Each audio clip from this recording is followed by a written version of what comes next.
G'day everybody. Yeah, we thought we were at the marvelous come into the booth and let me at it. How are you? Very well, Glenn. How are you this evening? Good, mate. We're are we 7?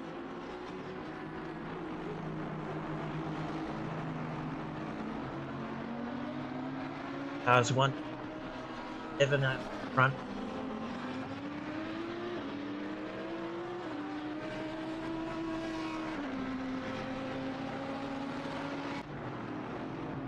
Championship cars.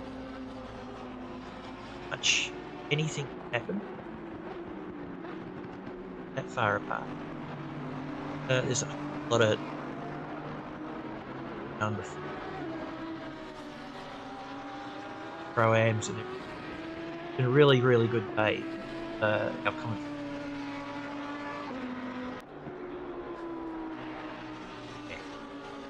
Excellent. Watching for the break, watching Saxon home.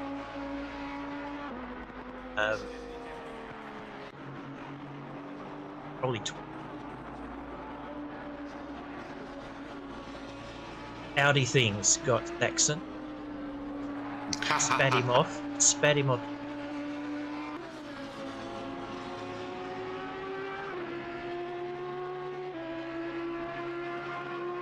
Anyway.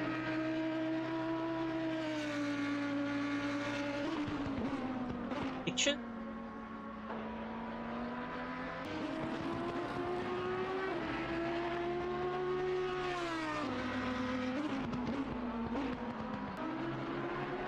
Well, thank you very. Well, yeah. Oh, that's why we won.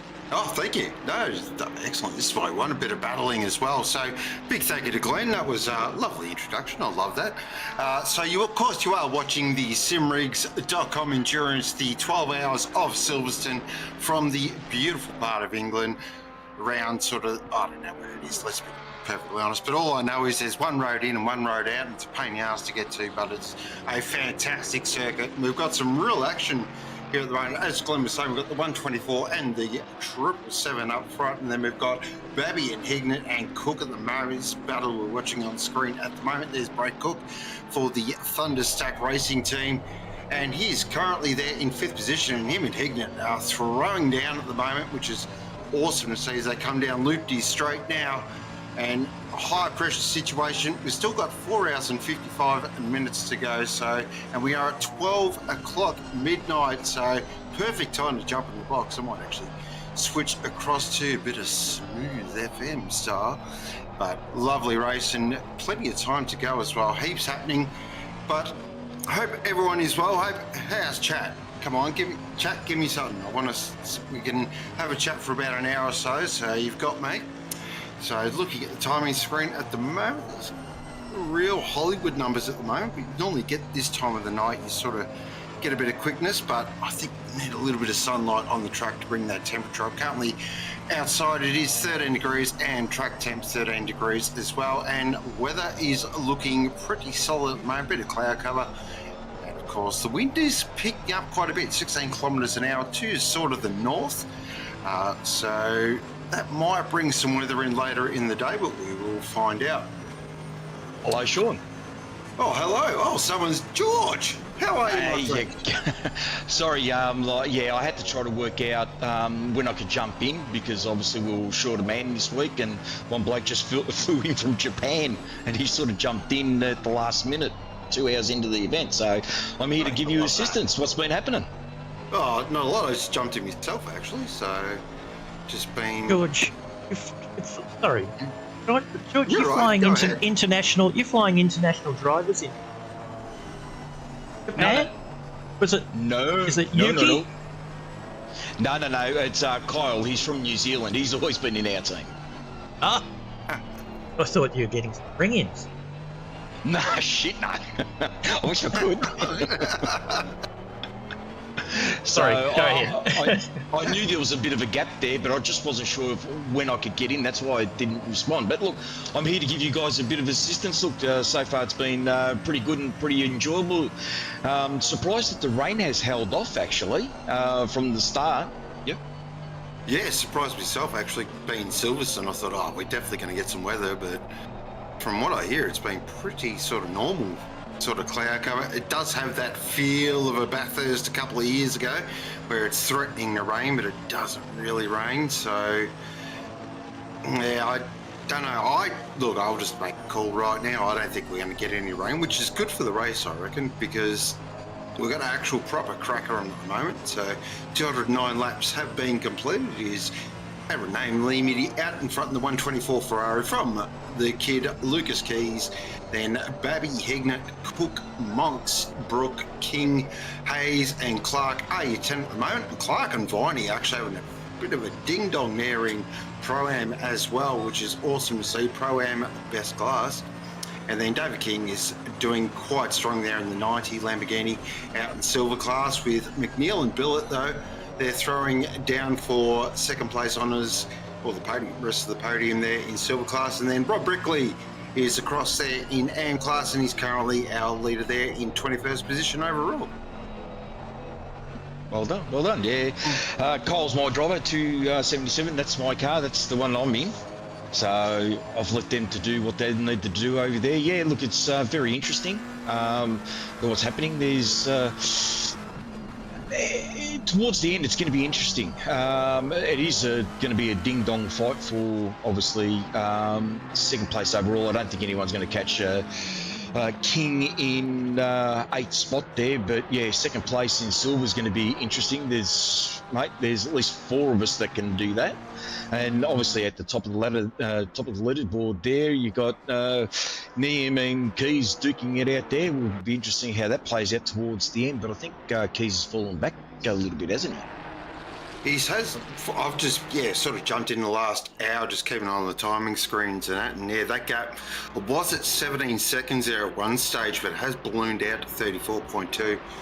So, yeah, we'll have to say, look, I'm not going to underestimate the gentleman in that 777. They've got some very serious operators there.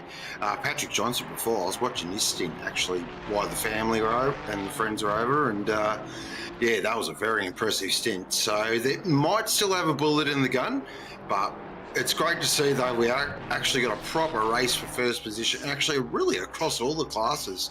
There's some proper racing going on, so I'm excited, I'm pumped. Yeah, no, it's very, very exciting at the moment. I mean, there's a lot of them that are fighting for position there, but there's still a lot to play out with 4 hours 50 minutes to go. I saw a lot of track limit warnings right at the start, and obviously speeding infringements. It's going to make it very, very interesting towards the end. And also strategy, because at the start of the race, obviously, people didn't know what they were doing with what tyres to go on and all that sort of stuff with that wet weather, which made it very interesting as well. Caught us out, put it that way. Oh, it sounds like standard UK behaviour, really. A bit of rain. Oh, that's a little bit tight there with Jason Tay and Pete Viney. And Pete takes the position over. Jason Tay just went for a bit of a dive there up the inside, but just got a little bit too deep. And good old Pete Viney there just closed that off. But this is really starting to get spicy. Now, I'm going to try and be completely unbiased here, but I've got a bit of a soft spot for the 19. I was actually going to drive that car, but unfortunately stuff happened. But I thought I'd jump in the box for a bit of fun. But yeah, this is a great battle at the moment. This is for 11th and 12th overall. It's going to be interesting to see what happens. So which car, you got 19, was that your original car, was it, that you were going to drive? Yeah, well, we were always looking to sort of have a 2-car operation, but sort of people weren't available. You know, it is with sim racing. It's stupid, pesky real life always gets in the way. But it's good to see him up there fighting. Currently second in Pro-Am, but Tay there looking really racy and wants to get past and get this done and see if we can get back up into the top 10. plenty of time to go, 4 hours 48. So, that's a bit of lap traffic there. Just able to get rid of that as they're coming up to the best corner on the track, the fearsome Abbey. Oh, that's not Abbey, that's the other one. What's that? Oh, God, I got my track names wrong. The Cops. Cops? Thank you. Cops, yep, which is down at bloody Maggots and Beckett's and all that stuff. See, I actually like the back part of the circuit, which is, a lot of people like this section, and don't get me wrong, it's fantastic through here. Like, this is third gear, about 140, 150 kilometres an hour, you're going hard on the gas. Then you're heading down to one of the most famous corners in motorsport, Stowe. Great corner as well, really challenging. I feel like you never get Stowe absolutely perfect, and that's super deep on the brakes there from Tay. Pulls it up in time. And you can just see, we've seen this from Viney and Carl Johnson and all of them. They know how to make that Porsche very, very wide. And he's just driving his line perfectly at the moment, but you can just tell this is going on here. Yeah, no. Let's see, it's going down to Hamilton Straight now. It's going to turn it in, see who can keep the speed up. There's always an opportunity down here if you just get close enough, but that Porsche's got good rotation, good steering, and pretty good brakes as well, so it's not going to be easy. And because obviously the temperatures have dropped a fair bit, it's the track does become a little bit greasy, even though you got the little bit of extra horsepower because of the lower temperatures. It can make it a little bit, as you say, spicy under braking. So we're just going to see what happens. And all Tay needs to do is just put a lot of pressure on Viney, and hopefully he makes a mistake, goes a bit wide, and might be able to sneak it through. So it's going to be interesting, but it's all going to take about how you get onto the power. Exactly, and that's the thing with the Porsche, it's so good on the power. Like, once you get the bum settled, it's rocket ship out of corners. Not GTR stupid spec, but it's very good on the power down. Where the Ferrari just likes, as you can see there from Tay, just dance across the apex. It is a Ferrari, it's a scalpel. Where the Porsche is just a little bit more of I wouldn't say a knife is probably the best way to describe it. Oh, finally, just a slight error there, just caught the grass. Doesn't look like it's going to affect him too much as they head off down towards Stowe for another trek. So you're mentioning on the 277, is that right, George? Viney's just disappeared. What's going on there? He's gone. He's gone. Oh, no. Oh, what's going on there? Oh no, don't tell me he lost connection. Oh, that's a real shame if that's happened. Oh, I wonder if he was using ACC connector or not. And it's a Kernos thing instead of a PC. We are checking. I've got a bit of inside info there. We're having a look. Can't see anything at the moment. Oh, he's gone. That's a real shame. That's proper heartbreaking stuff there, considering how long left in the race, and they were fighting for position in class as well. Oh, that's devastating. Devastating, very devastating. So, so you went back onto 277, which is 19. Yeah. Ooh, so Saxon's got a drive through as well. Yeah. So more Audi things. I did get offered a drive in this car as well. So. And they nearly had me, but then Audi was mentioned, and well, we all know my feelings on that thing. Come on, it's not that bad of a car. Alice seems to be doing very well this year, this season in the sprint races with it. Yeah, well, now, who's the number one driver in that? Because I think if you're not the number one driver, that can really screw everything up as well. I reckon these boys normally have this stuff pretty sorted. So that's a shame. That's a massive shame. You know what I'd do now? If it was me, I'd see what Carl's up to, and I'd throw Carl in and just feed him some angry pills and say drive. Yeah, that's what you're going to do now. Look, that is a crying shame, because that was a really nice battle happening there, and unfortunately, that's the joys of sim racing that you do. It is. What do they say? The sim racing gods giveth, the sim racing gods taketh. Yeah, well, it happened to us in the last enduro where Kyle from New Zealand, he disconnected and then come back on for about. We couldn't do anything for about 5 minutes. So, and it was in the last hour too. So it just killed us from there. So anyway, continuing on. What other close battles we got here that we can look at? Oh, there's Hayes is in the pits. Oh, here we go. Got Damiano closing up on my car there, which is not a good thing at all. I might have to send him a message, so mate, take it easy on us. Well, Damiano, as I've said, easily the most improved driver I've seen. There were a couple of good mentions, but Damiano, I think's number one for me in terms of most improved driver. And there he is on board with my fellow Porsche brethren. And looking very good. This is going to be a good battle here, coming up to billet as well on the 277.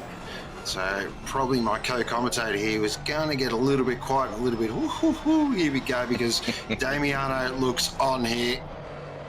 Look, I've got a soft spot for Damiano as well, because he's my fellow commentator there on a Thursday night. So you're torn here. Well, no, we're going to fight. I mean, he's not going to have it easy. But at the same time, look, I've already, I just said, look, make it difficult for him, but, you know, don't hit him, whatever you do, and hopefully Damiano does the same. Look, I've got faith in Damiano. He's a very, very cool customer, and yes, he has improved immensely.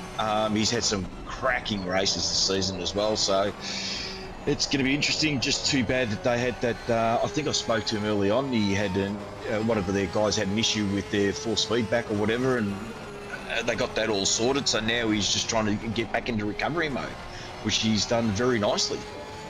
Yeah, speaking of recovery mode, that was just caught quickly there, the 19, with Annie behind the wheel, and just got to settle in now, Scotty, and just start pumping out some typical Scotty Rochford laps, nice and clean, keep out of trouble, and there's still 4 hours 40 to go, so there's still time to make some spots up.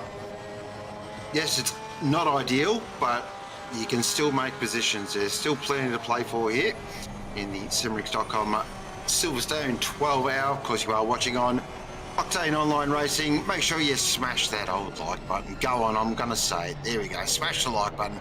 Hope you are enjoying this afternoons and the mornings and the evenings racing. And we are into the crux of it now, where things start to get a little bit interesting. Strategies start to play out a little bit. So we are on board with the 500 of Damiano here, Thurcolini, and the MRT Porsche guys. Drove for that team as well. Geez, I've really myself around there a bit, haven't I? You have let yourself out there a bit, haven't you? Well, you know, you've got to just experience all sorts of facets of sim racing. That's how I look at it. All facets. Okay, fair enough. The other one I can't sort of fathom is the Porsche. I struggle with the Porsche. It's the only car that I really struggle with, actually. So the big backside on that thing just, it doesn't suit my driving style, unfortunately. It's interesting that sort of that's how I feel about the Audi. It's I just can't gel with it. I can't get on with it, as Clark and Hayes are actually in the pit lane as we speak. So that looks like a pretty standard operation there for those guys. And I'll resume their battle once I get back out on track. Yeah, it was just, the Audi, just strange to drive, doesn't feel right. And do apologise for the noise in the background as well. Got my little man here. He doesn't know when to keep quiet sometimes, but still love him. He goes all right, I suppose.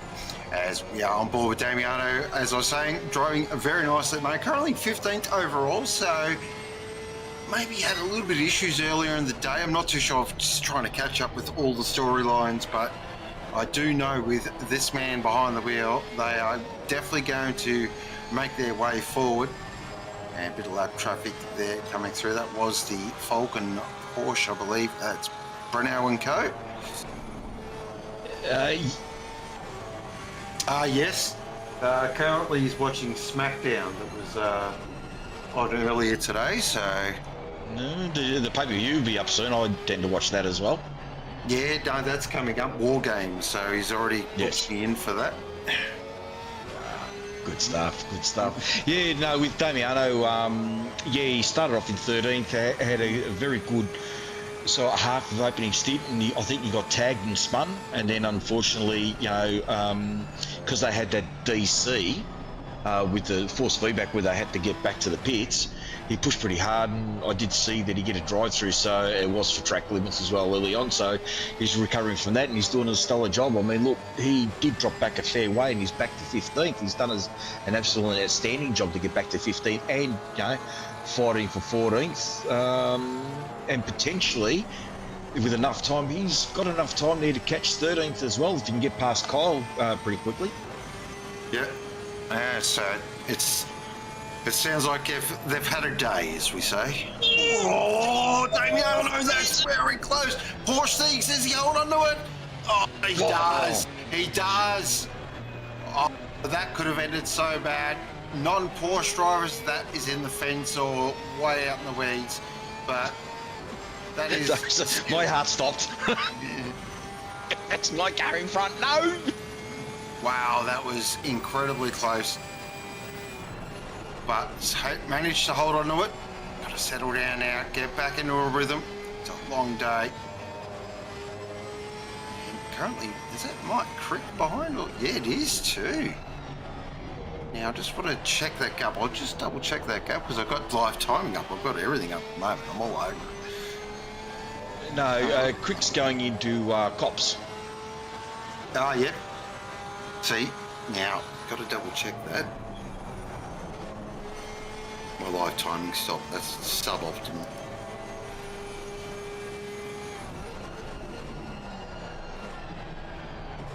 Wow, so it's one of those things, isn't it? The night just catches people out. It's one of those, you just miss a brake marker here and there, and it's so easy to do. We're back on board here with the kid, currently in second position at the moment in the 777. 34 seconds is the gap. Keep an eye on the lap times here, because I just want to have a quick look here. Yeah, very close in lap times as well. It's literally 0.1 between both vehicles. So, I mean, it's Name is looking strong with sort of 4.5 hours to go, but it only takes, of course, the Porsche we know will be on a different strat as well. We know the Porsche, I'll throw it in map 2 and I'll just drive it to a number. So the Porsche can run longer than pretty much anything else, but we know the Ferrari's got the pure pace behind it. So this will play out towards the end of the race. It's one of those, we're in a holding pattern at the moment, and everyone's sort of, as they say, buying a ticket, and then they'll cash their tickets when they're ready to sort of drop the hammer. But great race overall, really. I mean, there's, I don't know, sort of how many incidents, or I've just haven't been across the first couple of hours, or has it been relatively smooth sailing? It's been relatively smooth sailing. Oh, look, there's been the odd incident out there, but generally it's been pretty good. It's been fairly clean. Oh, you know, on the odd one it gets caught out, like a bit like on Damiano, they just got caught out slightly, but look, he'll get it back and then hunt him down again. When it comes to the start there, yeah, you're right with the Porsche. The Porsche can go very, very long. I think they can go almost an hour and 25, close to 90 minutes in a stint, especially when they're using a bit of map mode, and it's still pretty quick. And with those times, I can see that Neem's just gone a little bit quicker again. So, yeah, I don't think this is over yet. With 4 hours and 30 minutes to go, there's a lot to play out. But I'm pretty sure, if I'm not mistaken, that Ferrari's good on fuel as well. Not quite Porsche-like, but it's probably, what, the second best car out there in fuel economy? I'll have to go by your thoughts on that one. Yeah, I'd say it would be. I mean, yeah, well, the Merc as well can run very long. That I do know. So that's Brake Cook and co in the Mercedes there, the 695. So that's something to keep an eye on as well. Yeah, it seems like, though, it is a Ferrari Porsche kind of track here. We've got Monks there in the Skill Issue Racing 153 in 6th position at the moment in the Aston. Good race car, Aston, as they say. Just got just 2 hours since the last penalty, so yeah, very nice. Yeah, it's all spread out. It's you can see there's plenty of gaps out there now, so everyone's just getting into their rhythm. Yeah, the Merc. Look, I wasn't sure about the Merc, but I think Nippers before was behind us, and I thought they pitted before us in the last pit stop, but then in the one before, and then in this one he pitted after. So obviously the Merc definitely has a pretty good fuel economy there with a fair bit of power, but obviously there's going to be a lot of engine mode stretch there as well to try to get as long as we can.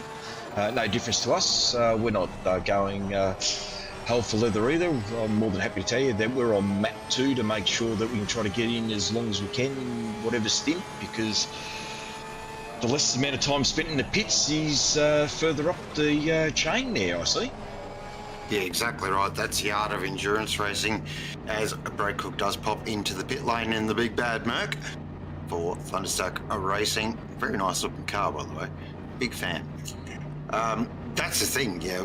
You've got to balance that sort of pace with, economy, and that's the real art of endurance racing. And the Porsche and, a few other cars just seem to be a bit better at it than others, but of course then we flip around to sprint racing and you throw it on its head. So that's the beauty of GT3 racing around the world. And obviously Damiano's going to have another crack at Kyle. See what happens this time. So Damiano, he's really found heaps of pace, like how quickly he has caught back up after that huge moment down there at Maggots and Beckett's. And as they head into Maggots and Beckett's now, and you can see Damiano's got the eyes on. Ooh, nearly a Porsche things again. I'm more than happy to tell Damiano, if you're listening, Damiano, Kyle's coming in this lap. Don't do anything silly, please. Race car drivers, they don't understand that. No, they don't. They only know how to do one thing, and that's to go flat out. Who said that famous saying that if you what was that saying in Formula One? If you don't go for the gap, then you shouldn't be racing. Oh, the most out of context taken quote in all time in motorsport. Yes. That is one saying. Yeah. There's a few others. Racing is life, and everything else is waiting. Sex for breakfast. You took that corner fast and around. What did it take? Big balls. Plenty of fame. James Hunt seems to be behind a lot of them. That's the one thing I do notice. Yeah, he was behind a lot of those, wasn't he? Yes, he was. A very talented driver, and he played it hard with the big boys out there as well in lifestyle as well, which probably hurt him a little bit, but there we go. Well, that was the 70s, really. Yeah. Damiano here still looking racy. You will see that 277 peel off to the pit lane, and then he can be unleashed, and now we should see some really solid times here. You must have heard. He's flashing his lights. I reckon he's listening to us. Got a bit of live stream action in while he's driving. I don't know how people do that. I've heard of some people do that. They watch the stream and race, and I'm just like, no, I cannot do that. Yes. Who else? What else is out there in the joys of close racing out there? Can we see anything else that's happening out there that can keep us interested? Well, there's probably not. Depends where you are, really. I mean, let's have a quick look here. We're looking at, well, at the moment, the Convicts and Colonials cause stalwarts of endurance racing here at OOR.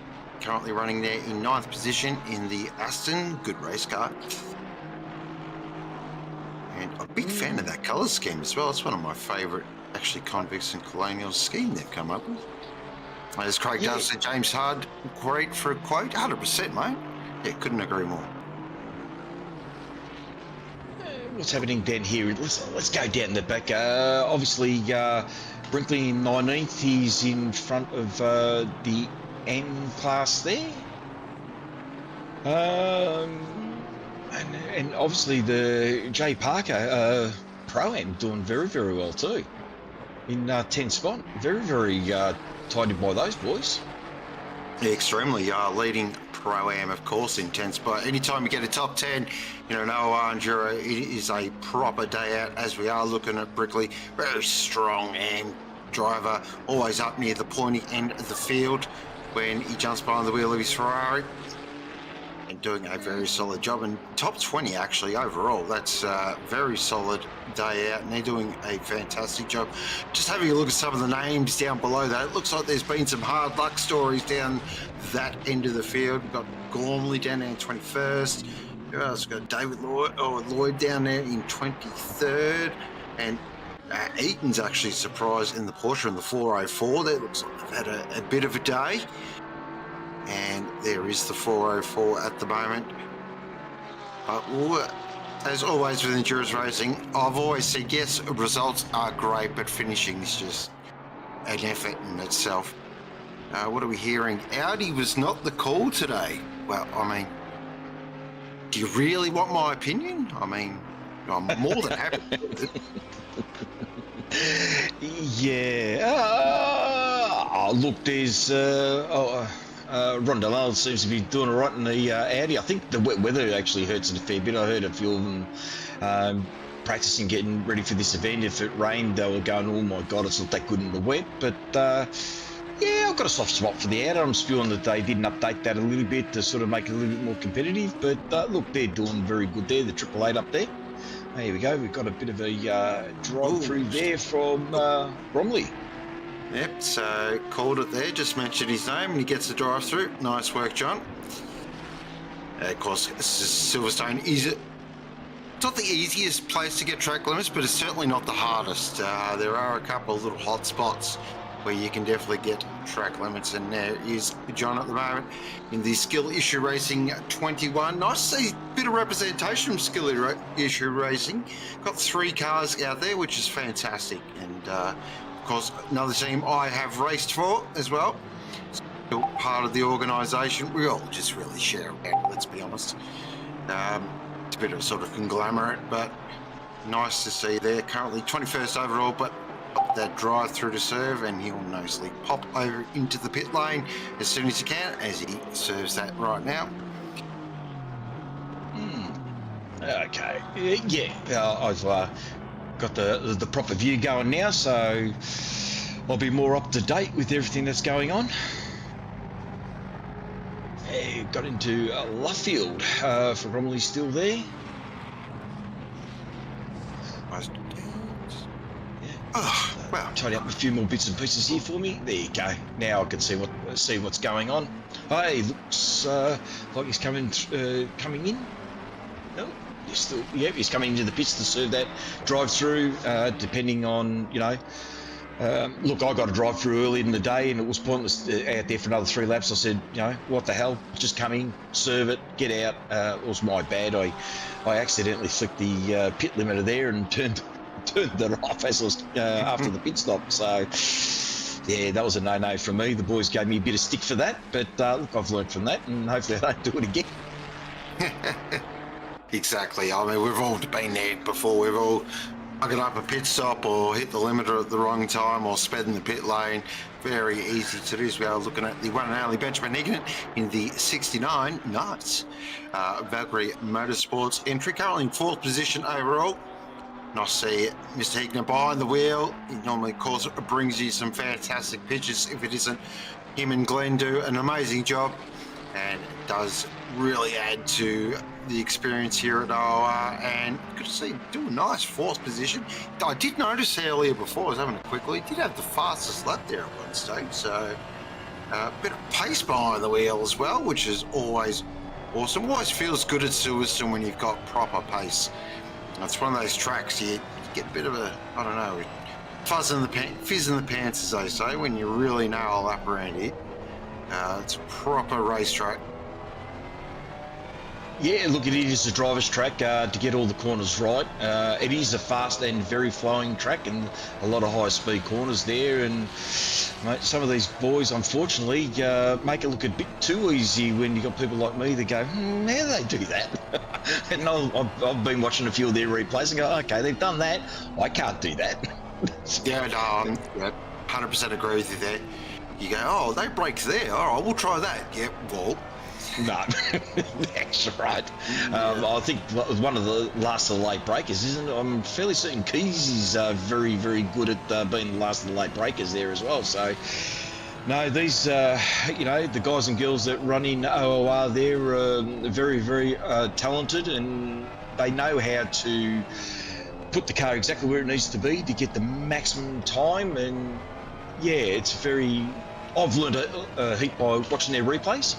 To say, okay, yeah, look, I could take this corner, slightly differently to improve my time. Still can't catch up to these guys and gals, but it's, it's very good. Ooh, flashing the lights there by Hignett. Yeah, just hit a lap traffic there, of course, as it always happens in endurance racing, and it's how you manage that. I've always said endurance racing, 50% of the time is really lap traffic management. That is what it is. It's how you get through the traffic and how you navigate all the little things that happen across 12 hours. Micromanagement, it's mitigating risk. Any of those sayings, the corporate speak sayings, basically that is what endurance racing is. Look, at Silverstone, it's a little bit easier. 100% it's a little bit easier because obviously you've got a few straights there. It's when you get to the real tight and technical tracks, if you try to do any enduros in those ones, like Zandvoort or Zolder or something like that gets a little bit harder. Can be done, but look, like I said, a lot of the OOR community here is very good drivers. They know what needs to be done, and they don't hold you up. They see once you get close enough, they'll let you through. Sorry, just watching Hignett there through Abbey. Wow, that was, he really ripped that in there. Oh, geez, that's good to watch. I love watching driving like that. Really aggressive as well. He's putting in some laps here, so he's got the eyes on. Just watching his driving style, the way he's really trying to really turn the car in one sort of fast swoop and not being really aggressive with the front of the car. That's the Ferrari's strength. It's got a beautiful front end on it. Probably actually my favourite, to tell you the truth, in terms of sort of front end feel and the way the nose can dart in. It's just the rest of it I'm not a fan of. What's the rest of it you're not to enjoy? Look, I think it's a very good all-rounder car. I think the only thing it's lacking, I don't know if they've fixed it slightly, but I think people have been learning to get it. It's just the takeoff at the start. It tends to be a little bit turbo-laggy, but obviously people have been able to work around that to get a better starts on it. But the pace of this thing, especially with top speed and all that, we'll say a lot of the tracks is pretty good. I've driven the Ferrari a fair bit over the time, and I don't mind it. It's pretty good. So he's going to be pushing very hard here. Look, he's definitely got. He wants to try to catch up to Bab. How far is Bab up the road there? I'm not quite sure. We'll have to wait for that timer to tick over. So currently live timing is down at the moment, just because unfortunately the 19 and his awesome god tier work that he does do with the live timing. But he will get that rectified as soon as he pops out of the car. But we'll just wait for that timing to tick across and we can get a bit of a gap and a bit of an idea between Babby there and Hignett. And that is one wild Shawnee Butt now there in 5th position. Great to see Noski back for another enduro run, as I like to call him, the guy that just pops in and goes pro pace ridiculously easy. He's another one of those. And yeah, yep. So a quick of the numbers. Yeah, Hignett's 1 minute 12 seconds behind. So 1:12, but again, plenty of time, lots to do. There's still plenty of time there to make mistakes. Don't you worry about that. Definitely. So it looks like we are joined by someone else. Hello, Dario. How are you? Very well, thank you. How are you? I'm not too bad on this Saturday. Well, getting into the evening now, and 4 hours 19 remaining in the Simrigs.com, 12 hours of Silverstone. How's your day been? Not bad? Getting around it? Great. I just can't get enough of this great action that we have here. It's been a great race so far. Still very tight, and anything can really happen with more than 4 hours to go. That's right. And anything can happen. Now you've said it. I've been waiting for someone to really put a curse on it. I think Matt in chat was the one that really did it. He said it's been about 2 hours, nearly 3 hours since we've had an incident. So I'm just waiting for it to sort of kick off. We are at 1:35 a.m. in the morning in game time. So happy hour, of course, in endurance racing is only around 4-5 a.m. Best track temps, best weather, maximum power. So we will wait for that to sort of tick around. Of course, we are running 2 times the speed of normal time. Yeah, that makes sense, doesn't it? Yeah, we'll go with that. So, which I think is a really cool idea. I like it. You a fan of it, George? Yeah, because obviously, look, it'd be nice to be able to do a 24-hour race where you can have, you know, from day to night back into day again. But look, this is a bit of a compromise, 12 hours to do it like this. So, look, I don't mind it. A lot plays into it as well because you can have a car set up really, really well for daytime running, but when it gets at night with the track getting just a little bit greasy with a bit of dew in there, that can change around. Some people go a lot quicker, some people go a lot slower. So yeah, I enjoy it. I do enjoy the 2 times, as long as it's not silly like some people you see on the online servers that tend to make it like 6 or 10 times. That's a little bit silly, but yeah, no, I do enjoy it. No, that's good. So we're going to do it for the 12 hour or what, Glenn? Yeah.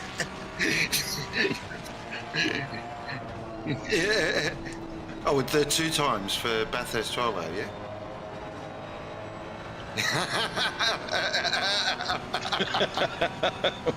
What are you doing to me? Oh, just you're a troublemaker, aren't you? No, starting at Bathurst, just that hour isn't enough for me. Like, Jesus Christ. That track's scary enough in perfect conditions. I just love the dawn start there. Oh yeah, it's iconic. It's one of every endurance race has an iconic start. You know, Le Mans has it always starts with the tricolour. The Nürburgring, just because it's a Nürburgring. Bathurst with its morning start. What's the other one that finishes at night? Is it Sebring? Yeah, Sebring finishes at night. I'm pretty sure off the top of my head. And yeah, when the cars roll up Mountain Straight for the first time. Oh yeah, it's awesome. We've got an executive decision from the steward's box. Absolutely not. Oh, moment there from Ignat. Oh, sorry, I just turned my head away there for a moment. Yeah. Yeah. It looks like Ignat's done a bit of a moment there coming into the loop section. So, yeah, of course he did. That's class operator. Absolutely. Just very quickly there, Daro, hello. We've not spoken before. No, it wasn't me. No. So we haven't spoken before on comm, so hello. This is the first time saying hello to you and common with you. Yeah, definitely. How you going, George? Yeah, not too bad. Yeah, definitely enjoying this race. I can't believe how good of a stint Naeem is doing. He got the wheel in a very strong position with 35 seconds of gap. He had everything to lose with Lucas Keys behind, and he just kept the gap to 35 seconds, and he's just doing an amazing job at the front. Yeah, it's a proper race up the front, definitely. They're incredible stint really for Naeem. I mean, we know how good he is, like, but to keep someone in that gap, as you were saying, maintained with the kid behind in second position is, yeah, hats off. Epic stint. Yeah, absolutely. It's in those situations, it's easy, you know, just to get a bit, get the soft hands and you know, slowly let the chaser creep in closer. But he just absolutely kept it there. He's doing an amazing job on there. Like Lucas and Bobby just great pace up there, and I can't wait to see what's coming in the next few hours. Yeah, there's a bit to play out here with the different strats. So, as I say, we're in that real holding pattern at the moment. And we just have... Oh, hang on. Rain in 15. Oh, yes. Oof. Here we go. And Underwood's having to go a crick as well. So when you need rain, you just bring Sean into the box. It's someone that's been doing the rain dance. It comes at a pretty good time because I think most of these drivers will be at the end of the stint, so probably it will be a good time so they get a full tank of fuel and slip on some wet tires and off they go. It doesn't help us, we just came in. There are a few cars that actually came in, sort of that 15, 20, 25 minutes ago, so that'll throw them out a little bit. And of course, as always, is it going to be one of those, quick 10-minute dumps, or is it going to sit around for a half hour, 45? Really intriguing now. Another little spanner in the works. We are on board with Rob Underwood at the moment, chasing the 666 of Mike Crick. And Cricky just plays it very nice through Maggots and Beckett's. You can see Rob Underwood, very quick driver, wants to get past. Ooh, he's going to try the very wide entry, but that big bad Mustang will just go, I don't think so, chicken. Yeah, that Muzzy, yeah.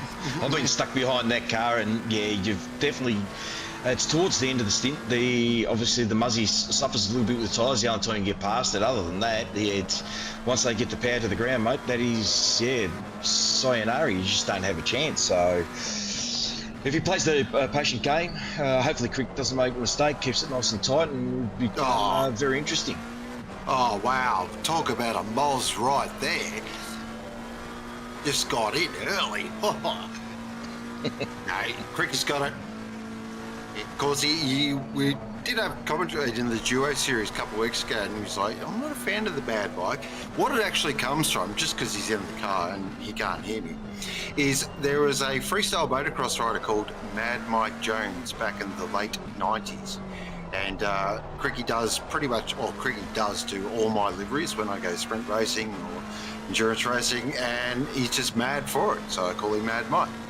So it's a compliment, my friend, and you're driving awesome at the moment. Keep it nice and straight. Currently in 16th at the moment, as Rob Underwood does have to give way to a little bit of lap traffic there. Oh, there we go. AJ says called it. Cricky is unmozzable. Love it. Yeah, no, Cricky's a smart operator. He knows what to do. I've raced against him a few times. Another, like I said, most of the community here are very smart operators, and they know exactly what needs to be done, and they drive hard, and that's what we expect. We want hard driving. We don't want to, we don't want to see easy driving. We want to make sure that if you overtake someone, you earn that position, not just get given to you, unless if it's a back marker. Oh, we got breaking news from chat. Cricky loving the forward, new mate. Wow. Wow, surely not. To get Cricky out of the GTR, dear oh dear. Yeah, it's a big statement, because he does like that GTR.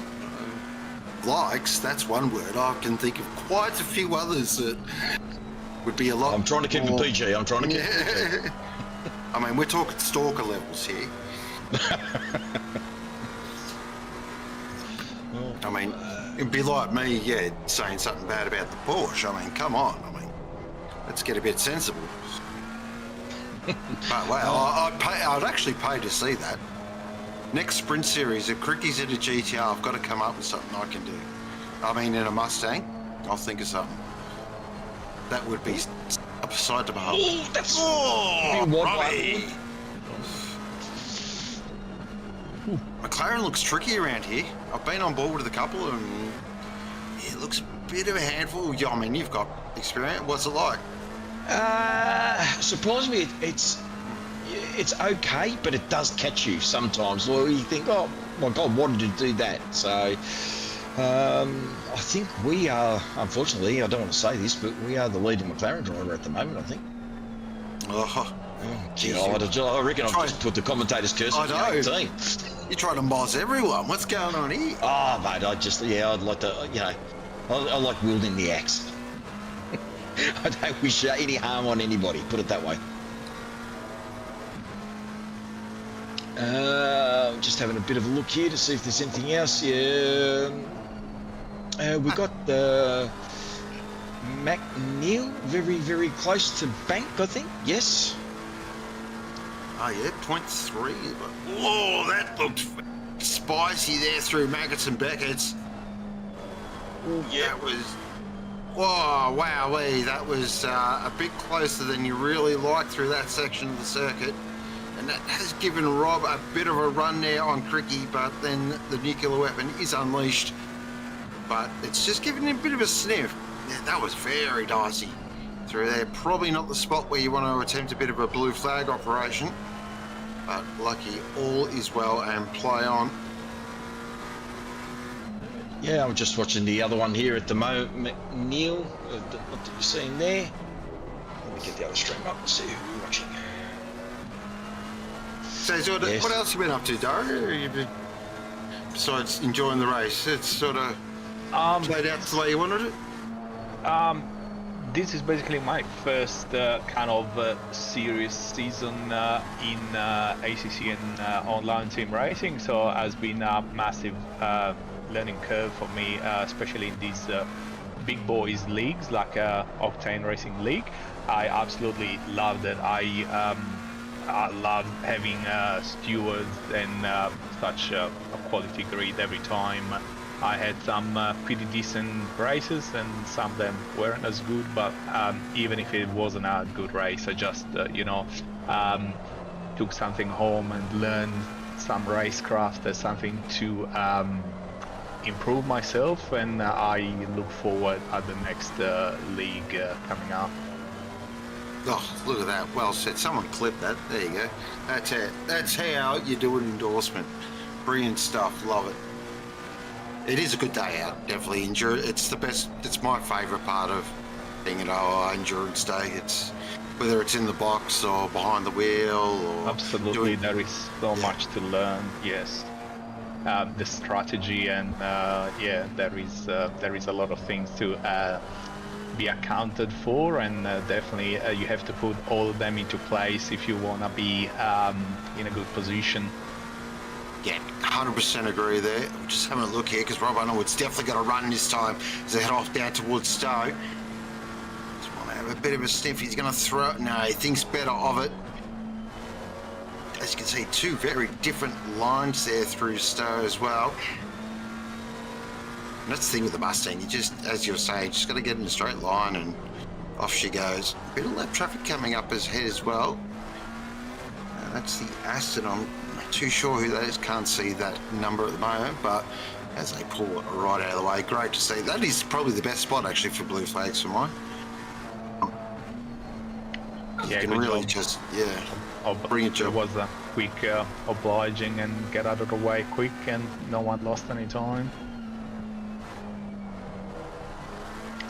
As a McLaren driver, having a Mustang in front or behind or next to you for that case, it's your worst nightmare because the Mustang has just got so much straight line speed that the McLaren doesn't have, so it makes it really hard to overtake it even if you have the pace.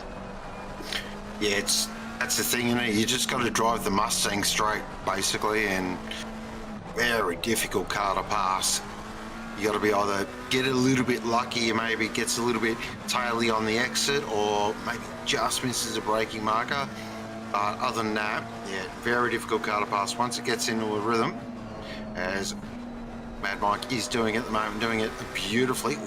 Missed apex edge just slightly, heading off towards Maggots and Beckett's.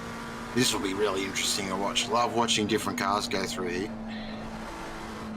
Some great racecraft too, because these guys now have been battling for a while, and they're all within 2 or 3 tenths of a second, and they're still there.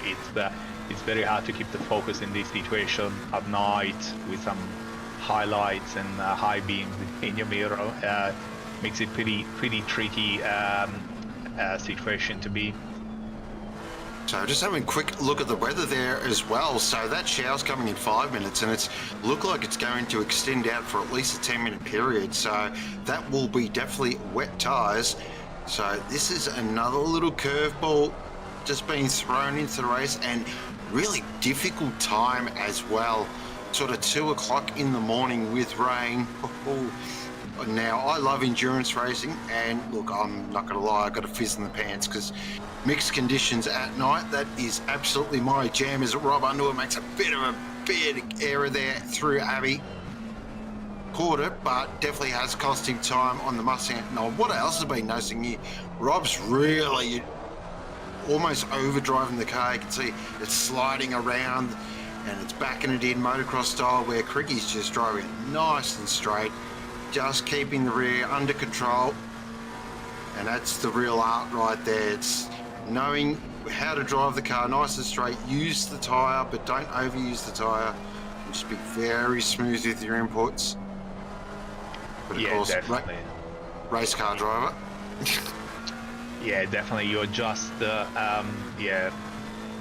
getting higher risks like that. You are warming up the tires, you are wearing out the tires quicker, and you're just putting yourself at risk, which is the last thing you want. Just with this rain coming, it probably might not even be worth getting all these risks. I mean, you might just wait for another 5 minutes and then go for an early pit, and you might be able to get a position like that. Well, there's that as well, and also with the track temp, 12 degrees, it's going to be pretty spicy out there. Yeah, it's going to be nice and slippery. Come on. With that, Come on. Glenn. Yes. Just need to jump in again. Making a nuisance of myself tonight. Just a clarification. The lap round. The car that currently holds at 8 left. They didn't complete 5% race. Therefore, they will not be eligible. Fastest. So the fastest from the eligible race.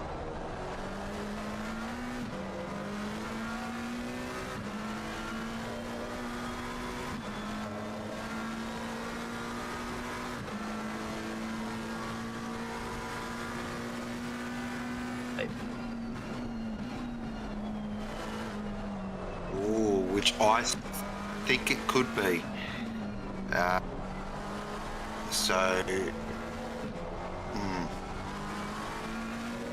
Wow. It's just that as we introduce all, don't get race just. Yeah, correct. So, Okay. thank I just you. wanted to make that clear. Thank you. Oh, thank you, Glenn. There you go. It says I'm cutting out, so if you could repeat. Yeah, no Someone's worries. cutting out. I'll do it word for word, Glenn. So basically, what Glenn was saying there is there was a car. I did miss it up, but there was a car basically that had the fastest lap, but they didn't complete 75% of race distance. So therefore, they are not eligible for that point. And I believe it was the one. Let's have a quick look at my numbers. 124. 124. Yep, the 124 currently has the fastest lap. So with the championship on as well, that is a crucial point. But we are coming up to happy hour. But with this rain, it's going to be interesting. Big moment there for Rob Underwood as he catches the sausage, but holds onto it. I've seen that end in the fence many a times. Does very well, and you can just see been on board him for the last couple of laps, and he's really trying to get past Cricky, but Cricky has got up the wall of Crick, and it's like, you shall not pass, sir. Yeah, that might be also track limit warning potentially. Oh, true. Most likely. Oh, and we've got rain. We have moisture. So now it comes down to where you are in your stint. How long can you survive out in slicks?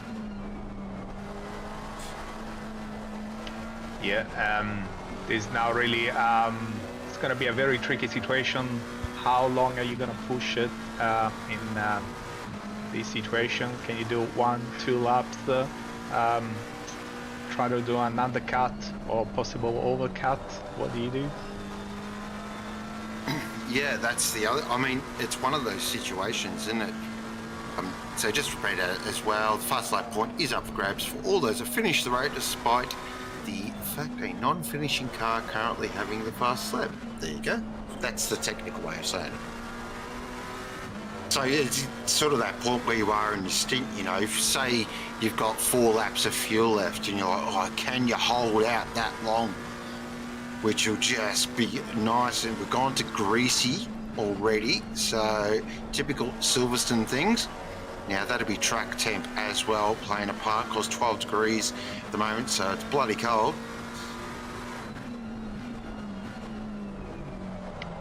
Yeah, I wouldn't be hanging around too much with slick tires in these situations, especially considering there is still at least 15 minutes. So I reckon probably as soon as it gets wet, the sooner you get on your gum boots. Look at that, they're definitely already sliding.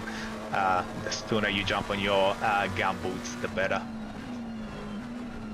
We'll just keep with this because Cricky's had a bit of a, not a bit of a moment, he's had a huge moment. Rob Underwood's got to run up the inside and gets that done at the loop.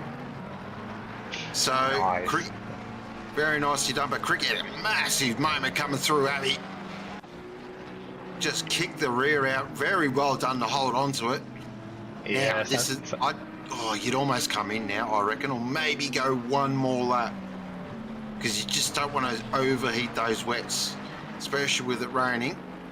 You want to keep them nice and fresh. We'll see what these drivers do here, because this will give an indication where sort of everyone's mind says that. So Rob's in. Rob's like, yeah, no, I've had enough of this, I'm done. Yeah, that's good. Hopefully these guys have ACC drive or some sort of software to put their strategy in place and get some nice and efficient pit stop and put the wet tires on. He just made a position after probably half an hour of chasing Mad Mike. Listen to you, eh? Did it all precision and that. Nah, bugger, just send it, mate. Just do the full JC style pit stop. That's how you do it. Just send it and hope for the best. Well, we're gonna find out pretty soon because Crick, he just stayed out, so Yep. see if it paid off. I like it. I think that extra lap's going to pay dividends. Just because just because that extra, with the wet tyres, I found if you just go out at the wrong time, say, look, it's just gone damp now, you know what, maybe not. Maybe Rob has pulled a bit of a master stroke here. So anyone in the pit lane at the moment, I think's done a bit of a, how you going? Because going to damp right now, that's normally your indicator to jump on the wets. So here we got, we've got Lupti, Thurcolini, Scotty Rochford, Lewis, and we've got Eaton as well. All in the pit lane is Gormley now. It's got a stop go 30. Ouch! Oh, that's a big owl. As Lucas Keys, our leader now, pops in the pit lane as Taufik now jumps in the one. He's in the 124. This is a big stop as well. See, keep an eye on that gap because it was at around 35 seconds. So once that all sort of normalises, yeah. This is a massive moment in a race, definitely. Lots of things. Oh, now 124 comes in the pit too. Oh, yeah. That's what's going on there. So they swap position. Must have missed that. We definitely missed nothing here because definitely 124 is behind 777. So, yeah, definitely something happened. How did we miss that? Bloody hell. Too busy focused on. So that's, yep. Gotcha. strategy. Oh no, Yeah, they makes got sense. hurt, and now they have to double pit within a few minutes. That does hurt. Yeah, definitely. That's what a shame. So that'll drop them at least, I reckon, 45 back, if not more, as they now exit the pit lane. We'll wait for that gap to normalise. So we've got under 4 hours to go. You are watching the Simrigs.com Silverstone 12-hour, brought to you by OOR from Silverstone, of course. It is Lucas Keys currently leading the way. We've just had a round of pit stops because the rain has arrived. Track is down, so it's all sort of muddled up now. But it is Lucas Keys currently out in front from Babby Taufik, Mr. Benjamin Hignett, Gobby, Shawnee Bubnow, Bartlett, Parker, Rashuti, Saxon Hayes in the 10. Of course, we'll keep an eye on that. That will all change around once all these pit stops normalise the field. And of course, leading across our classes, it is Lucas Keys called leading in Pro. In Pro-Am, it is Parker. It is Rashuti in Silver class at the moment, and Brad Gosling behind the wheel. The 333 is leading in M class, and it is Sean Muller in the box with you, with Dario Bartolotti and George Sanakis, who's obviously after grabbing suddenly. Good on him. Go, George. And it's been a good day so far, I hear. So I'm excited. And still 3 hours 52 remaining, and we have got a proper race on our hands. Yeah, absolutely. Yeah. And this rain definitely shuffled all the things with the car 124 having to pit twice within a few minutes, and they lost the lead. Certainly it has changed a little bit. We are looking at the 7 at the moment with a Babby behind the wheel. Very famous colours, those ones, the Falcon Motorsport colours on the Porsche. Of course, very much a part of the Nürburgring 24 hour, and they are pitting. So this will be most likely a change to position.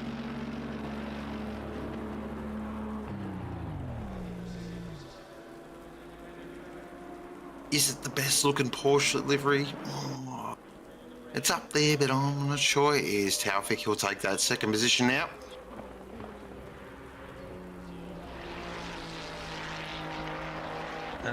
Stefano Ricciuti hasn't pitted yet. I think the Lamborghini is quite strong in wet conditions, so It certainly is. Yeah, we see what they can do. The track is still damp, hasn't gone to wet yet, so very, very tricky situation. This is very interesting because, yeah, Stefano, as we know, is pretty good behind the wheel of the old Lambo, and look at that, and he does have pace on. Looks like the wet.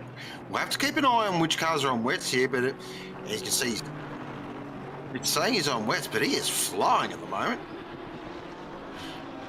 Of course, the Lambo is super strong in wet conditions. I remember a race I had at the Nürburgring GP a few seasons ago now in the Sprint Series, and yeah, it was just so much better than everything else. It was amazing.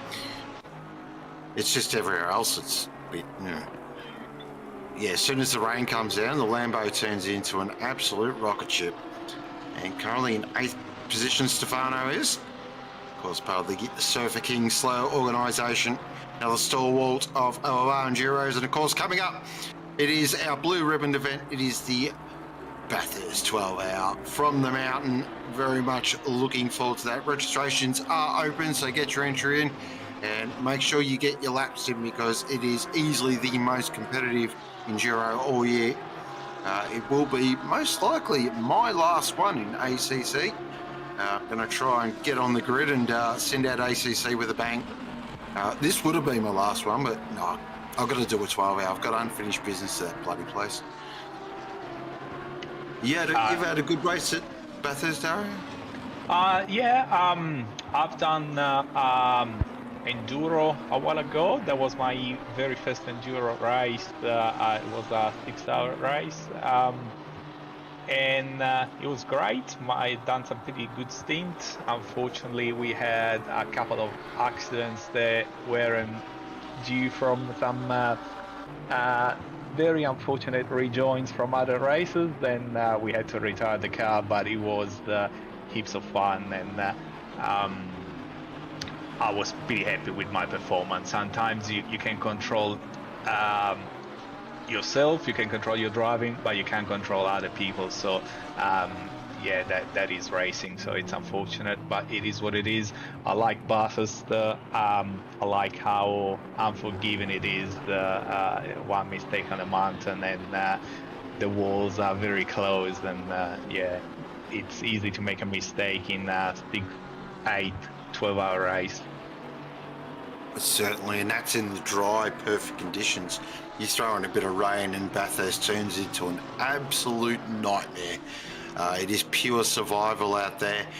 It is also a fantastic day to just sit back. If you are a bit of a sim racing fan, or if you just enjoy, you know, racing in general, whether in real life or in sim, it is the day to watch. It's always a good time. Commentary is always just a bit more up and about. Chat's always more up and about. The racing is very competitive, as I was saying, across all the classes. And it's super quick because Bathurst is easily the most sweated track in this part of the world on ACC. So everyone really fires themselves up. And Yeah. I remember last year, I think it was a mid 202 or a low 201, it got you on the grid. Like, it was ridiculously quick.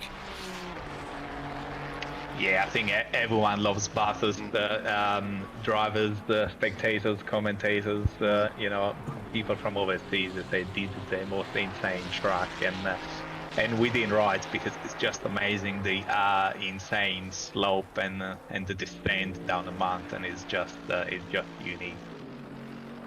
Yeah, agreed. But we'll have to teach you some Bathurst sayings though. So you don't say the slope, you say the 1 in 6 gradient. Got to say that. Because it's mentioned every Bathurst 1000 by one Mr. Mark Scove. I'm gonna make a tattoo on my forearm, so I'm gonna get another 1 in 6 gradient. No worries. Yeah.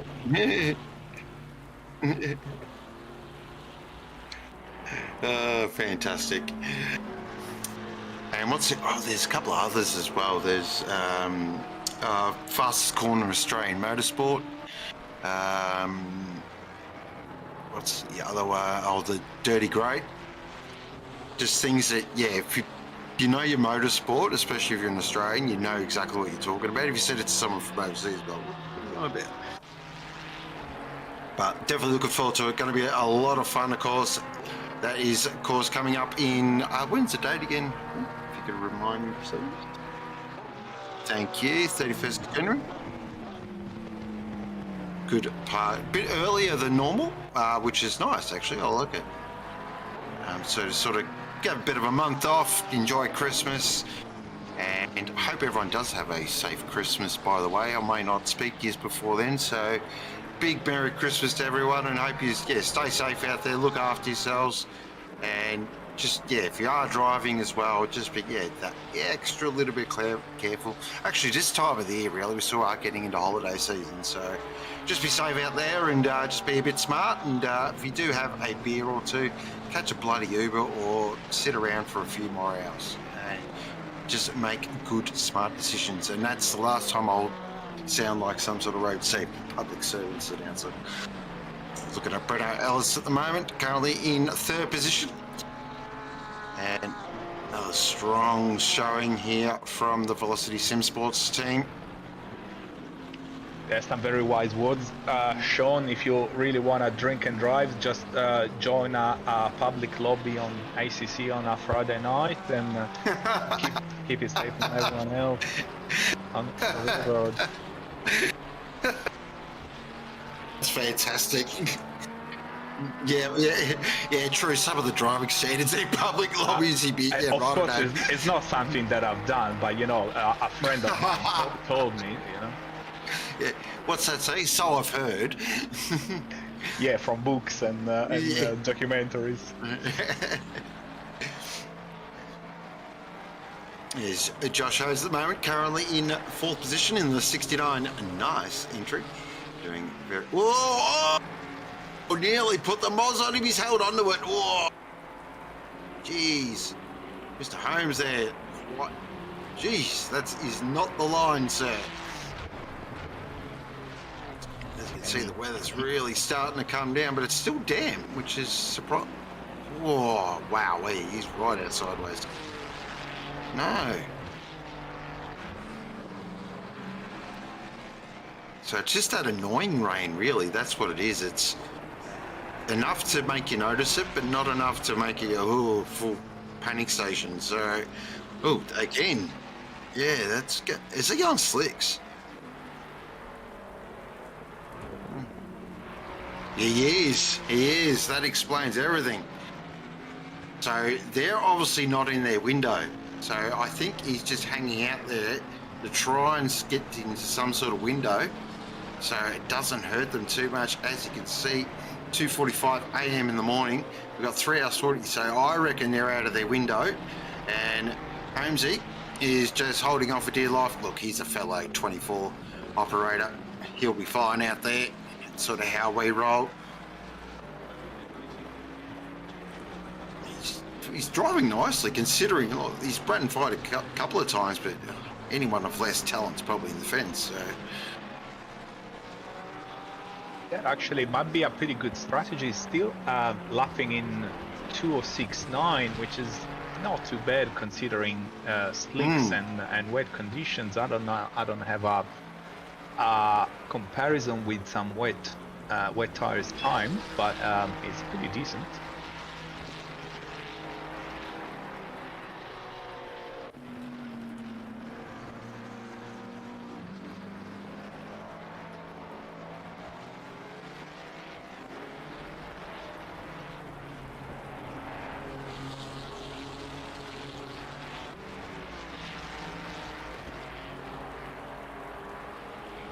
okay.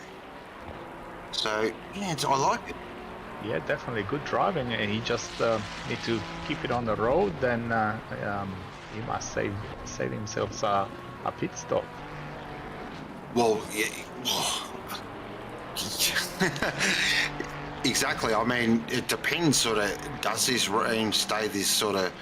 As I call this shitty rain, because that's what it is. Or does it get heavier at some stage, or does it stop? So, I mean, if it stops, I mean, then you're really into sort of look at me territory.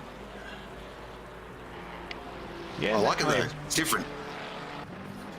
Yeah, I like that, and it's not really losing time from the others. So yeah, it's might be a pretty decent strategy. See if it works out.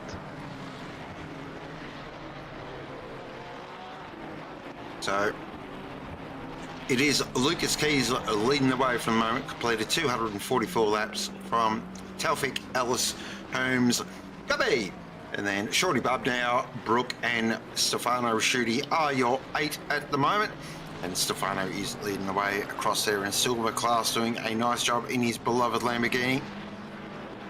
It is nice to see Stefano back in the Lambo. All things are right in the world again. Yes, definitely. Somehow, I always say in driving Italian cars, if it's not a Lambo, it's a Ferrari or a GT4 Maserati. So, the apple doesn't fall too far from the tree. No, it's definitely loves his Italian machinery. And the Lambo's, I don't know, it's just a cool car. The Lambo's just a cool bloody car. I don't have much experience with the Lambo, and yesterday I drove the Trofeo car, and it was insanely fun. Yeah, definitely. I was in a public lobby fighting against GT3, which was a bit sketchy just because you don't have the speed around the corners, but it was definitely a fun car to drive, and I'll possibly consider looking at the GT3 for competitions and leagues. Yeah, definitely. I mean, pardon me, I've got this frog in my throat at the moment. That's the thing with GT3 racing, full stop. I mean, it's pick your poison.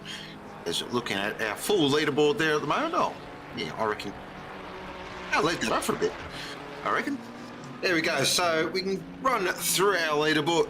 Okay, I'll stop coughing, there we go. So it is Lucas Keys, Bab and Patrick Johnson out there in front from Taufik, Hamilton and Naeem. Ellis, Babby and Squires, Holmes and Hignett, and Gobby and Monks from Bubnow, Taylor and Cook, Brooke, Bartlett and Carpenter, Rashudi, King, Ventnor and Phelps, and then Parker and Clark and McKenna, Hammond, Tan and Tay are your 10. And then we cross the class, the Rashudi Mobile, the Sofa King Slow Boys out there in front from the 700 of Niparis, McNeil and Petherbridge, and then Spenceley, Thurcolini and McLaughlin. Across there in Pro-Am, it is Parker and Clark doing a stellar job. Top 10 as well. Awesome effort from Enken, Buckerfield. Jeez, we had a reach on. And of course, Bank, and they're in second position. Then down there in third in class is Rushford, Viney, Johnson and Samuel in the Kovacs entry. Now, of course, they had their disconnect, so they're on the big time recovery drive. And then leading AIM class, it is Gosling, Brickley and O'Ryan. Pretty much standard operating procedure there. And they're actually in the top 20 as well, so another huge effort. And that is a running order with 3 hours and 37 minutes remaining.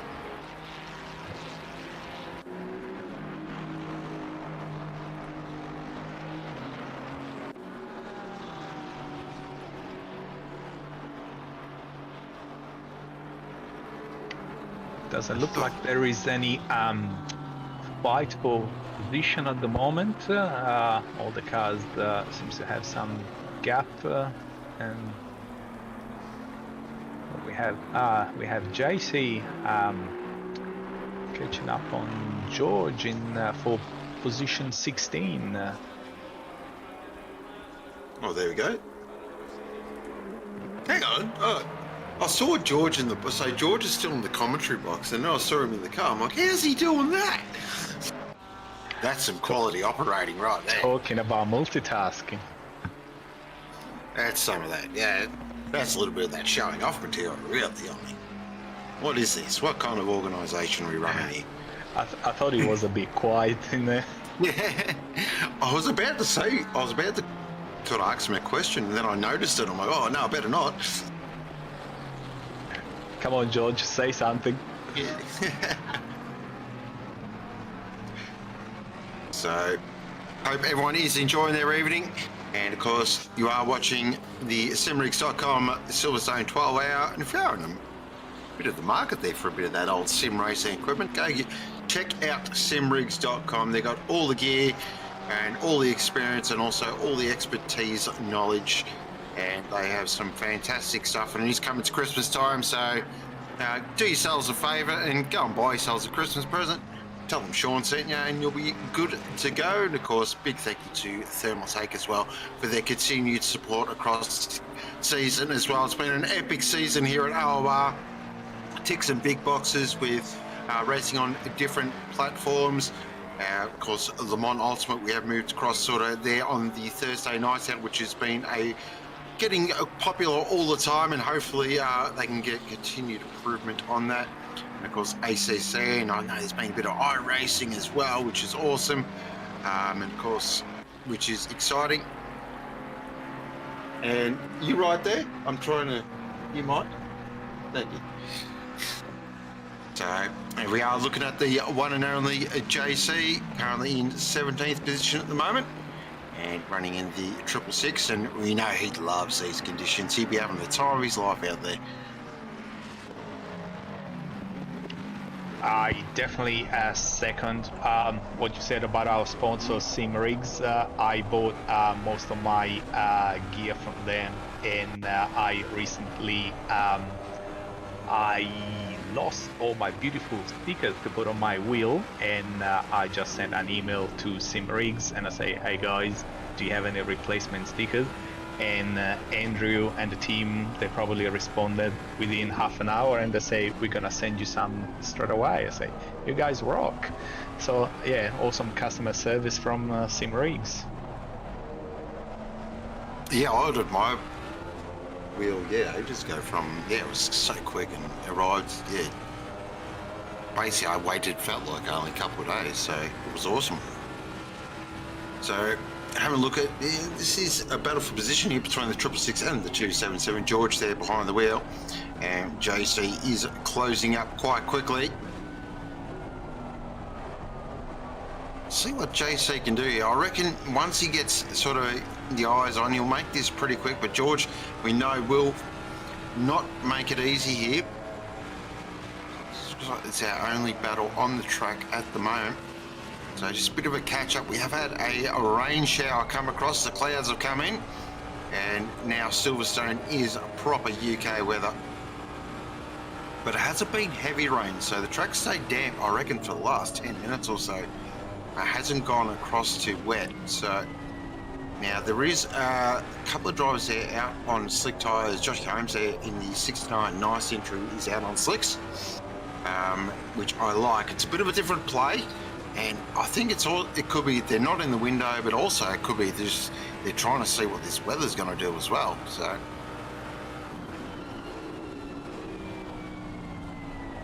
of course, big welcome to chat. Hope you are enjoying your evening. And who we got it? Oh, Toto, give that man a 5. Is that a 5 second? Oh, well, I'm not getting involved in that. That seems a bit risque.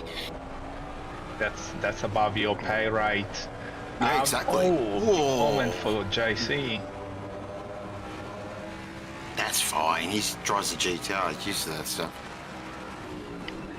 He's got one hand out of the window at the moment in the rain. It wouldn't surprise me, actually, because JC, big times, because check out his stream, does do some, normally streams pretty much all of his endurance races. A very funny man, great to watch. So if you do want to see him, and he's always doing something as well as driving. There's always something going on. No doubt he'll be in a bit of a chat as well with all the lads, and they'll be having a grand old time. And I think that's the best part for me for the endurance racing. It's the racing's fun and everything like that, but it's the camaraderie you have. It's the laughs you have throughout the day. It's the piss you take out of each other. That's what it's all about, and that's for me is why it's so enjoyable. As George takes, that's a line. Yep, we'll go with that. Yeah, that's the line for him. Yes. It's great in the endurance. You finish your stint or your stints, and you're still full of adrenaline. And say you jump in the comms booth, and you are so charged up, and you really want to tell everything that you've done and everything you saw. And that's one of the things that I enjoy the most about endurance racing. Yeah, couldn't agree more. Just looking at JC, he's really starting to work on the back of George here, but George is holding his own, getting his head above water. Pun very much intended. Yeah. One thing is catching up, and another one is overtaking.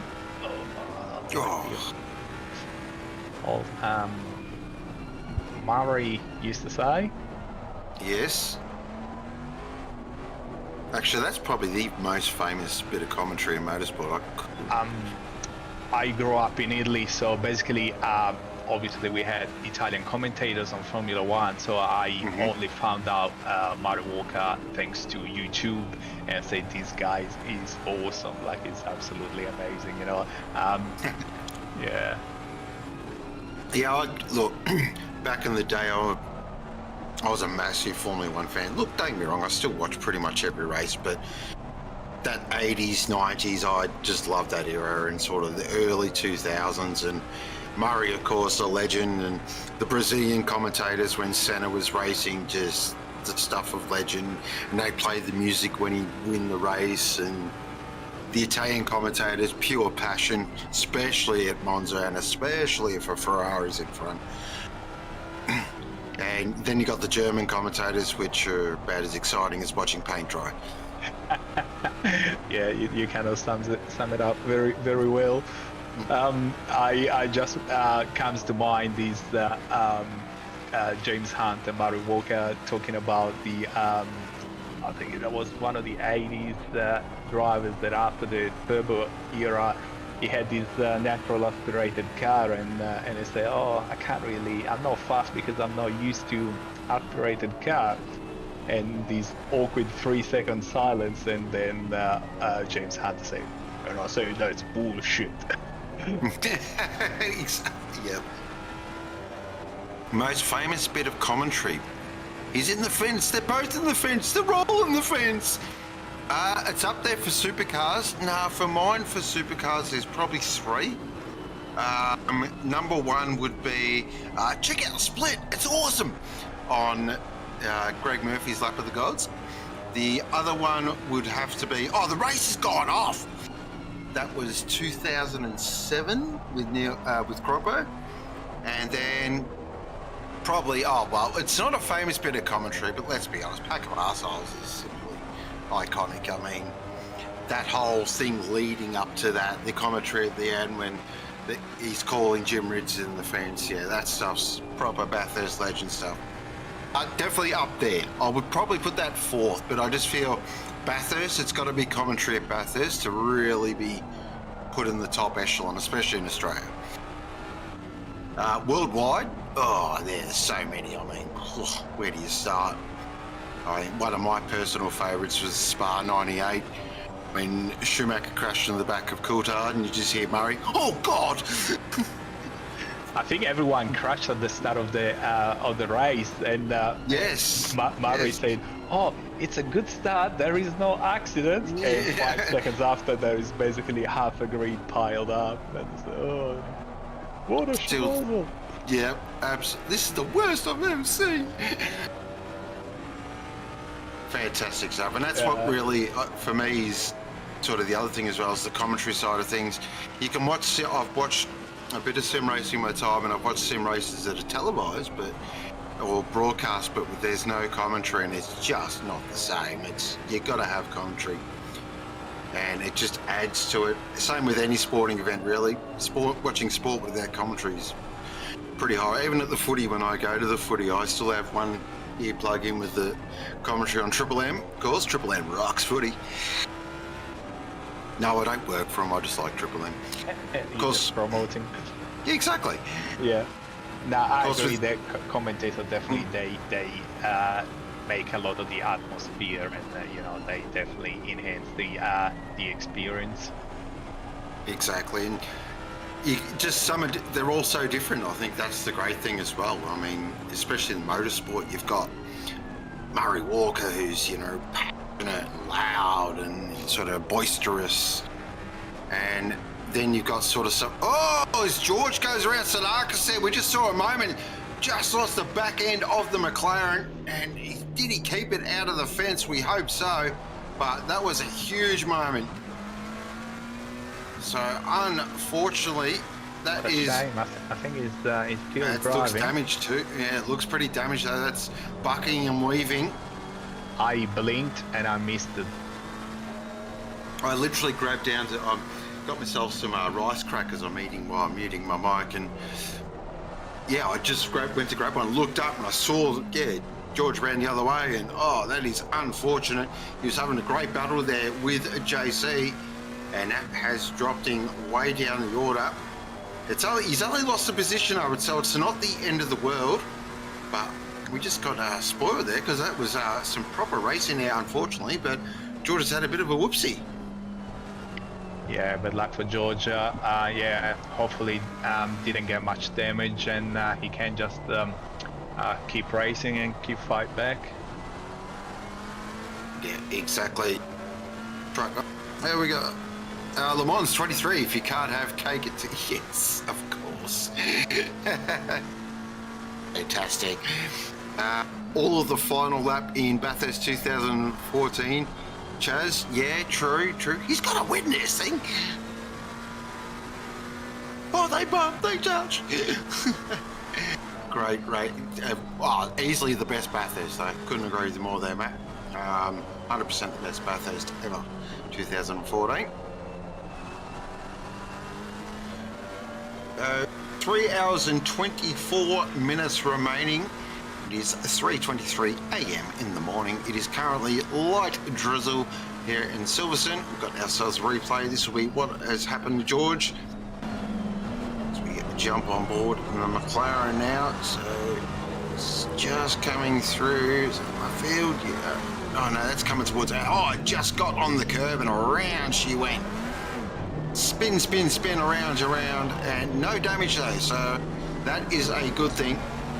But those tyres will definitely be feeling a little bit secondhand, probably a couple of juicy flat spots on them. So just be driving, just pull it back a little bit and just try and see if you can bring the car back into the window. Yeah, well, it happens to the best. Not that I'm kind of saying that I'm one of the best apart from it, but it happened to me a couple of weeks ago on this great race, Zandvoort, when I was in a pretty strong position, probably with 5 laps to go. I just put my rear tire on the curb and hit the wall as hard as possibly could because of a spin. So yeah, this stuff happens. You can do the right thing for the whole race, and one little mistake like that and you're gone. Exactly. And that's the skill with endurance racing. It's just keeping your mind in the moment. As we are looking here at Scotty Rochford, currently in 17th position. They're on the big recovery drive after their unfortunate DC earlier on, about an hour and a half ago. So, no, Scotty, he'll keep the head down. He'll truck on. Doing a nice job in the Kovacs Racing Porsche. They've done a nice job with their LED lights on the roof. Yep, they do it. They do turn out some beautiful cars there at Kovacs. I'm a big fan. Well, I drive for them, so I don't get paid to say that, by the way. They do an awesome job, and good bunch of blokes as well. Big fans of all of them. As we're on board with Annie, as he flows through Maggots and Beckett's. Look at that, just wants to step out, but nice little bit of car control there. Just hold on to the slide. Now heads off towards Stowe. Probably the trickiest corner on the track, Stowe, for mine. Always feel like you never get it right. Yeah, definitely. I find very interesting Maggots and leading into the hangar straight, because if you don't nail the exit, you are looking at losing, 2-3 tenths easily. So it's a very tricky track, Silverstone, just because of these connected corners and those big strides, and you really have to put everything together. Yes, certainly. Couldn't agree with that more. And a quick look there down time machine, nothing really sort of happening there. So as I say, we are in a bit of a hold mode. Here is Holmesy. Now, rain decreasing in 15. Interesting. Keep an eye on that, because if that works into their window, oh, they're looking very pretty. They'll gain a pit stop here. Will it make a big difference? We're just waiting for that gap to normalise, and we'll see how much time they can make on the 7, or is the 7 already a lap ahead? God, ACC, it's the only thing I don't care if they don't update the rest of the game ever again. Just update the bloody timing board, please.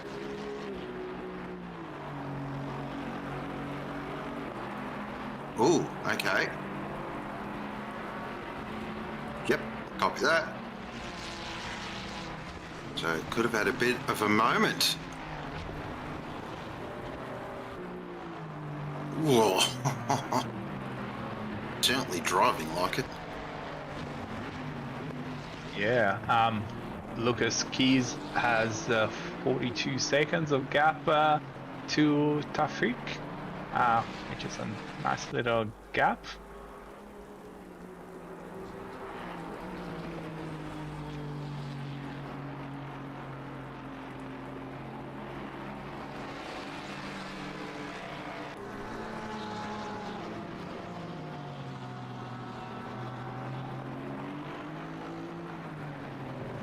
Thank you for the update. 7 is 1 lap ahead. Thank you. What would I do without you, chat legends?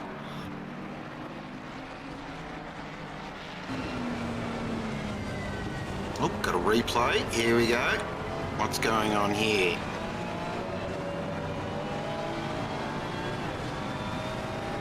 Patience. Okay. So here we go. Moving in now. What's happened here? Is this what I think is going to happen? Yep. And around she goes. Out of the fence. Oh, no. Unfortunate. It was a double whack. And driving on grass with slick tyres in these conditions would not be a lot of fun. And all of a sudden that is a very not happy Ferrari. That will have a fair bit of damage on it, actually, considering it was a double whack and going there at a fair lick. So all of a sudden that will bring the 153 maybe a little bit into the picture. Ooh. Of course he has. Yeah. Yeah, he just got a big wake up slap and now put his head into it. Now rain is stopping in 15. Okay. Now, if they're in their window at that time, that'll mitigate that a little bit. So, but of course then they've got to repair damage. So really it's courses for courses. And it's true. I mean, if it's it's one of those if it's a 5, 6, 7 second job, you probably go, you know what? We'll maybe do it in another stop a bit later when it won't hurt as much. But I think, yeah, if it's any more than 10, you're kind of obliged to really do it. Do you see they could just have a look there? The car doesn't look as nice, just doesn't look as pointy as it did before. But there is a very serious man behind the wheel. He certainly knows what he's doing. What's your car of choice, Sean?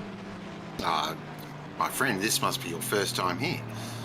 I am very much a Porsche enjoyer. You're one of those. I am one of those, yes. I normally drive McLaren. I had to drive the BMW in some races. I found that the BMW is a tank compared to the McLaren. The amount of damage that it can get and keep going with it. Like I reckon I was driving sometimes, with 20-30 seconds of damage, and basically wouldn't make much of a difference in pace. So yeah, something to consider, I think, especially for endurance. Yeah, I mean, definitely. Look, if if it's you're not a clumsy driver like me, something nice and robust with a bull bar. If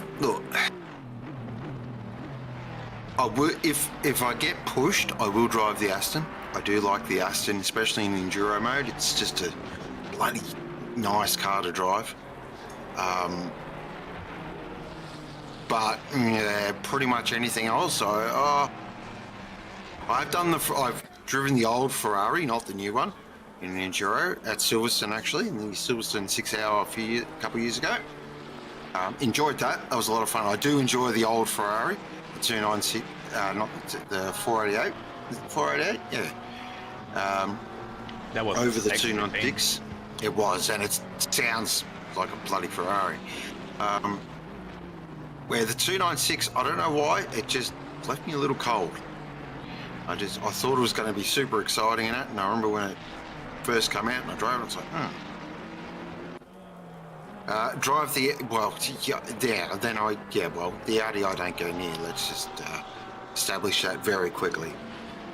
I don't think I ever drove the Audi at all. Oh, you're not missing much, really. Do you like hot pepper chilies in your eyes? Is that something you enjoy? Someone does, not me particularly, no. Yeah. Yeah, that's kind of the feeling the Audi gives me, so. Yeah, no, I'm not looking forward to that. But yeah, now we're spoiled for choice. Aston Martin is something that will definitely tickle my fancy because solid in a way and seems to be pretty fast. Like oh no. Oh, Holmes is around. Spin. Oh, keep it. Yeah. Looks like the car's Hopefully it's not around. bogged. Should be able to get out and then rejoin, but that one's hurt. They are definitely not in the window. Well, I think it's one of two things. It's either they're not in the window or they're just trying something different.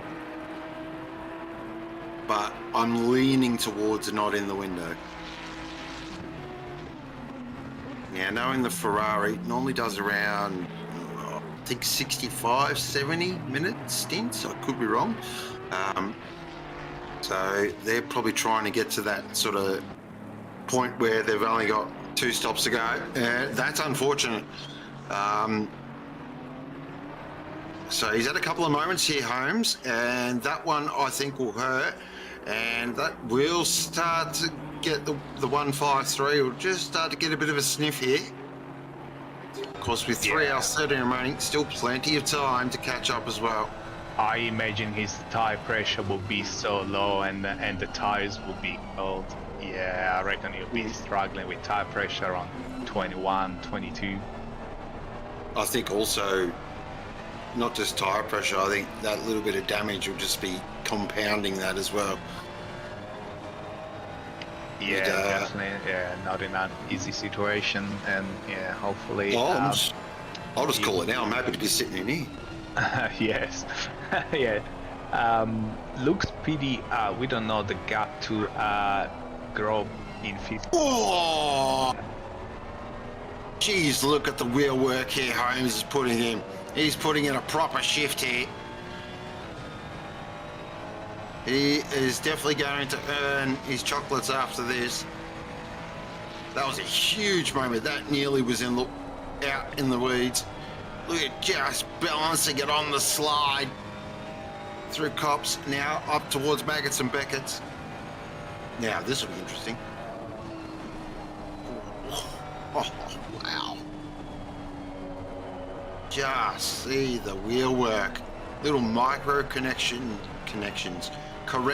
here and there. Just trying to keep it on the black stuff. Yeah, I'm sure he fourth. Very much looks like forward to the end of his stint, handing over the wheel to somebody else. Yeah, that's right. Yeah. And it's always the way you get to the end of your stint, the weather clears up and the track gets better, and you're like, really? Like, come on. But still doing a stellar job, like considering on slicks in these conditions is a huge draw. Oh, that was very close as well. Always deceiving when that happens. Keep it pinned, Holmesy. Now through Abbey, what's it like through Abbey? Oh, look at there, that's wild. That's a wild ride. Doing an awesome job to keep it nice and straight relatively. It's had a couple of moments. I thought the Assetto Corsa rally just came out, but he's already into it. Oh, and again. Just see the opposite lock. Oh, he'll have forearms the size of Popeye after this.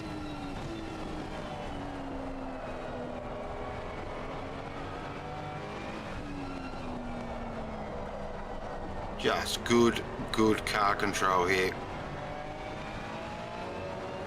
And as I was saying, this could play out. It might play out towards the back end of the race. I think for them, though, I think the rain may have just gone a little bit too long. Oh, jeez. Yeah, potentially. Yeah, probably went for a good 20-25 minutes. Not too sure, but yeah, it's a long time to drive on slicks at night after a big day of racing. So yeah, hopefully they haven't compromised the strategy.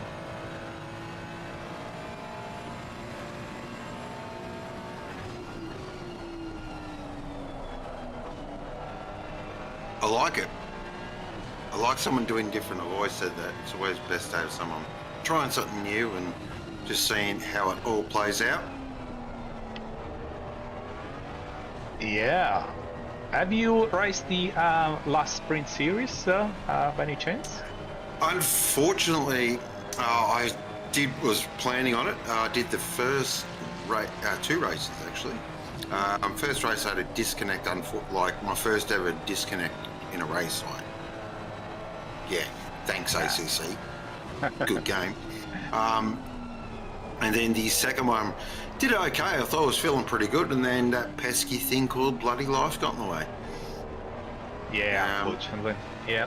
Yeah, it's so. But I'm close to the end of my AC. Whoa, Holmesy. Well, oh, there's a drive-through as well. There's a little bit more salt for you. Now that brings the 1.3 right back in the calculations now. So that is really going to hurt. That's ruthless. That is brutal. Yeah. That's just the ACC software, because it must have kept it pinned as it was on the curb and registered as a track Well, limit. the thing is, Yeah. if he didn't keep it pinned, he would have spun it for sure, guaranteed. So he had to keep the boot in, and unfortunately, he's been stung with the track limits. Oh, and partner 695 as well. Oh wow! So fatigue just starting to creep in here a little bit. And I've always said driving at night just makes you that little bit more tired. It just makes you lose a little bit of an edge. It's just way more tiring at night than it is during the day. And conversely as well, with these conditions, you're just concentrating so much. And Bob now will have to make a trek through the pit lane, which may bring Stefano back into this as well for that sort of sixth position. Yeah, he was only 30 seconds behind, and with the short pit of Silverstone, I reckon they're gonna get very, very close. Oh, this is the worst feeling when you've just got to hit that limiter and basically go. It feels so slow. It feels like forever. He'd be watching that track map as well. So I'm just going to have a quick look there on the track map and try and use my big boy eyes. I'm just seeing where the 90. Where is the 90? Quick. Oh, thank you. Oh, look. Oh, the 90's up near the loop. So no, they'll cover that off pretty easily. But you don't want to build up too many of those. One or two more. Oh, 277's had a bit of a moment. So, George has had a big moment there. Too busy commentating, George. What's going on? So, hopefully no wall contact there. He's had nearly another moment. Nearly a huge moment. He's gone. He's around. Oh, now hold brakes. We've got to hold brakes. That's a really difficult position. Oh, is there contact there? Oh, wow. That was very close, but good heads-up driving there. Big moment there in the McLaren for George Tanaka. Oh, he's having a real devil of a time in that thing. That does not look like a lot of fun to drive at the moment. I am happy I'm in the booth now. I reckon I'm going to pour myself a little glass of white wine, because the action is getting red hot here. Yeah, certainly it is spicing up, and that is what we love about it.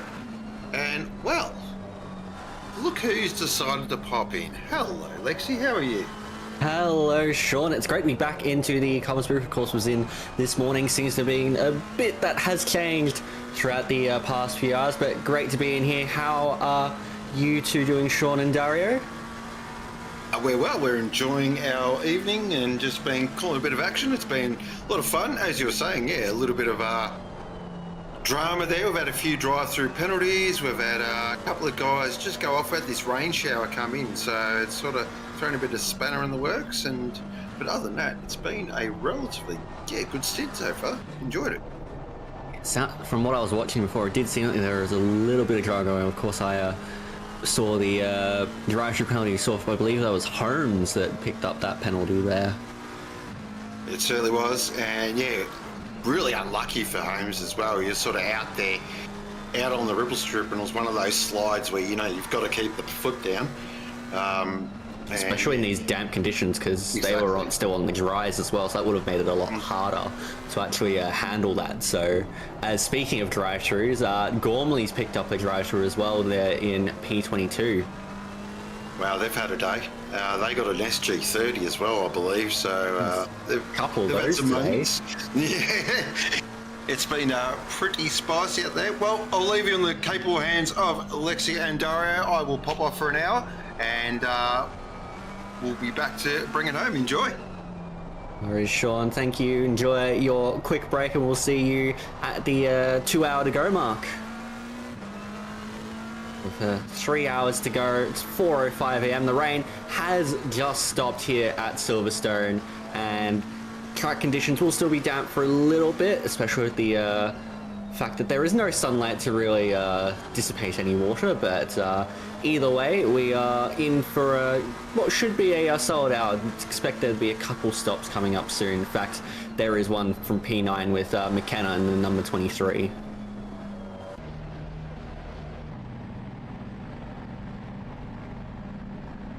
Here you have Gormley coming through the pits now in the Skillshare Racing. I believe that will be the red car doing the drive-through penalty there in the number 14.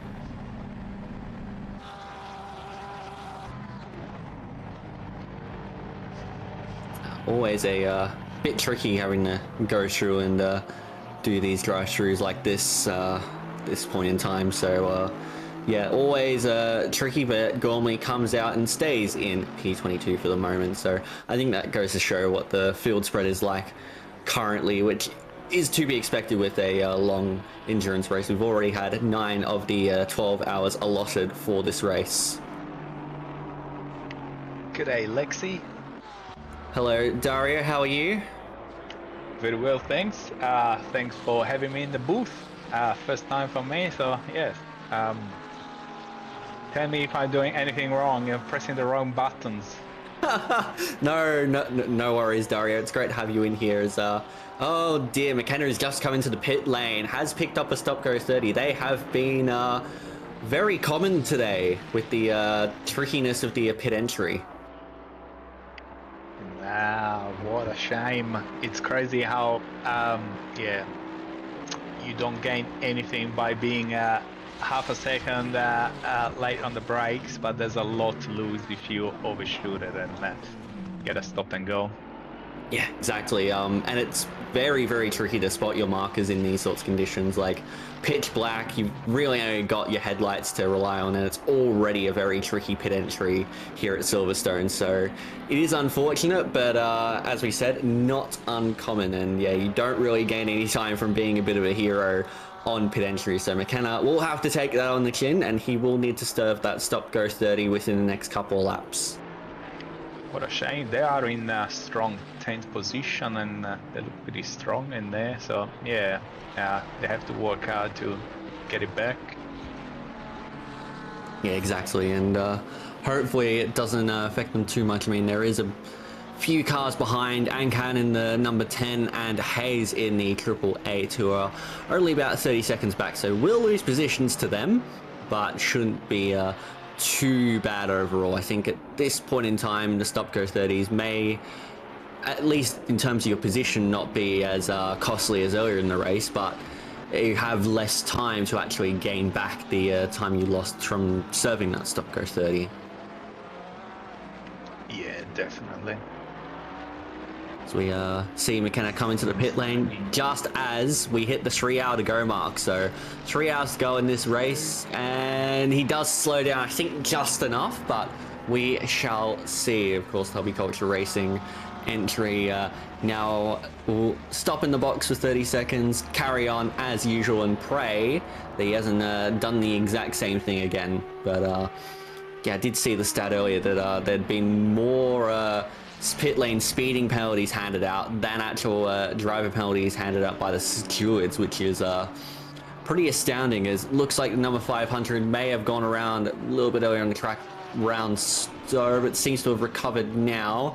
Hasn't really lost out too much. Is still in P13 is Jerry Spenceley, but that will be very costly for Spenceley, as Keys comes into the pits now, our race leader.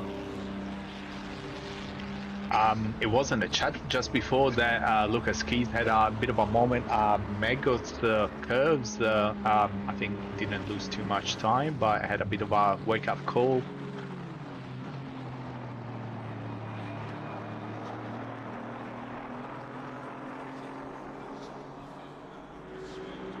As we watch on now, Keys pit stop he'll likely move on to the dries, given that the track conditions will continue to improve now that the rain has stopped again. Now on board with Josh Holmes, who is sitting there in P4 in the 69 car, had a drive-through penalty serve not too long ago. As yeah, last incident penalty was on lap 153. Yikes, that is a long time ago. I mean, great that these drivers are very clean in sort of the side-by-side combat, but look, the pit lane speeding could certainly be addressed a little bit, and also some of your track limits, but I think you're always going to get track limits penalties around here. Absolutely, especially in these conditions, a bit wet, a bit damp. Someone's on slick, someone's on wet. So yeah, something is likely gonna happen. Holmes went nice and wide, I think, on T1, if I'm wrong. Yeah. I think it was still on the green bit of the curb, but yeah, he wants to be careful. It's getting wet. Yeah, drive-through penalties continue to appear, as now Saxon Hayes has a drive-through penalty in the 888 car. So that will drop him straight back behind McKenna again, you would think, or at least very close to where McKenna is, and has now come into the pits to serve that drive-through penalty. So, yeah, look, few little bits and bobs like that, as the 416 has gone around, as the 100 gone around as well. So a few cars go around in unison, but at completely opposite ends of the racetrack there. The number 100 over Taniyake is really kind of stuck there, coming through Maggots and Beckett's, and is having to wait until cars clear the way, and has now found a bit of clear track to keep going. As looking in chat, reason the pit entry circuit is clear, you have to get on the brakes before you even see the speed limit light, so it's hard to judge if you don't properly practice it, and even if you practice it, you're still going to mess it up from time to time. So yeah, far from easy here. Absolutely, and we have like all these quite a few drive-throughs for track limits after 9 hours. I think it's pretty good in these conditions, you know, driving 9 hours with only 3 track limits infractions. So yeah, they are bound to come in, especially in these tricky conditions.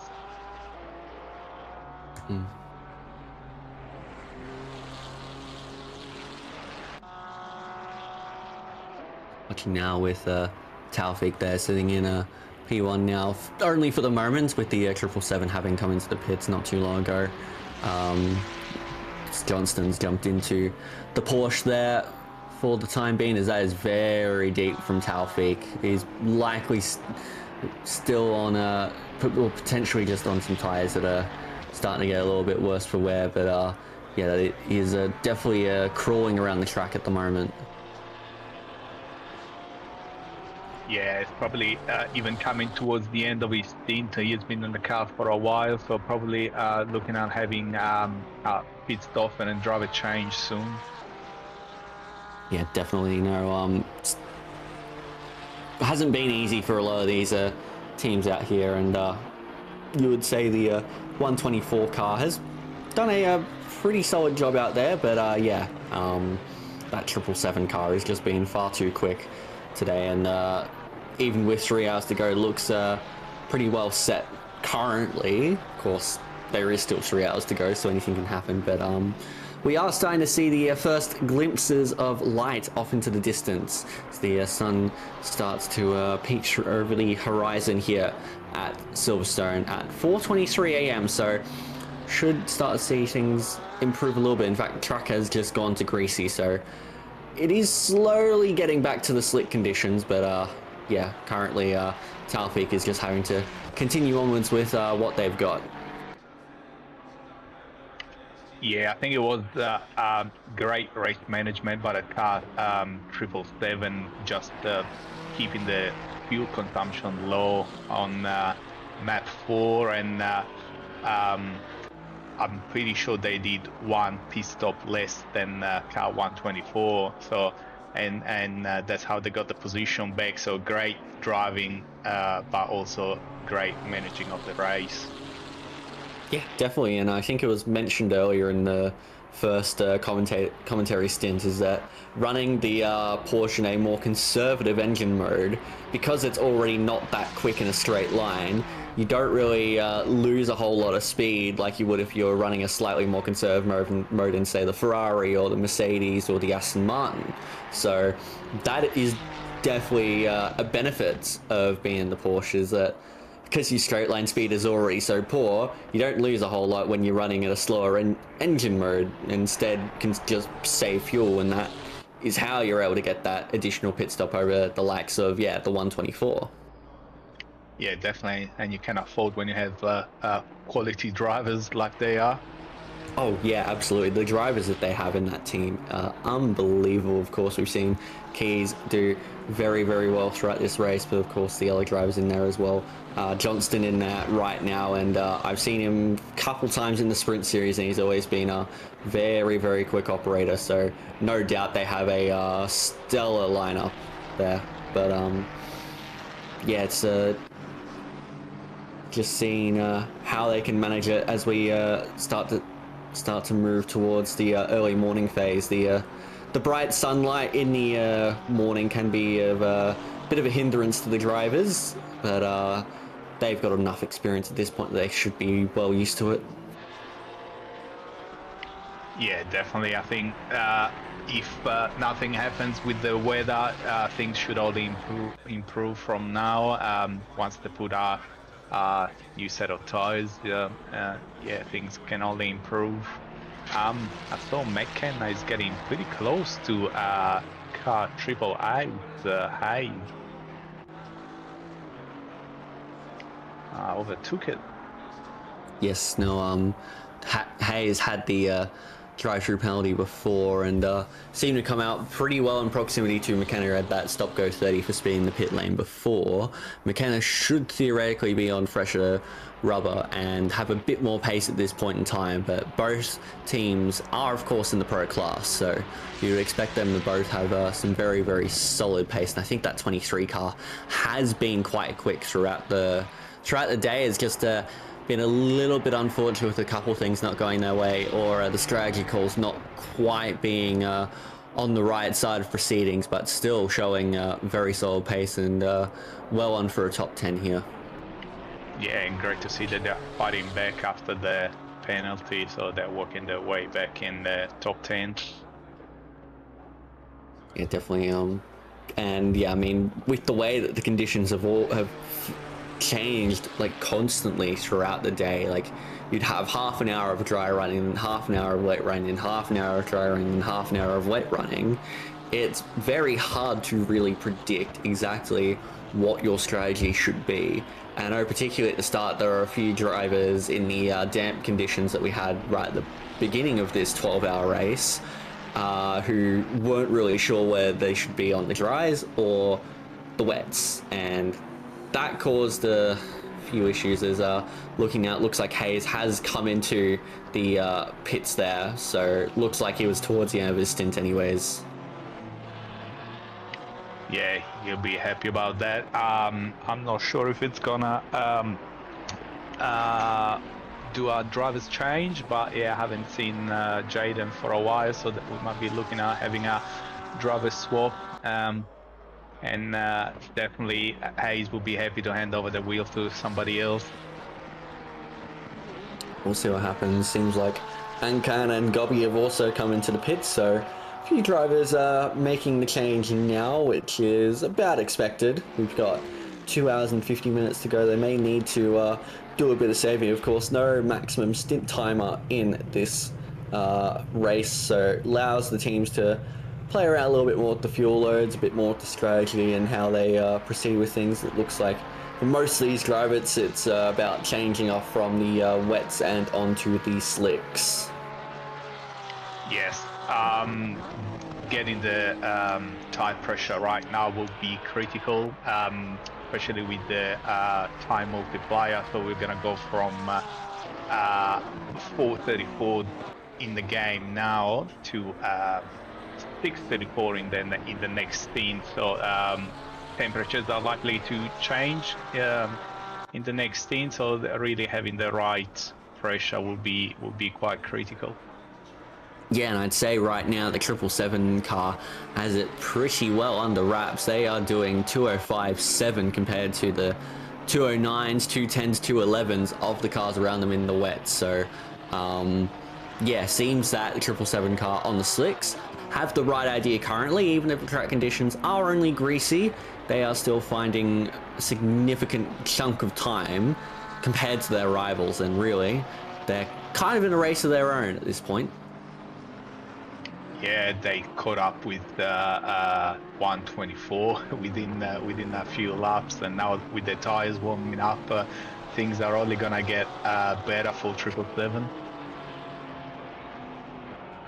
Yeah, exactly. No, as you say, their race management has been supreme, and looks like Taufik is still going to stay out for a little bit longer, so may cause a little bit of a headache for Johnston. So we'll carry on board with this little battle here and see what happens between these two drivers. Of course, we've got wets on the 124 of Taufik and dries on the 777 of Johnston. So coming up now into Maggots and Beckett's, you'll see Johnson will just have to follow along, and he does have to follow along a little bit slower than he'd like, but should be able to find a bit more drive on the exit to get the move done with the superior grip of those slicks, as we see Matt Nipris in the 700 come into the pits.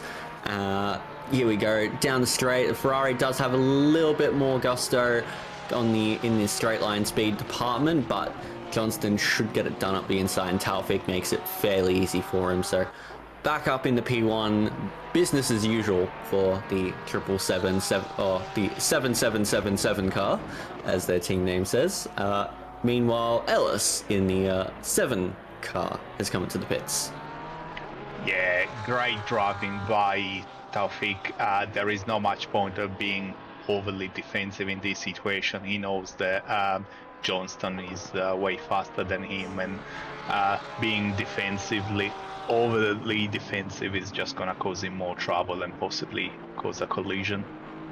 Yeah, exactly. Johnston realistically is not his race. His race will be with perhaps the 7 behind, but even then I'd say Taufik and the 124 car are sort of in their own realm as well. Like all of the top 3 teams are sort of in their own area of the racetrack compared to each other. So you would say that things are pretty well settled out front. Still a few battles going on around, and plenty can change in 2 hours and 45 minutes. Yeah, definitely. Yeah, obviously they have a plan, and they're sticking to it. That is car 124. If it was me, I would sub out and get some slicks and possibly get a fresh driver, because that doesn't look like the wet tires are the best tire for the situations. But obviously they have a plan. Yeah, I think their plan at this point is to try and extend this stint out as much as they can, so that they can finish the race on 2 stops, provided it stays dry to the end, which is certainly a risk to take, but could pay dividends in helping them secure a P2 position. But meanwhile, we've seen a drive-through penalty given to the 342 car. I believe they've just come out of the pit lane, so they've likely picked that up from speeding in the pit lane, but not overly speeding in the pit lane. So that will be straight back through for Jack Miller and into pits to serve that. As further back, it's 333 that's going around. That's Gosling there in the Ferrari. It's going around on the exit of Maggots and Beckett's. Whoa, offline there. Can come back on now fairly safely. Game has treated fairly well, so carry on, but that has lost him a large chunk of time. Yeah, it doesn't look like he lost a position, but definitely lost a fair bit of time. And oh, hang on, the 124 has just gone around. Sorry to cut in. The 124 has gone around at Abbey. So that is Taufik, and that is a calamitous error to make at this point in time, and he'll almost certainly now need to roll into pit lane.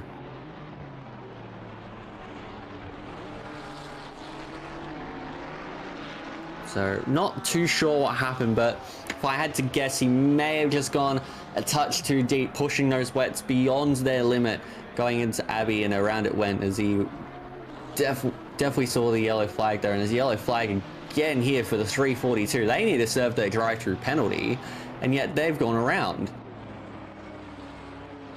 No, what a shame. Yeah, here he goes. Yeah, also his wet tires will be on fire probably by now, but...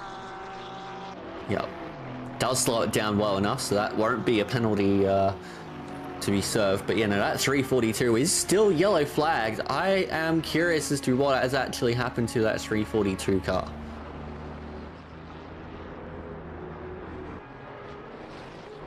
It's just stuck there. Maybe he's got internet problems or something. Is it internet? Is it gear issue? Although look, you see the little bit of movement in the rear tire there, but that's really strange. That is calamitous. And yeah, he's had to return the pits, so he won't be able to serve the drive-through penalty, and he's had to. Oh dear, the 342 car, Blue Flag Express. That is a sorry state of affairs for that McLaren team. What a shame. In fact, yeah, we'll carry on here with Monks. In fact, looks like they have disconnected, so maybe a more a bit more of an issue than it may seem. So that is really unfortunate there, as the sun has now started to rise. We'll see a bit of a replay. This is what happened to Taufik into Abbey. Let's see, he's gonna come in to Abbey, and yeah, he loses it on entry, so just had no grip on turn in, and that was that. Basically, it's like when he, once he broke to try and turn in, just went on him. Yeah, broke traction. Yeah, probably those wet tires would have been red hot, and as soon as they got the turn, broke traction. Yeah, that is really unfortunate there, but he's now back out onto the track with a fresh set of slick tires, and looks like Hamilton's been thrown to that car safely, but now they've only got a 10.9 second buffer to Babby behind. He's definitely in the hot seat now. Yes, indeed. No, Liam Hamilton, who has a straight named after him, lucky bastard, will be wanting to really get a hustle on now, as the sun is now well and truly rising, and we can see a reasonable amount of light here at 4:51 a.m. That is very early. That is one of the best English sunrises that I've ever seen. Yeah, I know. You can almost make out the sun. You just have to imagine it, that he's there. Pretty much. No, it is very much a typical English morning here in Northamptonshire at Silverstone. So Yeah, it is one of those things. There's getting some questions about 666 and puncture there for Jamie Conboy. They have rolled into the pits. Take a look at this replay now. This is what, the 69 car, so that is Holmes in that car currently. See what actually happened here. He's gone very, very deep, and that is not the line, Mr. Holmes. Oh dear. I think he got a phone call or something, because he wasn't even close at doing that corner. Oh yeah, there's something maybe not quite right there. He said he's pulled over to the side. The car looks like it's crabbing around. Maybe he's got a puncture. Yeah, that. And speaking of punctures, JC did have a puncture for the second time today, but yeah, that looks like a puncture on the 69. That is way, yeah, no, that is gone. That is dead. Unless he's on, is he on wets? Surely he's not on wets. That because I can't see any yellow markings there. I'm pretty sure Holmes, Holmes is still running on slick. Oh, you're kidding. He's.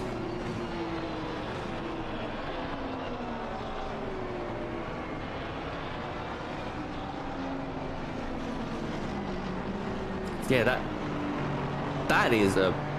Yeah, I reckon he's got a puncture then if he was still on the slicks, because that looks awful. In fact, yeah, it looks like it's down on the left-hand side.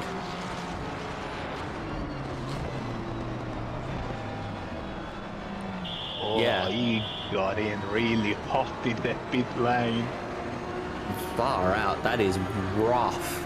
That is absolutely rough for the 69 car.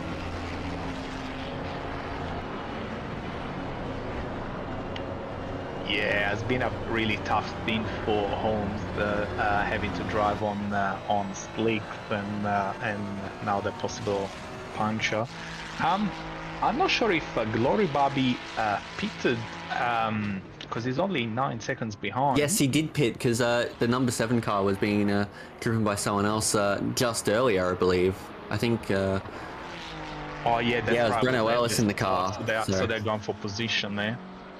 Yeah, I think it's just the result of the mistake from Taufik that's made it a lot closer between Hamilton and Babby throughout this stint. Yeah, 9.5 seconds at the moment.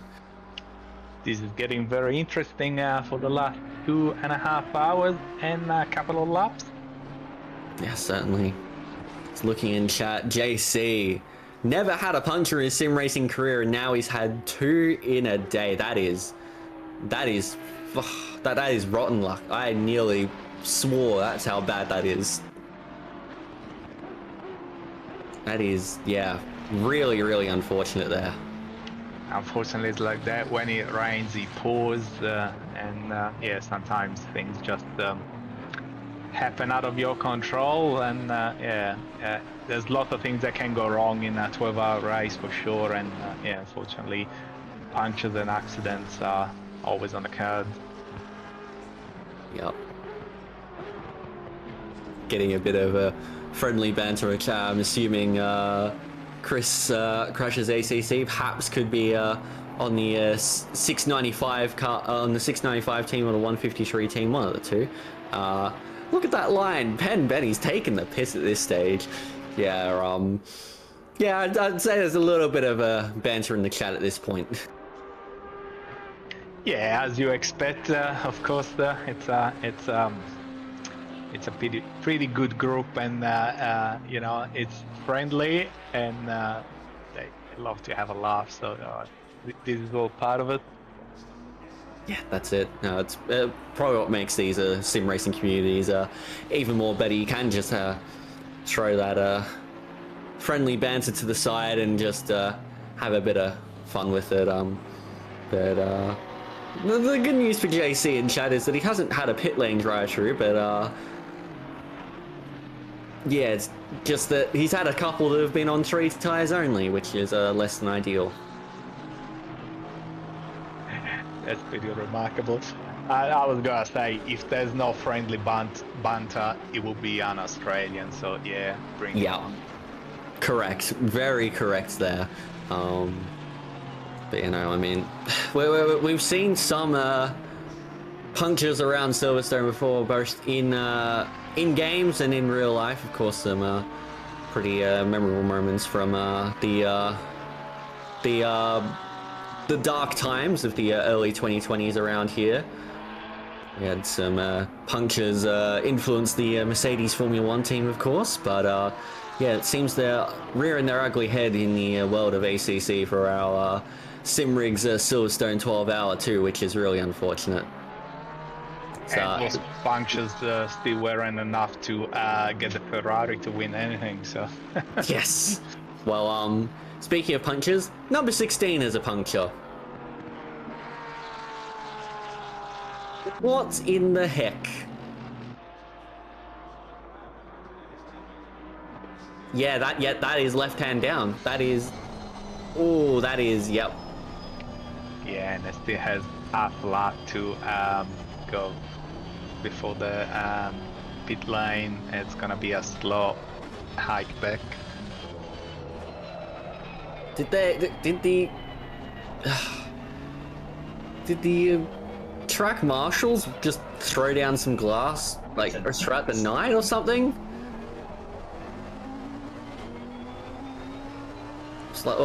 Just like some small diamonds throughout the track just to pierce some tires and get a bit more entertainment out of it, because if they have, not really appreciated. Yeah, definitely some naughty kids have been there and they must have done something, because yeah, all of a sudden we're having all these punches. Yeah, okay, that is word that rhymes with fire truck.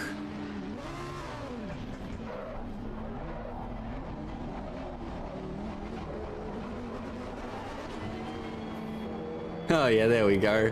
Doug Ryan, 3 hours without a penalty makes us go crazy. Yeah, okay.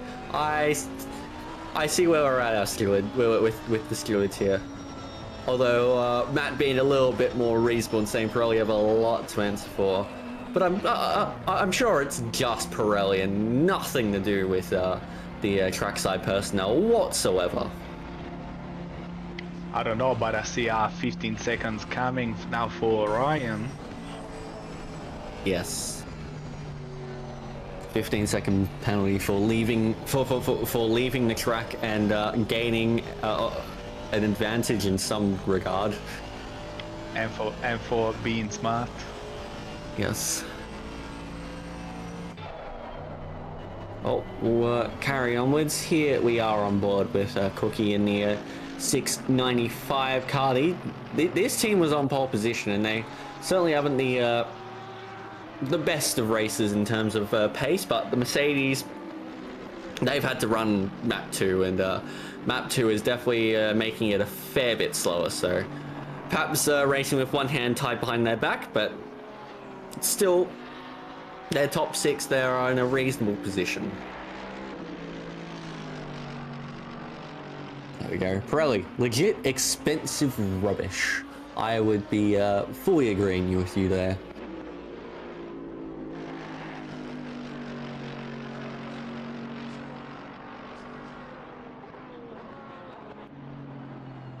So 2 hours and 31 minutes ago, our current order with 277 laps run is 777 leading the way. Johnston currently driving in that entry, followed by the 124 Ferrari with Hamilton in the car. Rounding out your podium currently is the number 7 Porsche of Glory Baby and the Velocity Sim Sports entry. Followed up from that, we've got the 153 Aston Martin of Monks, Skill Issue Racing Blue, the number 69, nice, Ferrari of Benjamin Hignett, Valkyrie Motorsports. Then we come down to the Thunderstack Racing 695, currently being driven by Brad Cook, followed by the leaders in the silver class here with the SKS number 90 Lamborghini of King, leaders in the Pro-Am class, Clark in the Crystal Persuasion 416 Ferrari. Then we have McKenna in the 23 Ferrari, sitting there in a hobby culture racing car. And then rounding out your top 10 is the number 700 MRT Mercedes of Pessybridge. So 2 hours and 30 minutes to go. Track conditions have improved too fast, so should see the time start to really improve now. Yeah, temperature is slowly creeping up both on the air and the track, so definitely we're gonna see the pace pick up significantly potentially, and yeah. But at this time of the race, it's probably not much more about the speed, but just to keep it safe, keeping it off the track, keeping off the grass and the walls, and make sure you don't do any mistake that can give away your position.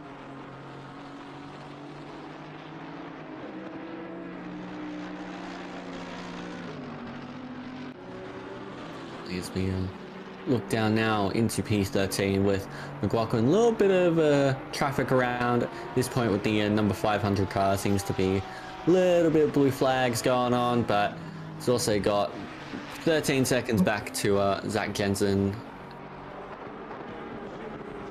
It's coming through now into Cops. So keeping it nice and clean as the Porsche guys 500 car, as through goes King on the lapped car behind, and King will start to roll into where Josh McLaughlin is sitting currently.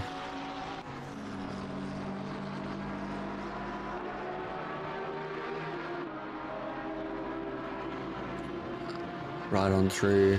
It's a beautiful sawtooth livery with the team name that I choose not to pronounce, or a team name you have to really pronounce. So far, King Slow. But yeah, it's always been one that's caught you out. But that is a beautiful livery that they are running on the Lamborghini there. Always love a bit of pink and black. That's definitely eye-catching. Also, yeah, love the Lambo and the V10.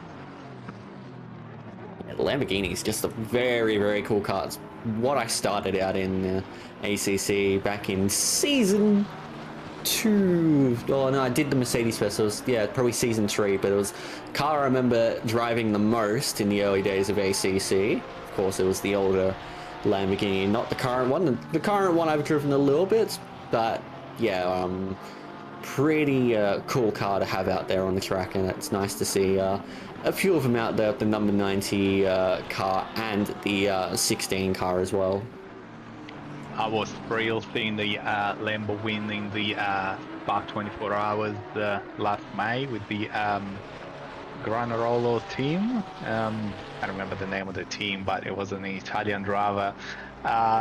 So it was pretty, yeah, I was pretty happy to see a Lambo winning. Yeah, always nice to see a range of different manufacturers. Of course, we always see likes of your Porsches, your Ferraris winning, but it's always good when you beat the big dogs, WRT. Oh yes, in the BMW, yes.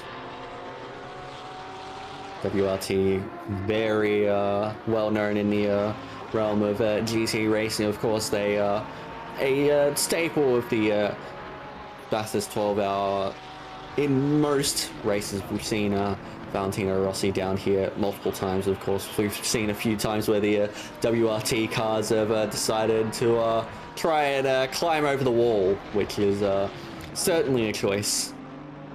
Yeah, they did it quite successfully early this year when they won. I don't think they were the fastest car, but once again, experience in these sort of races paid off. Chaz Moser was doing an amazing job with the Ferrari, and he had a blistering pace, but yeah, probably WRT with their experience in endurance, they nailed it, and yeah, they got a victory.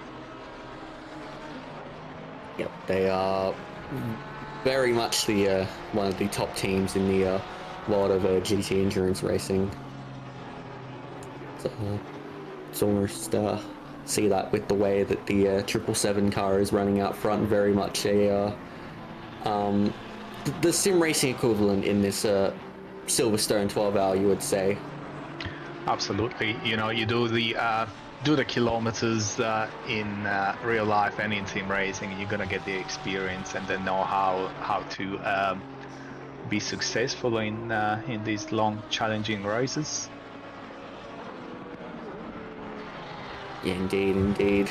So, looking on now with Brickley's got Ren right up his gearbox currently. The two Ferraris there, the 333 KA Motorsport car and the 614 of Ren just behind. So we'll see a little bit of a battle shape out. They have been lapped by the number 500 there of McLaughlin, so it will be a straight fight out between the two of them, who are currently sharing the same part of the racetrack going down the hangar straight towards Stowe.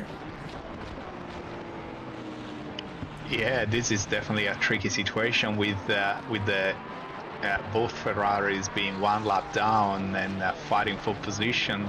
This is going to be interesting. Yeah, it seems like Brickley has a bit of pace on hand over McLaughlin at the moment, so we'll see what happens here. Maybe I'll put a car between himself and Ren once more, but I would highly doubt it at this point. We're still a long way to go, and I doubt the 333 will be looking to make too many moves on cars that are a lap ahead of them, especially since they are leading the M class currently. Yeah, and I reckon they did a pretty good job with the liveries too. Yeah, it's a solid livery on the K Motorsport 333 car. The sort of light blue and the black is always a pretty good combination, but the added accents of the purple and the red, it's yeah, pretty solid. And I'd say got many great liveries across the grid, as we always see in any of our OOR races here in ACC. We've got plenty of talented artists and livery designers throughout the community, so it's great to see. And as we sort of thought earlier, Holmes did have a puncture. It was his first puncture in ACC in what is, I believe, going to be his last ever race in ACC. So yeah, that is very unfortunate. Seems that your team is still holding on the P5 currently, but yeah, it's definitely been that kind of day for a lot of drivers out there, including JC and Chad.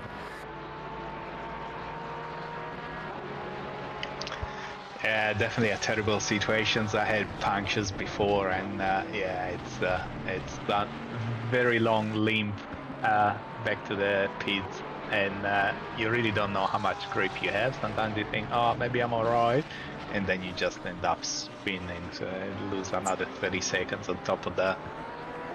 Definitely looks like Brickley is being held up here a bit by McLaughlin, and that's allowed Ren to really just hold nice and tight with the 333 Ferrari. It did look like he could have made a bit of a dive down into club. Would have been a very ambitious move, but he is just holding in there, and Brickley, if he can't find a way through and keeps falling off of line, that is going to really compromise his attempts to hold off the fellow Ferrari compatriots. Yeah, definitely a tricky situation. I like on the chat, JC is inviting Holmes to do one more Bathurst. I mean, it's Bathurst. Like, you've almost got to do it. It's an obligation to do it. Oh, you have to. Look at Gattender. He won one 48 years old. Like, you got to do it.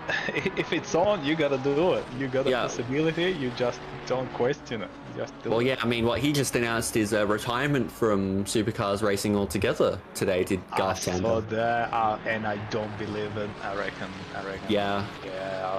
It's going to be weird because we won't have Tander or WinCup on in a supercars race at all next year, because WinCup stood aside from co-driving roles as well. I didn't know about WinCup, but they would definitely leave a gap because they are pretty handy as co-drivers. So yes, they definitely lead a void if they really retire. Yeah, well, yeah, I mean, I think the announcement with that Wingcut was going to focus more on his team principal duties came at the same time that they announced Percat would be taking up that role, I believe. Yeah, okay. So yeah, we'll have Percat with Feeney next year from memory, if my brain isn't deluding me right now. But yeah, it's gonna be interesting. It's certainly been a fair old handover. Of course, we've got plenty of youngsters coming up in the rise in the supercars with Ryan Wood, Matt Payne, Kai Allen. Of course, freshly into a full-time driver role, of course, is Ojeda, who's really been on the outer for a fair while. Yeah, definitely. Yeah, you kind of it's like nature do its course, and we're always welcome young talent, and hopefully the supercars can offer a competition that is really worth their talent. Yeah, exactly. No, it's exciting to see the new ones coming through as we look about the 69 car. They still have their hazard lights on. Are they really that much of a hazard at this time? You can never be too safe, so yeah, keep it on. Yeah, well, I mean, that's the thing. If he wants to be safe, he'd be driving around at perhaps maybe a little bit lower speeds than this, but sure. Still going on just fine is Benjamin Hicknett in the number 69 Valkyrie Motorsports entry, about 26 seconds behind Monks, if I'm not mistaken.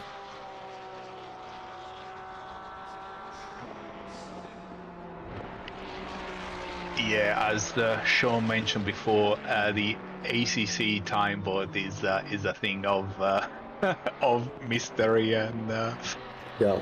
I not too sure what's going on. I kind of know because I've been here since 9 o'clock this morning, but yes, it's a bit tricky to interpret.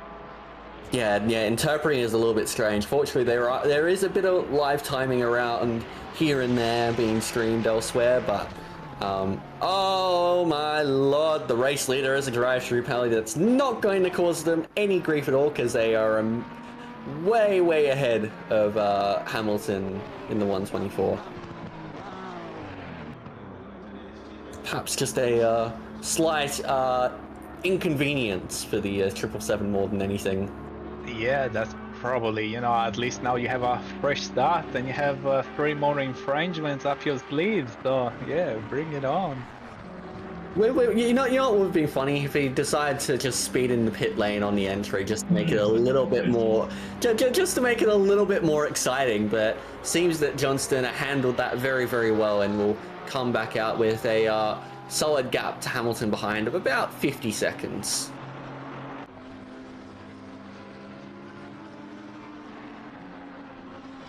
So, still early in the morning here at Silverstone, 5:40 a.m. Track is optimum, so the drivers will be pushing as hard as they can, and fortunately for the 777, they can push really as hard as they can at this point, as they have cleared all their strikes and can go again from fresh.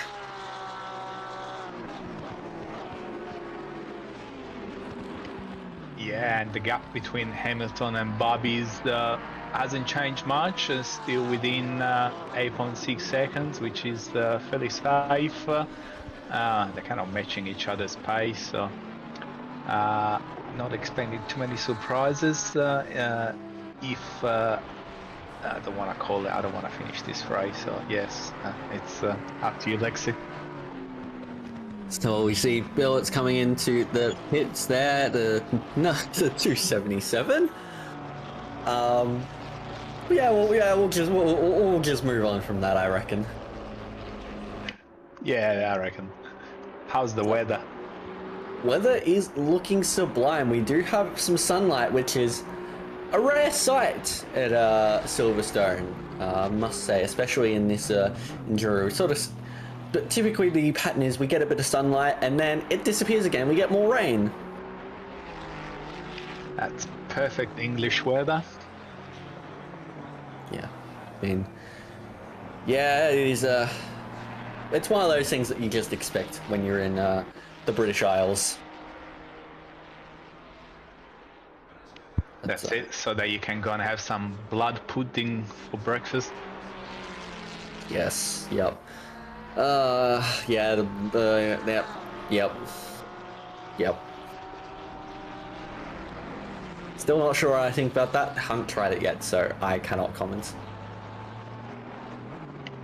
You don't have to anyway. So, I'm sure there is lots of other good things around before trying that. So Yeah. yeah, it's good as it is.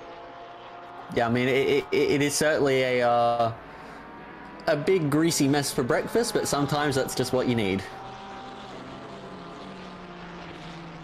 Yeah, probably something good if it's a big rainy November morning. Yeah, or if you've had a bit too much to drink the night before. Yeah, finish punishing your liver with Yes. a very heavy breakfast.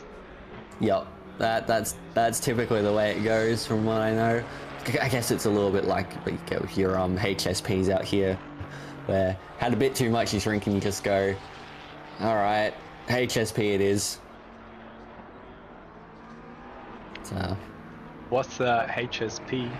Oh, yes. All right. So, HSP stands for Halal Snack Pack, and you've got your French fries or chips or whatever, with like bits of like kebab meat, be it chicken or lamb, cheese, and then whatever sauces you really wish.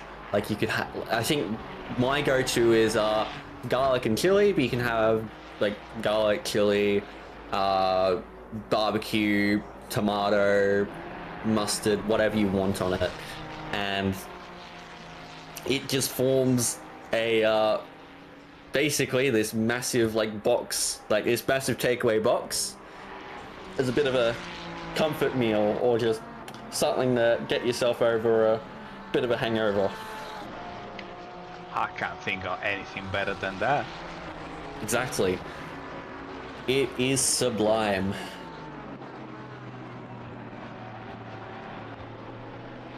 But anyways, carrying on from the discussion of food, hopefully everyone's had their dinner already, so they're not getting hungry from these conversations. Otherwise, please send us recipes in the chat. Yeah. Best recipes for sitting through a endurance race. Like what is your go-to meal throughout an endurance race like this one? Yeah, you really don't want to spend more than 2-3 minutes prepping, because the moment you turn your eyes away, something happens. So yeah, it has to be 3 minutes max. At that point, you're just doing up some 2-minute noodles or some takeaway, really.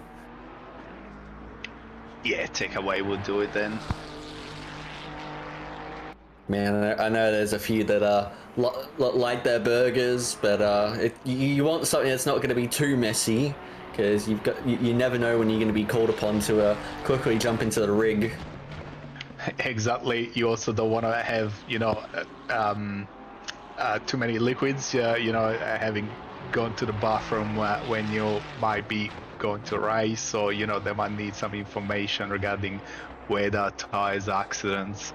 Yeah, cake is good. Yeah, sugar, yeah, bring it on always. Yeah. And keeps you awake, keeps you in the mood. Yeah, cake, carrot cake, something like that. Yeah, definitely. Some cake can really keep you going,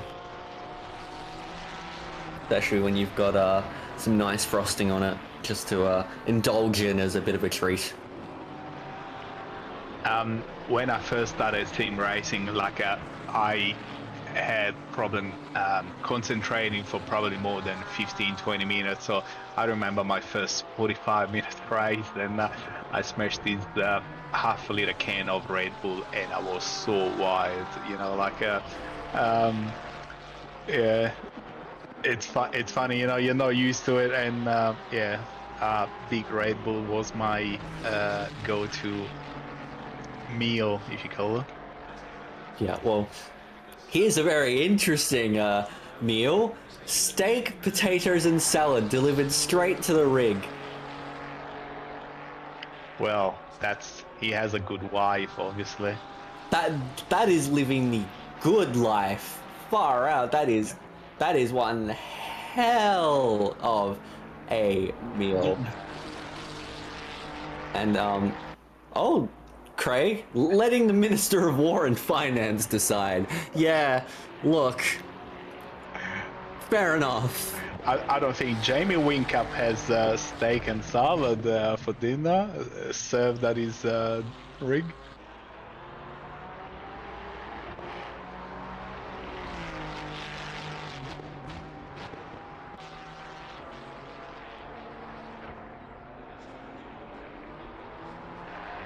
Carrying on here with Liam Hamilton there. Sun is well and truly rising at this point. It is nice to see. Glory Babby still holding him behind. On their last laps, it looked like Babby was fast by about 0.3 per second. So solid lap times from the number 7 Porsche. But Hamilton still setting 59.897 on that last lap. So they're definitely not slow. I mean, the best lap times for their respective teams are in the mid to low 58. So yeah, we've definitely seen fast throughout the race, but you would say it's still early days in their stints.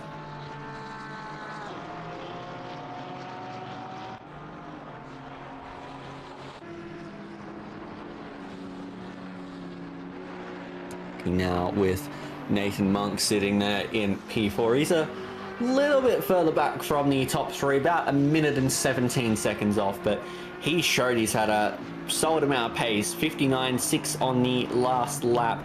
In fact, really all of the top 5 showing good signs of pace. Lap time set just by Hamilton and 59.3. That is about 7 tenths of a second faster than Johnston on that lap. But someone who's setting equal times to Hamilton there is the driver on board with now, Benjamin Hicknett there in P5 in the 69 Valkyrie Motorsports car, also setting a 59.365 on the last lap. So some solid lap times coming in from Benny Hicknett, as we have all come to expect, but we'll need to exude a little bit more out of the Ferraris to be able to get close to the Monks at this point.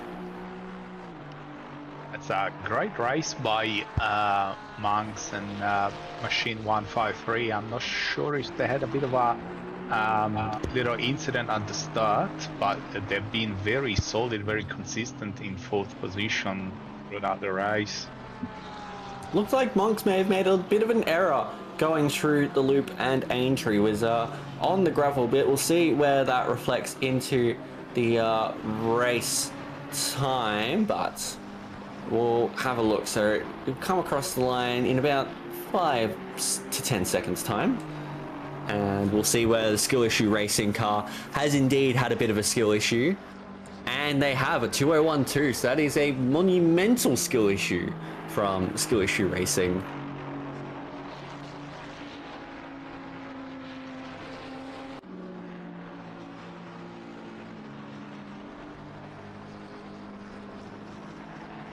See what Hicknett behind can do as he comes up to the line very, very soon. He'll come up to the line now. 59.7, so not as quick as the lap previous, but still about 1.5 seconds faster than Monks. So really just needs Monks to do that about 20 more times, and he'll be right up, and he'll be right there.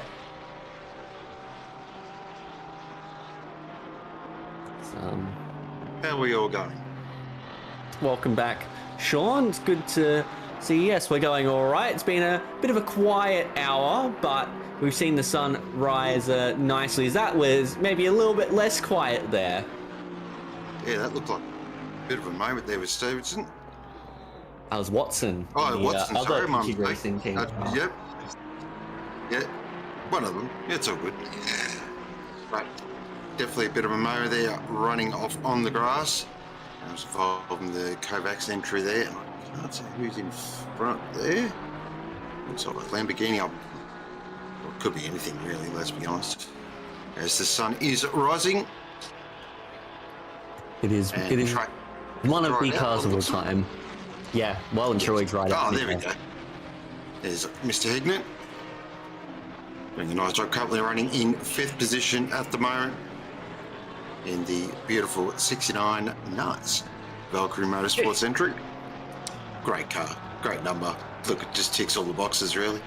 Yeah, exactly. You cannot go wrong with the 69 Valkyrie Motorsports car. It is a beautiful livery with beautiful drivers, racing using a beautiful number. Like, it is just quintessentially perfect. Now, here is the one and only Jaden Montanella, aka Loopty. Now, I thought of the Audi we'd get a bit of Loopty action on the straight, but unfortunately we haven't got any. So I'm a little disappointed, actually. I think he needs to improve here. Hey. He's still racing out there. There is still plenty of time for him. A bit of Audi on Audi action here. The number That's one. probably the worst looking sight in ACC for mine. What? Two Audis, one straight? Pretty much, yeah. Yeah, that's fair. At the very least, it was a Loopty lapping the number 100 Audi there, I believe that was. That would be Price Davies there. So they haven't had a great time in the number 100 Audi, but they chose to drive an Audi. They knew what they were going in for. I wonder if car 69 after the puncture before, if they're gonna make it to the end of the race with 2 more stops, or they have to do possibly 3 for fuel. I think they might have enough gap probably to have a 3rd stop to the 6th position Brad Cook, but yeah, it will be interesting to see if they can finish the race with only 2 stops. Yeah, definitely. I mean, it was a while ago now, but yeah, it can cause a bit of a domino effect with how the rest of the race will pan out. And I think based on the way that Hignett's pushing, I don't think they're really worried about that at the moment, or at the very least have consigned themselves to making a brief stop for fuel, or are really just in the belief that, yeah, there'll probably be more rain on the way, although we've gone quite a while without rain, which is a rare sight for this race. We've really just been going rain on, rain off, rain on, rain off for most of it, but this is probably the longest period of dry running we've had. Yeah, definitely. I'm not gonna make a call on the weather because I've been historically wrong, but yeah, it looks like probably car 69 might probably have enough pace to take another pit stop if they need to for fuel. I reckon we'll get rain in the last 30. It's got that feel. Yeah, if we don't have any more rain, I'll eat my own shoe. Oh, yes, we must get a live stream of that. There we go. Heard it here first, everyone. Can we do something about it? We'll have Glenn onto the server settings quickly. I'll make a quick phone call. Yep. Call in your connections, Dario. I just stacked a heap of rocks outside. I reckon it's gonna rain. It's gonna start raining with 25 minutes to go. Ooh. No shoe eating for me if that's the case. That is true. Northern Territory style, doing a stack of rocks, hoping for rain. Yeah. No, it's it just does have that feel about it with the way the weather has been, and I would be very, very surprised if we went 2 hours in the UK without any sort of rain. Yeah, I'd be shocked. Hopefully I'm not having to set up my Twitch live stream and get the knife and fork out. So what is it gonna be, a thong or a hiking boot? I mean, I've got an old Converse I need to get rid of. Ooh.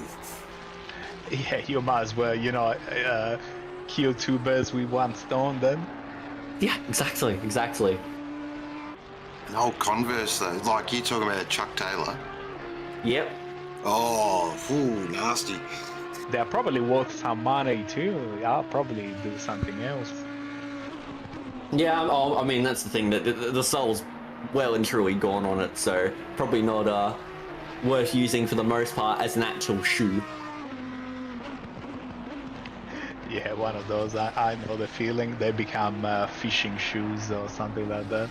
Yeah, they always become like, if you're going fishing or just doing anything in like a river in like a little boat or something, that's really all they're good for. That's the thing with shoes. You wear them till they fall off. Yeah. Especially the Well, you wear them either until they fall off or they make you fall over. Yeah, either way. Yeah, I had a pair of Nike Air Max 90s, and yeah, I wore them for like 3 years, and they were amazing. But yeah, they literally fell off. Oh, as Watson goes around, last 10 minutes. He's had a race. Good thing I wasn't born in the 90s, Sean. Yeah. Oh, all right. Just settle down. I wish. I was an 80s kid myself, so 90s were my teenage years. So what's going on, Watson? He's going slow here. So he had a puncture? Do we have another? puncture. Yeah, we have another puncture here. There we go. We have had about what is 20 going million punctures. Pirelli. Come Seriously? on, Pirelli. Get your shit together. Can we just delete Pirelli from existence? Yes, certainly. I mean, see, if they were Michelins, this wouldn't happen. well. No.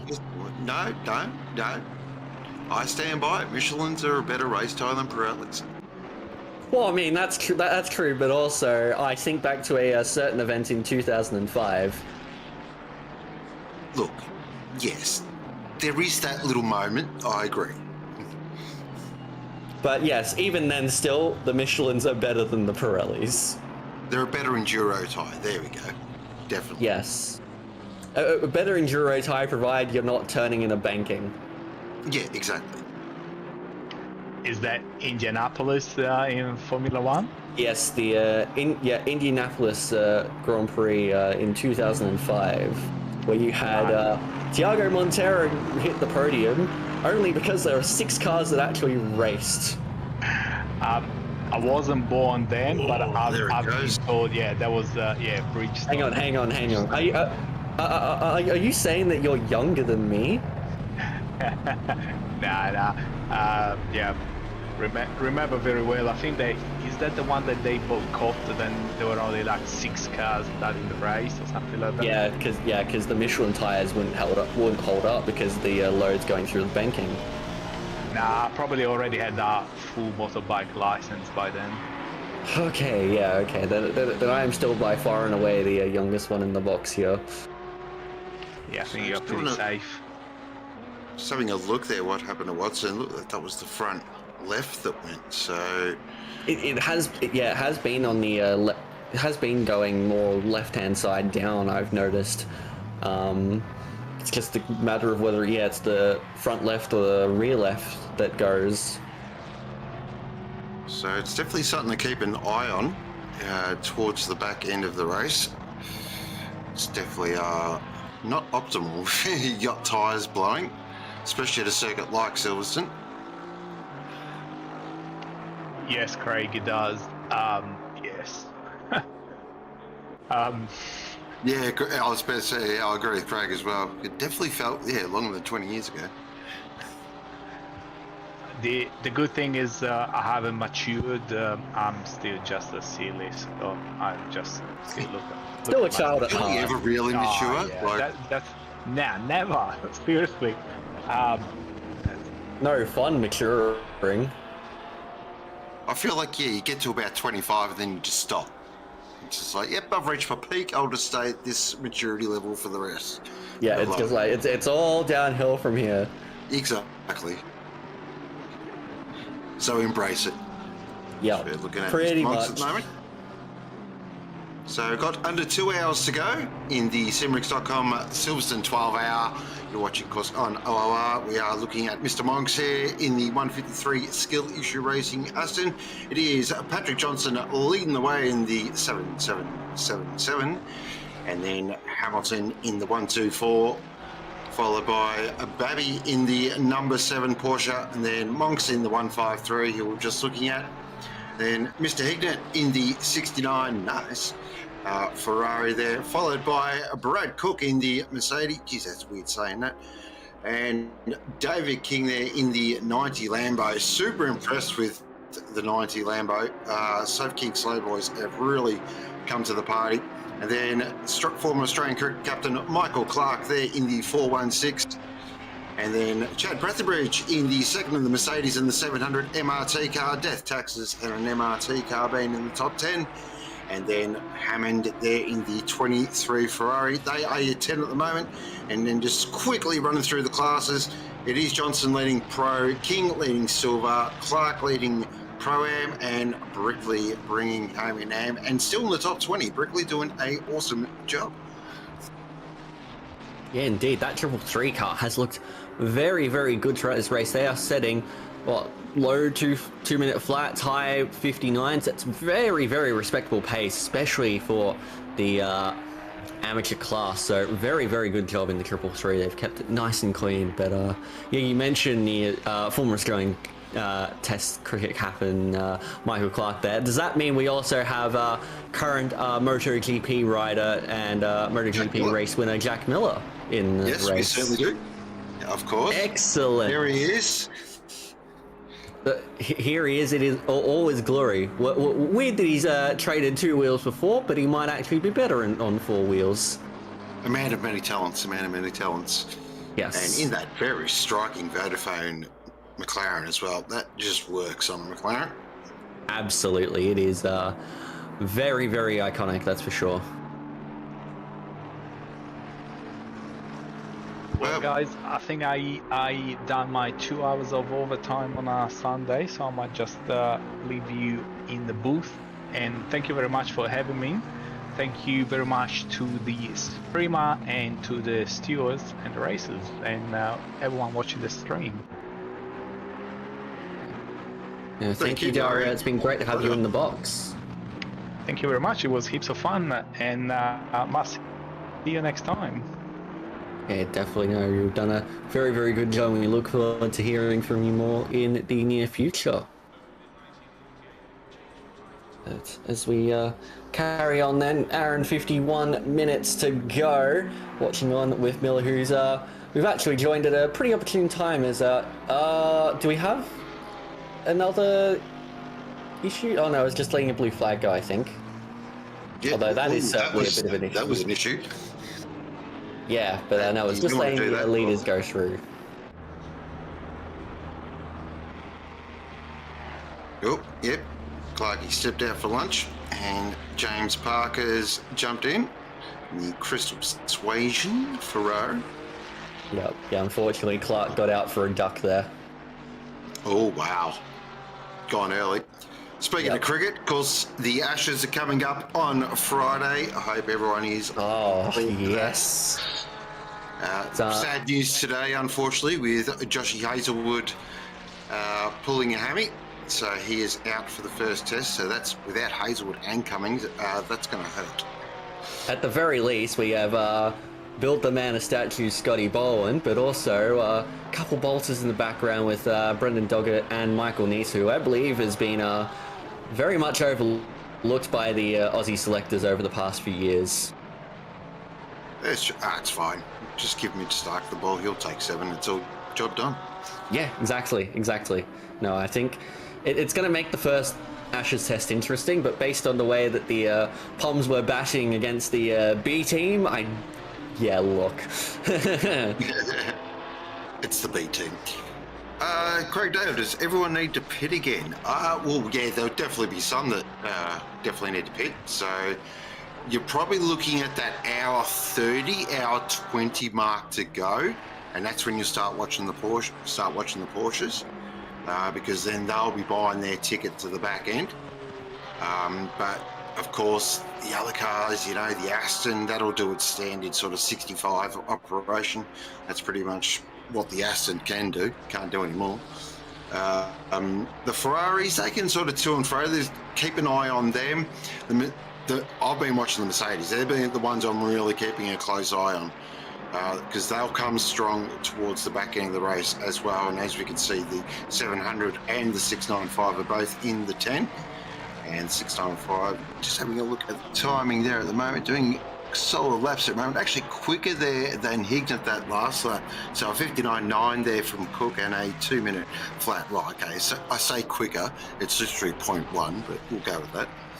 Yeah, that's close enough. Quicker is still quicker. Yeah, that's right.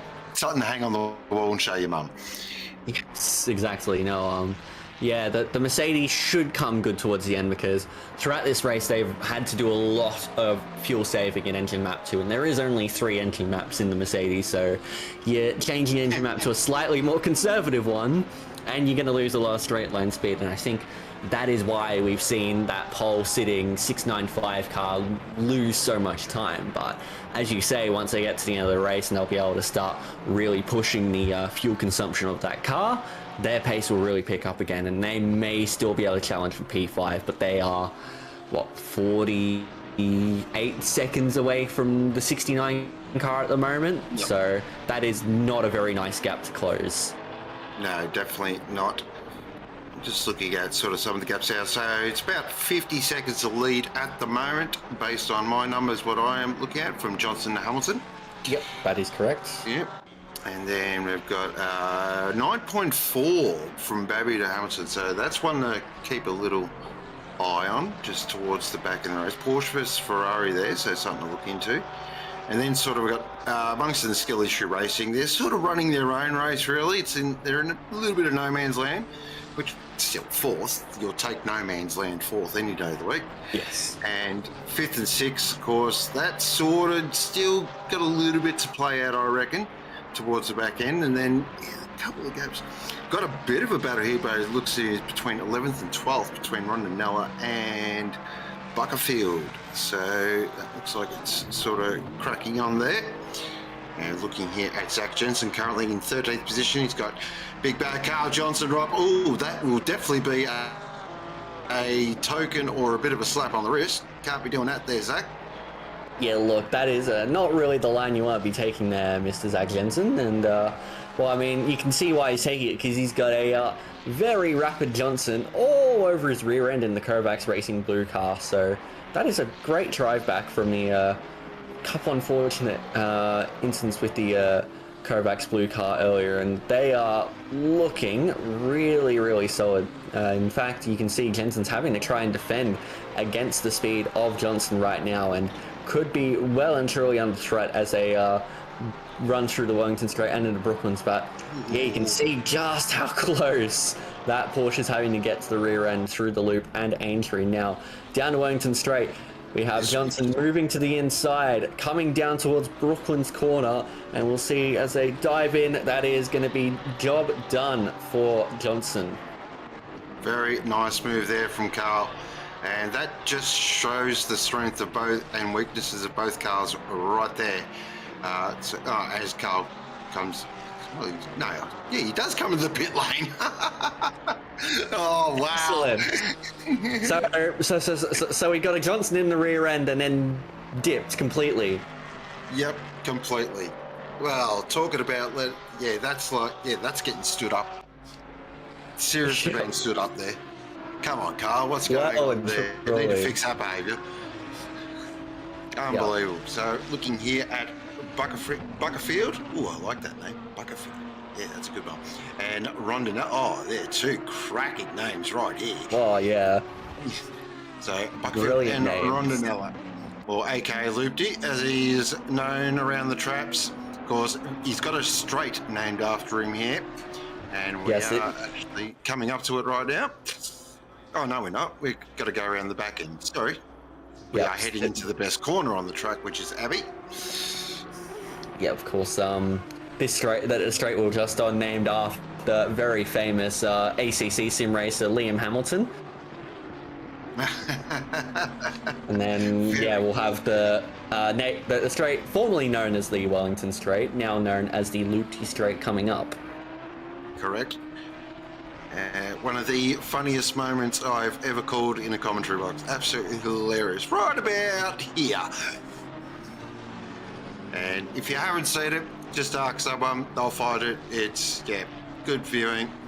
And doing a good job at the moment in the Audi. I know he's not the biggest fan of the Audi, but he promised Saxon that he would drive the Audi with him at Silverstone. I normally have a saying for that, but we'll keep that PG. That is pretty unfortunate. I actually got offered a driving this. Can you believe that, Lexi? What? You driving in something that's not a Porsche? No. And the fact is, that is just blasphemy. He offered me a drive and he's like, yeah, there's one thing. I said, what's it? He goes, it's an Audi. I'm like, yeah, well, that's nice. Nah. I've driven a lot of different cars throughout my time in ACC before I stood aside a little bit. Never once have I considered driving the Audi. Yeah, I'm the same, very much so. But good battle here, though, at the moment, between 11th and 12th. They're trading sort of laps as well. It's very close there between them. So Buckfield's last lap was a 2-minute 0.780, and Loopy's last lap was a 2-minute 0.750. Can't get much closer than that. Oh, I reckon you could get maybe just a little bit closer, but it's not a whole lot. And you can't get so close that you get the exact same time, because that never happens. I just saw in the background there, that looked like the Hignett Ferrari. I reckon that might come with an invoice, that one. Oh? It's pretty wide, for my liking. Okay, well, that is going to be very interesting indeed. We'll see if there are more invoices to be paid later on. But currently looking on here with Rondinella, looking to make the move up the inside of Brooklyn's on Buckerfield. Can he make it cleanly? Looks like he will be able to, and does. Great move from Loopty.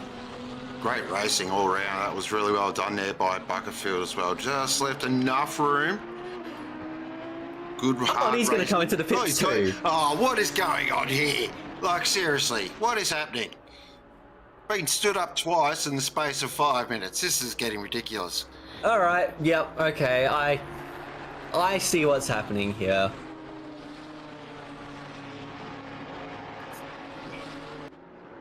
We're waiting with bated breath.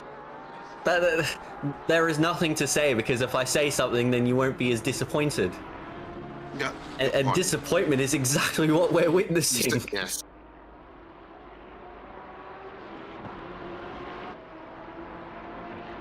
Oh dear. Yeah, here we go. We've got another. All right, here we go. So, this is Stevenson chasing Billet at the moment. Now, can we get a few laps of this? Oh, Brickley. Is that Brickley in the background? It is too. Well, hey, we have a bit of a fight on here. Stunning. See what happens, but Loopty will be coming out of pits soon. I wonder if Saxon Hayes will be jumping back into that car for the end of this race.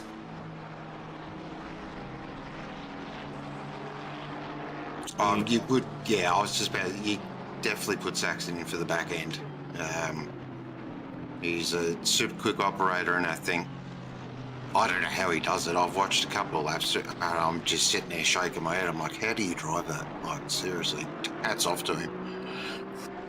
Yeah, it is certainly a tricky car to get a handle of best times. And yes, it is Saxon Hayes who jumps into that Audi. Now, here comes Stevenson. Can't be any backing out of it at the last minute. They make the overtake here, but we shall see. So good little fight here between Stevenson and Billett. Saw Stevenson just catch up quite a lot there. It comes through Cops now, and Maggots and Beckett's really using the whole track as well. The whole track, and maybe a little bit more of it. Yes, it just feels solid around here. Yeah, very much so. I've driven the Aston a few times before, and it does feel pretty good. But has been a little while since I've really given any car in ACC a red hot go, so I can't really comment on the what the physics are like these days. They're, you know, I've always said with sim racing titles, I don't hate on any of them really. You just drive what you enjoy. And what you get. You get given what you're given and drive it. Exactly. Like, there's no real point making a huge fuss about it a lot of the time.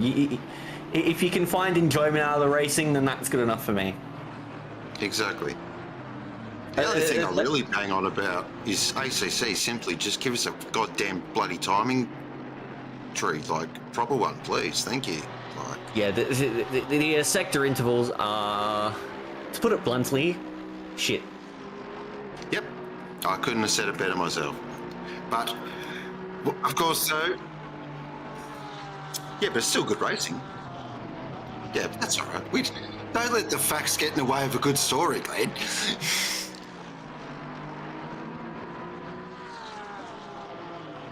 Oh, here we go. Well, this is what we want. Oh, this bit of Porsche action. Oh, settle down here. Sean is yeah, Sean might need to be referred to HR in a minute. This will be this is what we want to see here, and there'll be a bit of pride on this one as well. I guess Of course, the 500, a stalwart of Porsche Camp course with Damiano here, the leader of the Porsche guys, and then of course Carl Johnson in the Kovacs entry. And I can give you the hot tip: the Kovacs boys, Annie, Pudley, and the rest, all are Porsche heads as well, Tarks, and yeah, so that's why I'm over there as well. I fit in perfectly. So yeah, there's a fair bit of pride on the line here, and lucky enough to drive with both of these teams. And I can tell you right, oh Carl, that is one way to go around there. Yes, it is not the most optimal line through there, but it's certainly one of the lines. That's a standard car line, really. Yes. How he drives the Porsche, I don't know. Do you ever get a chance, like, to just watch him for a lap or two on board, and just the way he drives, I don't know how he does it. Like, the way, his style, he just backs it out every corner, like, backs it in. Unbelievable to watch. It's incredible, and it's seriously quick.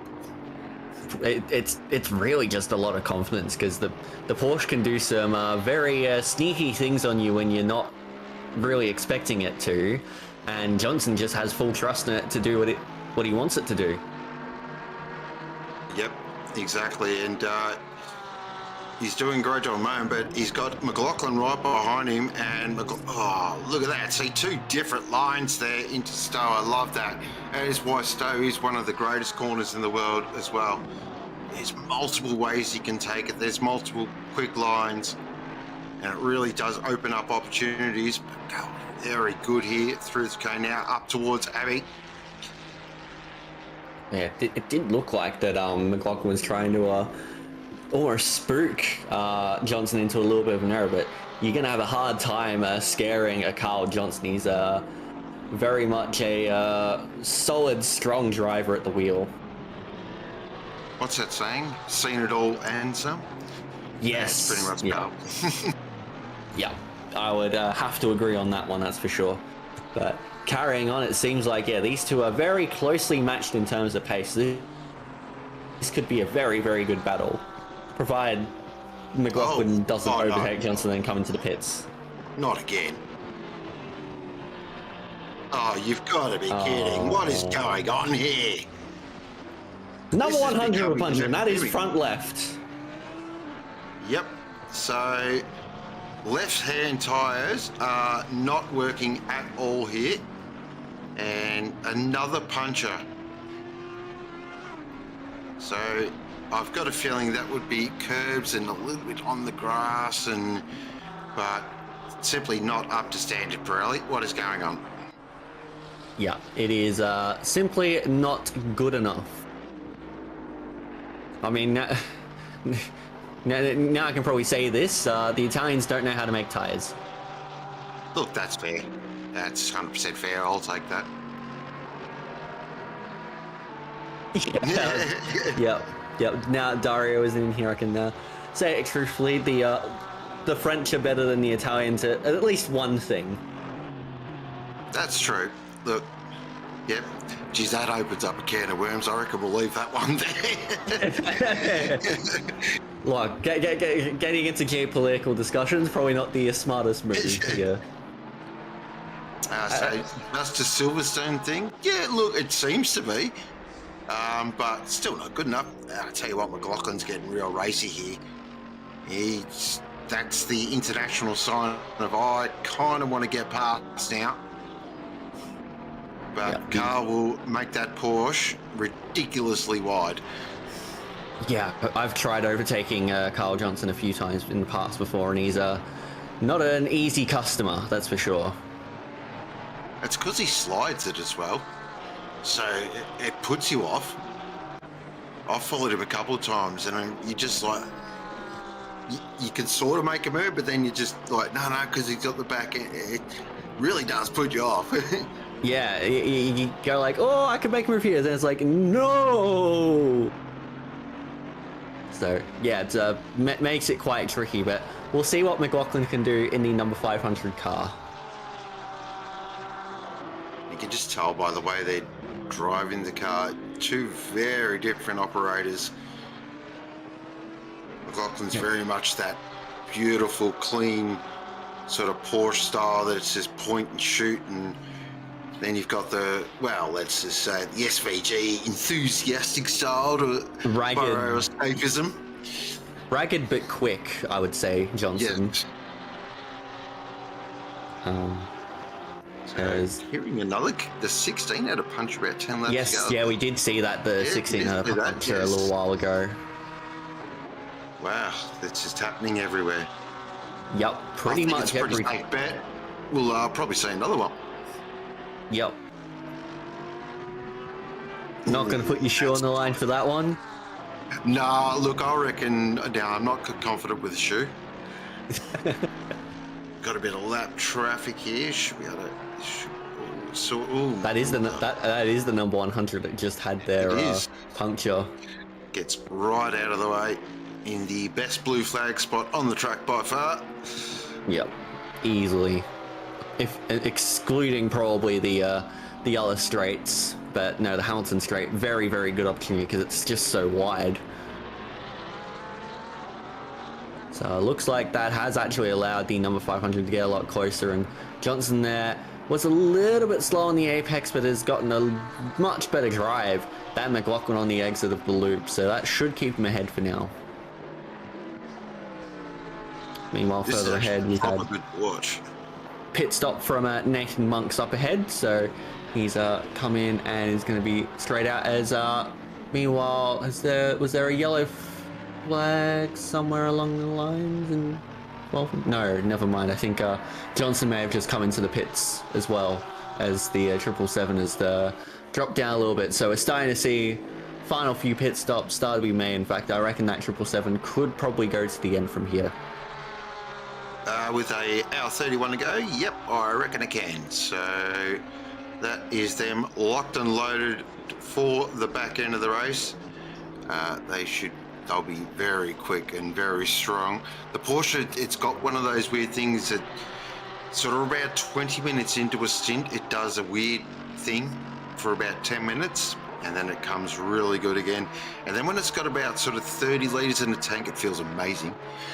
And then, but of course, the last sort of 2 or 3 laps, she gets a bit wily. So it's an interesting car to drive, especially over a 90-minute stint, but we'll keep an eye on the 777. And the gap now to Hamilton it's 14.7 seconds, but I'm not going to trust that just yet. Yeah, might as well see where things end up with the rest of the teams. King has come into the pits for the Sofa King Slow number 90 Lamborghini. How do they do it so fucking slow? They're close to the Kings of Silver class. I'd say them, and yeah, probably the Kovacs lads, as we're seeing on screen at the moment. They've had a bit of a day today, though. Unfortunate incident there with a disconnect, but they've normally 2 cars, and they run one in silver, and they're always up near the top as well. And the 700, of course, of MRT up there near the top in silver class. So it's the big sort of 3 silver class teams that really are sort of leading the way there. And just unfortunate. I'm really spewing about the Kovacs blue entry, because if they could, if that fight was really shaping up nicely, and it's just unfortunate, but that is these things. But you know what? They're in a fight at the moment, and at the end of the day, that's what you want with the 500. Yeah, definitely no. You can still enjoy a little bit of fun out there, can the Kovacs Racing blue car, but they're so far with Carl Johnson at the wheel, holding strong, although, as you see, just getting a little bit loose through maggots, which you'd expect from Johnson's driving. He still manages to keep it very, very fast.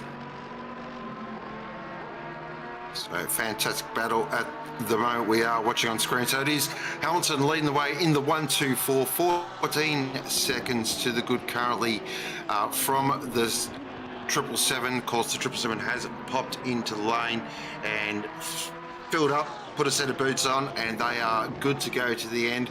And then the 7 is currently only 1.3 behind the 777 there. So that is another thing we'll keep an eye on. Of course, they may be on different schedules as well, most likely. And then, of course, Hignett in 4th position, the 69 nice entry. Then Monks in the 153 Skill Issue Racing. And then Cook in the 695. And then Parker in the 416. Vintner in the 90. And then Hammond in the 23. And then Pethybridge in the 700 MRT entry. That is your 10 at the moment in the Simrigs.com Silverstone 12-hour with basically just a tick under 90 minutes rating. I reckon we're in for a bit of a finish here. Yeah, definitely. It's starting to approach the rough run time that we'd have for a typical sprint series race. So all to play for from here, and yeah, still plenty to go. Of course, that 90 minutes will translate to about 3 hours in game time, so plenty that can happen with the weather, and the track is still warming up at this stage. So, well, warming up's probably a relative term at the moment. I mean, look. Since I've come in, it's gone up by about 4 degrees. That is true. It was low as 12, so you are right there. The wind has dropped off. That's the interesting thing there. So that was up as high as nearly 15 kilometres there at one stage, but it's down to 5 kilometres now. So that might hold off the weather. So geez, I'll tell you what, I hope you got that shoe ready. Yeah, well, I mean, I never said it had to be an actual shoe now, did I? You said shoe though. You did say shoe. Oh yes, but you and see, you mentioned an old look Converse. like a shoe. So it has to look like an old Converse. So. I'll just get that one dessert chef to make it out of like chocolate or something. Well, yeah, you could always do that, but it still has to resemble a shoe. You said it. See, if you didn't say it on stream, you'd be all right. But it's out to the world now. Yeah, the internet is forever. Well, there you go. Leave it as my legacy. Yes. The shoe legacy. I like it. Yep. No, I don't think it'll be the first time a shoe has been eaten in OR, as most like, yeah. No. Ah, we missed the move. Oh, he got it done. Oh, so, wow, he did miss the move. Now, will Josh McLaughlin come into the pits as well? Oh, here we go. We're going to get stood up again. Is it going to happen? Are we going to see it once more? No, he's continuing. Oh, good lad, good lad. And this is why Porsches are better than every other car. There you go, exactly. They never let you down. It is scientifically proven. That pains me to say. I know it does. It's glorious. Well, I mean, there's not really many other cars I can really talk about here because Bentley's not here, BMW's not here, so. It is a shame the BMW's not here. It's, because it is the car that does divide a lot of opinions. So it'd be interesting to see how McLaughlin got now. It'd be interesting to see. Here we go. We've got ourselves a Simrigs play. Look, Carl's gone here.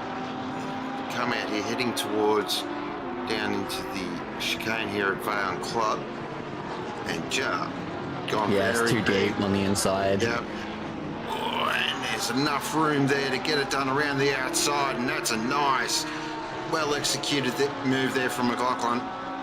Yeah, very well done. Very well done there by McLaughlin. He set up the move, Johnson reacted, and that forced a mistake, really. A rare mistake from Carl Johnson. Yeah, hats off to McLaughlin. He's done very well there. I'd be probably, if I'm Carl here, I'm definitely coming in this lap. I reckon I'd pull the trigger here. Carl came in only about half an hour ago. Yeah, so they may be a little bit off schedule there. So that's, I don't know. I don't know. Because I'd still come in here. I've just got to audio what. Oh, gee, it's dicey. Because with that move, you got to keep an eye on that gap. Can Carl keep that gap within sort of touching distance? That's the key. We'll keep an eye on what's happening here because there's a bit to play out. Definitely. We'll see where things end up, but I would say that Johnson stays out for a while as our MotoGP racer has picked up a stop goes 30 for likely speeding in the pits. So we've seen a... Yeah, I was just about to say, it's been a bit of a common theme as well. Punches and speeding in the pit lane. Has he pulled it over to the side of the track? Oh, that's the 342. Yes, you are correct there. That looks very ominous. Uh-oh. Oh dear. Now we don't want to... Is that a disconnect? Is that a... Is that another hardware problem? Yeah. Because I feel like we had one earlier on. Although that is just Oh. Oh, no, wheel movement. Oh, hang on.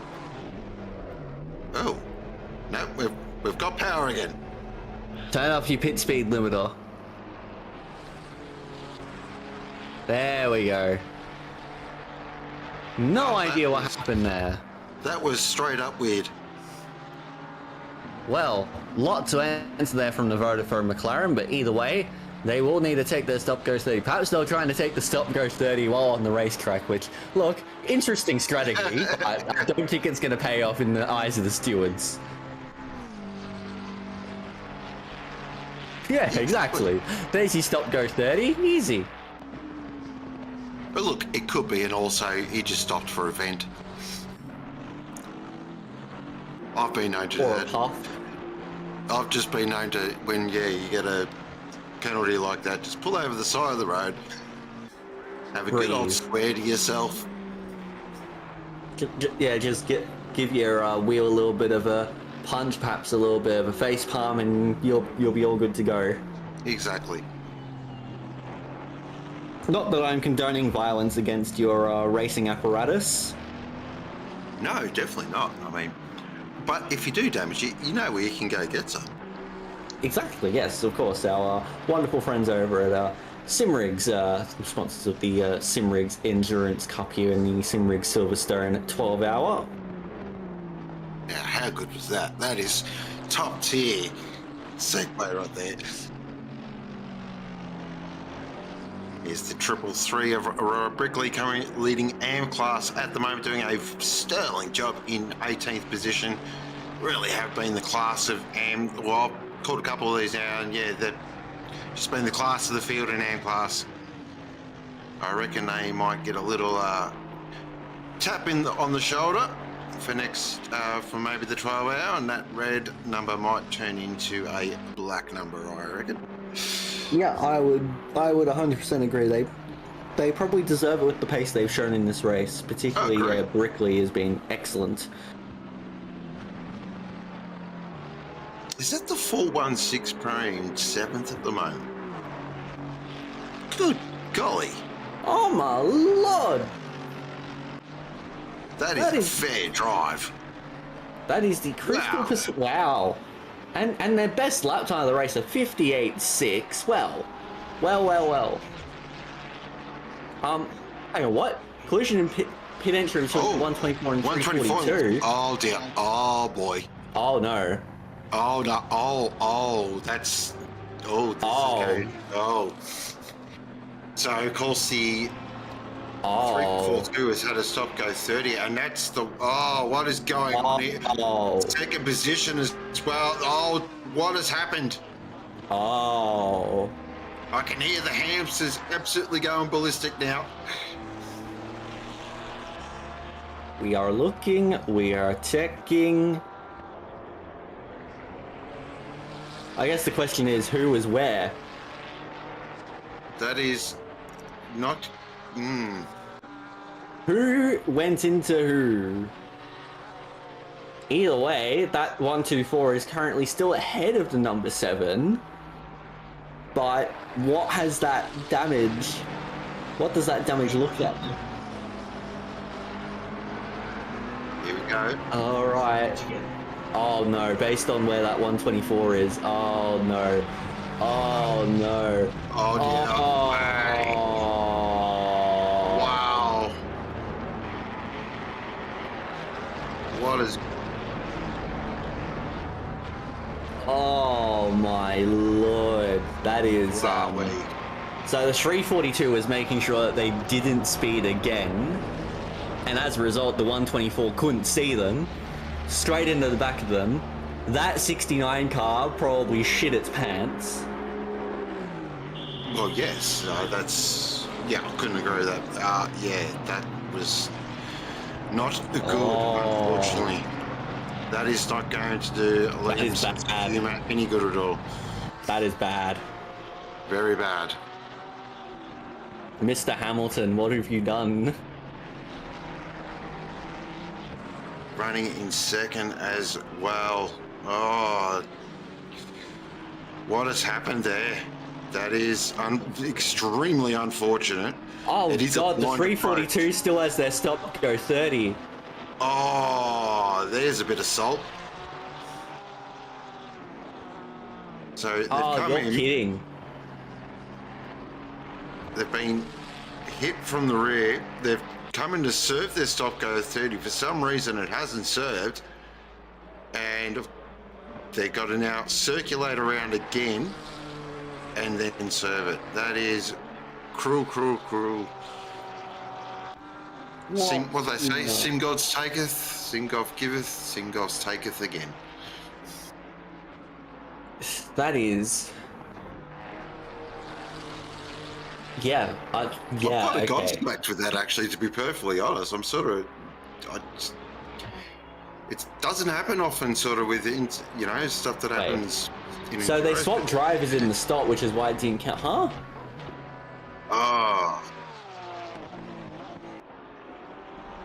Oh yeah, true. No, Godfrey wasn't in the car. Oh wow. So they forgot to swap drivers in the stop, got the stop go 30, came in to do the driver swap, got hit from behind, and still have to serve the stop go 30. Yeah. that's like playing poker and the other bloke's got a pair of aces and you've got 2 and 7 off suit. Oh, that is, oh. God, yeah, okay, yeah.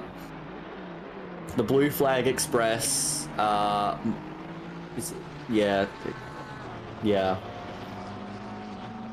I don't even have words for it.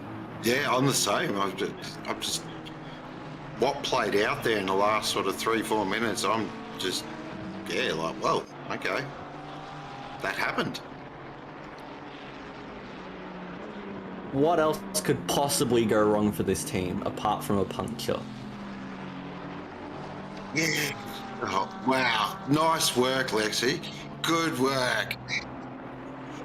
Well, I mean, have they had a puncture this race? Oh, don't. Oh. Slows it up, he's That fine. was all right. Nice. Well done there, bro. Good work. Hey! Do that as well. You may as well, buddy. Enjoy it.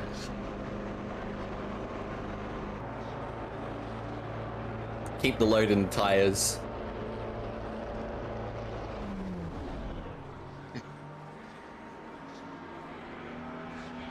Yep. Rough. Very rough. So, properly look rough. at the gaps here at the moment. Just having, there's a bit of a close, but it was 7th and 8th there between Vintner and Parker. There, sort of that gap sort of hovered around that 5-second mark there. So that might close up towards the back end of the race. Yep, I could see that as well. Here we go. So Naeem and Babby are about to throw down. God, it's weird seeing Babby not in a Mustang. Yeah, I mean, there's a few drivers you look down and go, yeah, look, that's not really your normal car now, is it? Yeah, I mean, but as I was saying before, though, all things are good in the world because Stefano's back in the Lambo, so I'm happy. Yeah, well, I'm honestly just shocked that Rashidi was anywhere but the Lambo for the longest time.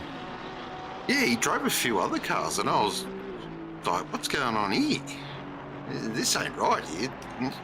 Just get back to what we know, please. Don't make things too complicated. Yeah. Here at OOR, we don't like change. Great. Nice livery, though. Yeah. Of course, that is a former Formula One world champion, Graham Hill, right there. Speaking from the grave, I see. Oh, wow, you went there. Look, I was just going to go with the Formula One. I wasn't going anywhere near that. Well.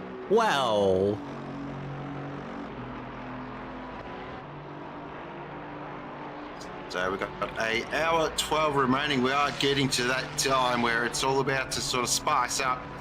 And it is currently 7:47 a.m. And for those who just tuned in, you may have missed, we've had quite a bit of action. We are running on 2 times time progression. Yeah, we'll go with that. Yep. So, which Double is, time. I like it. I'm a fan. I did put across a notion, Lexi, you might like this for Bathurst. Got knocked back pretty quick by the stewards. What, doing a night stints at Bathurst? No, 2 times. Yeah, but that's still that's still doing night stints at Bathurst, because the only way you're doing a Bathurst Enduro is a 12-hour at Bathurst. That's right, but if you do it properly, because you start at night at Bathurst, it'd be fantastic. Look, I think 6 solid hours of nighttime running at Bathurst might be the death knell for a lot of these drivers. It'll send the stewards around the bend. 3:42 hit pit limit. Yep, I'll let our awesome stewarding team have a look at that, of course, and analyse that.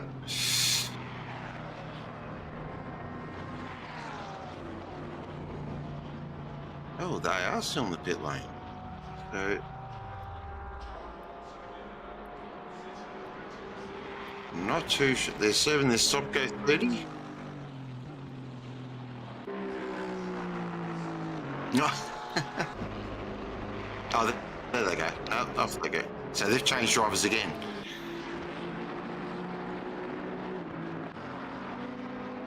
Yeah. There's Brad Cook in the Thunderstack Racing Merc. Now, are they going to change drivers? Here we go. The 676, 10-second penalty for annoying blue flags. Oh my god, we have a penalty! That isn't... There we go. Right, like track limits or speeding.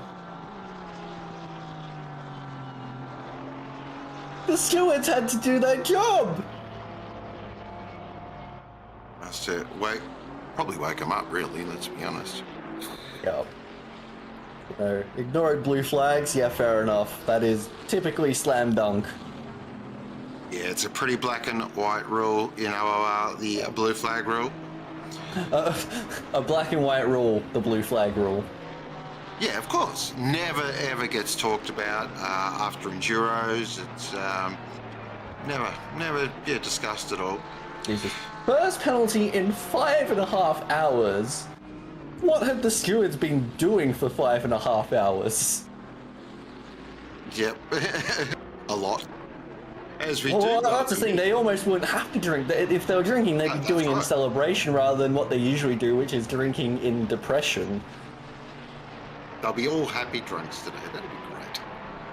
And we do welcome in the one and only Matt Madden. How are you, mate? How's your day? Hey, g'day, Miles. Hey, Lex. How are you guys?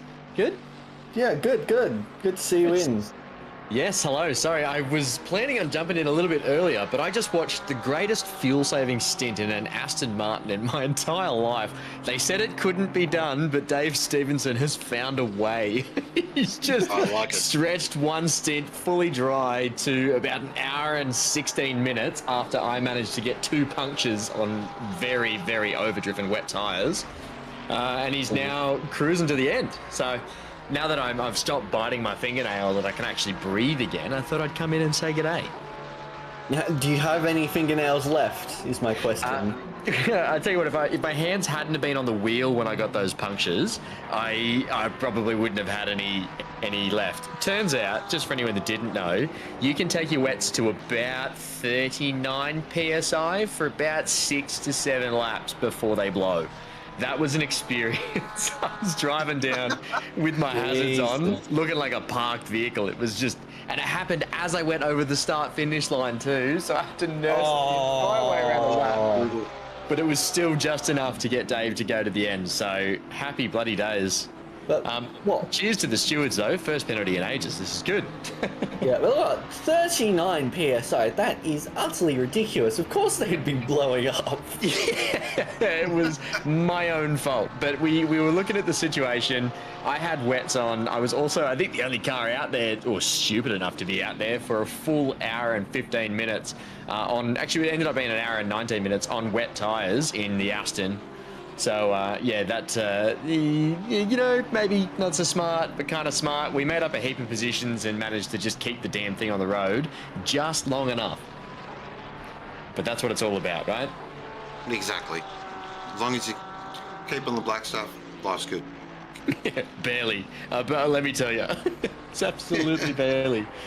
But it's time to kick back and, you know, talk this race to a close. It's been amazing so far.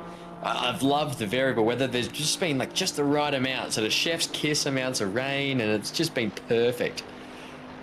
Yeah, I mean, I've got some stakes on the rain returning now. Oh, geez, that would throw a spanner in the works, wouldn't it?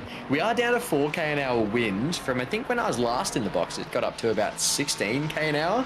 So it was blowing in a fair bit of weather. But now it seems to have settled down. We're in for a nice English summer morning. So It's 17 degrees.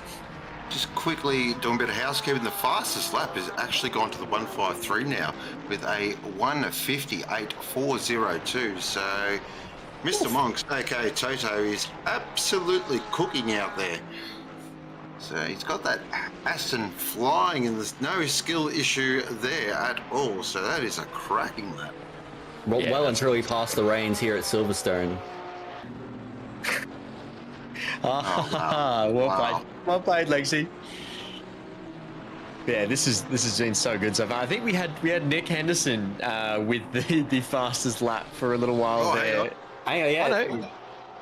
Car New fastest lap. 9.57. That is the car in last place. Wow. Oh my goodness. 57.852. Where has that come from? Jason Teo. He's a fast boy. He's a fast very fast boy. boy. So I guess, but how are they in Pro-Am? when your chips are down, what is left to do but go out and nab the I'm eating a shoe. I'm not eating a shoe today. Lexi, what have you done? I'm not eating a shoe. We've got raid in 15 minutes. Oh, That is disappointing. I was looking forward to the shoe live stream and everything. Yeah, it would have been my grand return to the internet of with my live streams, but unfortunately not today. Oh my goodness. It's only going to be light rain. We don't know how long it's going to last either. It's one of those things. I'm looking at my ACC drive, so it says 28 minutes. When you cut that in half, 14 minutes away. So I'm a bit nervous now. All of that fuel saving. Yikes. That fuel saving was for nothing. Well, you never know. We could. I'm just looking at it now. We might be able to stay out. I don't know. There's a few things. Oh, that rain's probably going to come in with about 50 minutes to go, and if that decides to increase, then you're going to be a little bit stuffed. Yeah, that's a good way to put it. We'll have to wait and see. But for the moment, what's been the biggest action in the last hour or so that you folks have been watching? Well, pit lane shenanigans. Yes. We've had a 5-minute period where me and Lexi were just really speechless. Gobsmacked. Yeah, completely gobsmacked what we've seen.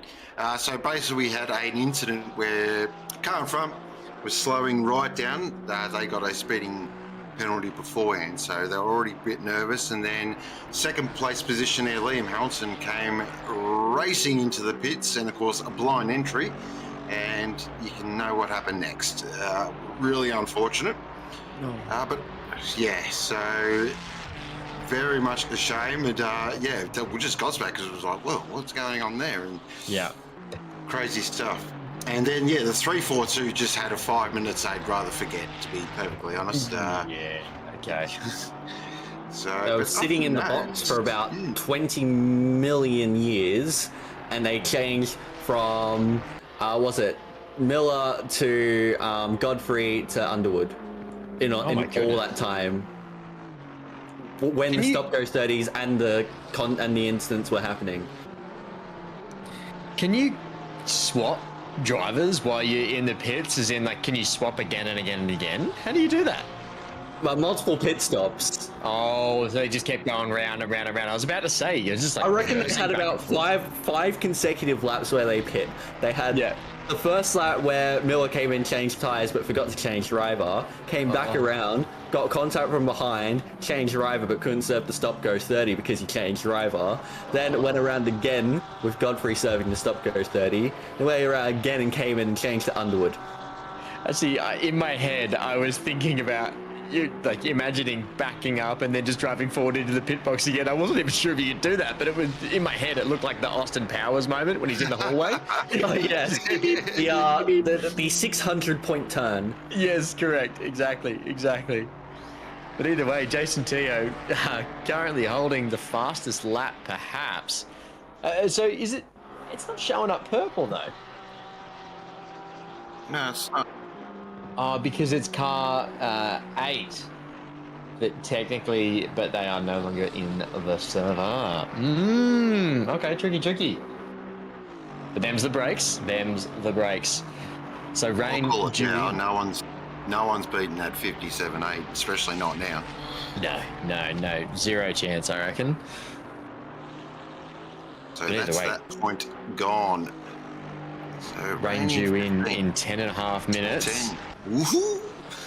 I reckon, and it's really gonna bugger up a lot of people's stints here. Yeah, and it's looking light as too. Like we're not. I don't know. It's basically going to be the same as what we had in the overnight stint, where you had that those damp conditions. Yes, yeah. So I was going to ask, because you two might have been keeping him a watch a lot. I was on the track, so I was like zeroed in, couldn't see a thing around me. But were most people on wets, but there were a couple that stayed on dries, right? But I didn't see, aside from maybe a 15, 20-minute period, there didn't seem to be too much discrepancy between the lap times. I think it was a discrepancy of about 3-4 seconds. In favour of the wets? Yeah. Yeah, interesting. I followed Sicanius for a while, and man, Georgie boy was actually really holding down the fort on the dry tires. And every time he would go around a corner, he'd flash me those wonderful Pirelli marks that indicate the dry tires, just to remind me how much better he was. Yep. Well, during that conversation, we've just hit 1 hour to go. Woo-hoo. We are now within the realms of a proper sprint race. Let's go. And a proper sprint race with rain. This is fantastic. How good is this? So it is Patrick Johnson leading the way in the 7-7-7-7. And in second place is Naeem in the 1-2-4. Glow Baby there in the 7. Nathan Monks in the 1-5-3 in fourth position. Benjamin Hignan in the 69. Actually, speaking of slick tyres in the wet, Joshy Holmes in this car, he had a stint that was worth watching. Moments everywhere. And then he blew up those slicks at the end of his stint. It was pretty epic. And then Shorty Bubnow, aka Noski, in the 6-9-5, doing a stellar job as always. And then Parker in the 4-1-6 in Pro-Am, if you don't mind, in 7th position, just absolutely flying on that Crystal Persuasion Ferrari. And then Benny Vittner in the Sophiclings, so Lamborghini, standard operating procedure for those guys. They come in, they win silver class, they go home. And then Hammond in the 23, doing a nice job. Anytime in the 10, you're having a good day out. And then the one and only Saxon Hayes in the Audi. Tip my hat off to this man. How he drives that car at the pace he does is simply breathtaking. And of course, leading M class is still the 333 with Brad Gosling behind the wheel. That's your update. We've got 58 minutes to go, and you are watching the Simrigs.com Silverstone 12 hour. Juicy soundbite for your Saturday evening. And an interesting update, just looking through my ACC drive listings. We've got a couple of cars. Paddy Johnston's been out on track for 33 minutes now, so he's definitely going to have to pit again. Admiral Name, 20 minutes out there in the Ferrari, so should make it to the end. Babby, 22. Monks, 33 minutes on track, so Monks is going to have to pit once more. Benny Hignett should be fine to the end. Bub now 12 minutes in the Merc. Yeah, he's safe. Parker as well. Parker in your 7th position that you were just talking about from the Pro-Am side. Juicy spot, but has been out there for 53 minutes, so definitely going to have to pit there again, Mulls. But then the only other one of note, I think Will Hammond in the top 10 is also going to have to pit. So 56 minutes on track, same with Saxon Hayes. So we've got a few folks out there that still have a little bit of that pit manoeuvring to do. Well, looking at the radar now, 15 minutes time, it's going to get heavy. So I would say that pretty much everyone out there will have to pit. Absolutely. I'm waiting for it to update on my ACC drive side as well, because it'll usually give you, for, you know, if ACC has like 4 or 5 different variants of rain, ACC's drive has like 15. So we'll see what it says in the end. It's not always gospel. Monsoon. If anyone's a fan of Rocket League golf celebrations. That is, I can drop it in. JC has been looking for that celebration for yonks, and then they removed trading for the game, so he's probably never going to get it. Sorry, JC. Wait, maybe next time. It's been that long since I played Rocket League. Do you know how long I have trading in the game? No, they got rid of it. Like, maybe 6 or 7 months ago? It's the weirdest thing. I don't know. Who the hell knows what they do or why they do it? Odd. Wow. Very odd. Very odd. But anyway, back to cars that go fast around tracks instead of pretend car soccer. This is looking good. Saxon's on a really good little stint here. He's been putting down some really good times. And again, just that Audi, there's only 2 on track, and he just really makes that Audi look so good. And I wish it didn't look as sexy as what it does, because it's just a beautiful car, but man, it's so difficult to drive. It looks like a toy car. Yeah, I mean, yeah, I'm not going to argue with that. It does a bit, doesn't it? No, I'm just not feeling it. Yeah, you're far more into your other German manufacturers. Very much so. But I want to keep learning these lap times because that's the 700 just behind there with Austin McNeil behind the wheel. And that is just having up their last lap times very close between Saxon and Austin as well. So there's basically sweet bugger all in it. But that might close up towards the back end of the race. We'll see how the Merc goes against the Audi. That'll be an interesting fight because they've got a couple of lap cars between them at the moment and also quick lap cars. So that's Hignett in the 69 nice entry. So he's caught between sort of rock and a hard place. So he's trying to catch up to Saxon, but Saxon's no slouch. So he'll have to slow down eventually to let that blue flag up. And that might just allow McNeil to close up. And that's for 10th position as well. Pretty prestigious spot in an OOR Enduro. Getting into the top 10 at all is always going to be a bit prestigious, but especially in a long endurance race like this. Just been informed by Ryan in the chat. What did you 2 years ago? What? Oh my goodness. Getting Has it really been that long since I last played Rocket League? Wow. That's I mean, I guess the game has been out for like 10 years 10 plus years. Yeah. Yeah, it came out around the same time as World of Tanks console. I remember it. Oh, you're kidding. No, I remember because they were both the two big free games, Rocket League and World of Tanks console. Yeah. Oh, Saxon Hayes and Austin McNeil here on stream. This is getting really, really tight. We'll stop talking about Rocket League trading. Austin McNeil hard up the inside, sitting alongside Saxon, almost there, but has to tuck in behind to be patient. This is going to be a really interesting battle here. I don't think Austin's fuel saving at this point in time, and Saxon's going to drive the wheels off the damn thing to try and keep it in 10th. This is going to get really tight. Looking forward to this. This is going to be Austin's no slouch behind the wheel. Very quick operator, but Saxon can find something when he needs to. And this, I reckon, is going to go on until they make their stops. We've got rain in 5 base. Is that? Oh no, it wasn't. Just doing a little bit of weird graining stuff. Thank you, ACC. Fascinating fight. I'm looking forward to this because two very different cars as well. They'll have strengths and weaknesses at different parts of the circuit. Yeah, you got to think, I was looking at the sector times before, the Audi's going to really clean up in Sector 3, but Sectors 1 and 2 should be in favour of the Merc, based on Austin's driving. Yes, of course. I've actually, the Merc through here feels amazing. It's one of those cars. Whoa. Oh, Nice. yeah, that is, yeah, look, a little bit loosey-goosey there. He's got a, is that, who there, is that Teo behind it? Is, I think. Yeah. So, would be. Is he going to let him go because, but Teo has to abide by the blue flag rules? yeah, this is hard. When you've got the pace that Teo has, we're going to want to be impatient and find a way around, but you just can't do it. Well, I mean, yeah, like, Teo at this point is what? Is that 26 laps off the lead? Hey, that's where you just back off and then try and set another fastest lap. That's what I'd do. Yep. Pretty much. I mean, we're nearly approaching a point where every driver's hit 300 laps, which is nice. Jeez, McNeil so strong through here. Here we go. He's right on the rear now. He's going to get a little bit of a slipstream as we run down the loop-de straight. It's coming up into Brooklands. It's going to be the interesting question. Will McNeil go for a bit of a dive? He is a very experienced driver, so he's not going to go for a move that isn't on. He's tried to take a wider line to open it up for Luffield, but it hasn't worked on this occasion. We have Hayes putting it in the perfect position to hold on.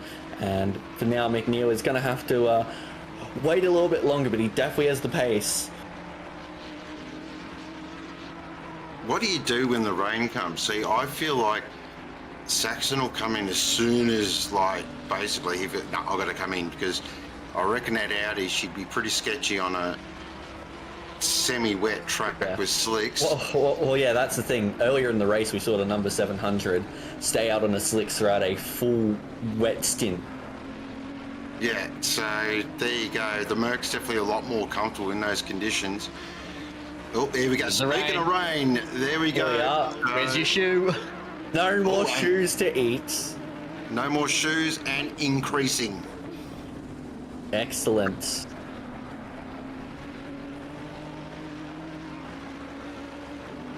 No, I didn't say any time. I didn't say any time to the rain. Let's God for the technicalities. I like it.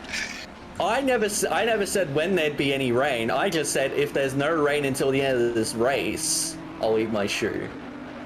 Now look, this has gone to grease. I don't know. It's convenient now. We'll have to go back and get 30 a minutes was replay on Sean, that- 25 on that minutes was Dario. I'm sure Chad will Right, be you're all safe, over you're that. safe. It is on record. We are on the internet Oh, after McNeil. all. Oh, Austin McNeil going straight up down the inside, full send. Saxon holds around the outside. That's Well incredible. held. Well held. Nicely Oh. Inside here too, Saxon Hayes, what a man, takes nerves of steel. How does he sit down with balls that big? What a man. Oh, brass ones. Love it. Unbelievable. We got Admiral Name as well sitting here. This is going to be a battle for the ages with the blue flagger up the rear. Well, that's the thing. They need to get out of the way because there's only 4 seconds back to Babby behind Name. Wow, so this is all really closing off here. Do they pull off the pit lane? No, they both got a second. Name's in. Name's going taking He's it. pulled Name's in. I like it. Because the track went to greasy really quickly. It basically went to fast to greasy like in a snap. So, oh, McNeil, we got a car coming out the pit lane as well. Now down towards Maggots and Beckett's. Oh, he backs it off McNeil. Nice work. Just saw Yeah, it. A little smart bit moves big there. picture there. But yeah, that rain increasing in 15 minutes from the already heavy intensity, it it's gonna gonna be piss wet down. right through. It's gonna be wet. We are gonna have a wet finish. Bookend wet race. Wet at the start, wet at the end. Here we go. It's full on slip and slide territory for the next couple of laps until these folks come in. This is gonna be good stuff. Oh, McNeil, he saved it. Whoa, it's getting treacherous now. My I'm coming goodness in this lap gracious for me. sure. No It's way. amazing you can he kick the keeps rear out with a nose that big on the AMG, a nose only a mother could love. But Austin McNeil is loving it out there in this AMG. He's dropped a little ways back behind the mid-engine of the Audi. But it looks like they're going to have to come in this lap. Surely, there's Oh, no way yeah, you're staying right. out. It's too wet. Quick strat Too wet. play though. Are you if Saxon doesn't pit? We're Austin for this. If Saxon doesn't pit, do you pit or do you stay out? Pit. You pit. Pit. You try and pit. You get the right tires on. You go for an undercut. Yep. for sure. Oh, Saxon's gone deep, and that's going to allow McNeil up the inside. It's going to be so tight avoiding as we contact. run through Aintree onto the loop-de straight, and they're still side by side. But look at that, McNeil has gotten through. Wow, that was a big Wow, move well done, there. Austin. That was just lack of traction there as well on the Audi for Saxon. Got onto that green Astro. As soon as you get onto that stuff, it's like ice. And, you can see And all speaking the of drives ice, that out. is a big slide from Yep. McNeil coming out Wow. of Luffield. And who's going to come in? Yeah, they both come in as Both are. expected. There they go. Saxon will make time up here. In the box. And hopefully everyone hits their mark perfectly and no speeding in the pit lane, please. We've had enough of those today. Interestingly, Name's jumped out of the 1-2-4 and Hamilton's jumped back in there. I like it. So we'll see what happens with Hamilton. Babby is in the pit lane now, and Hamilton is just coming through, I believe, Village in the Loop. So we'll see. I'm not entirely sure where things are going to end up. In fact, no, it'd be further ahead because there's Monks there, so it'd be much further up. Babby still sitting in the box. He's now moving. And there is Nathan Monks. We'll see where Hamilton is.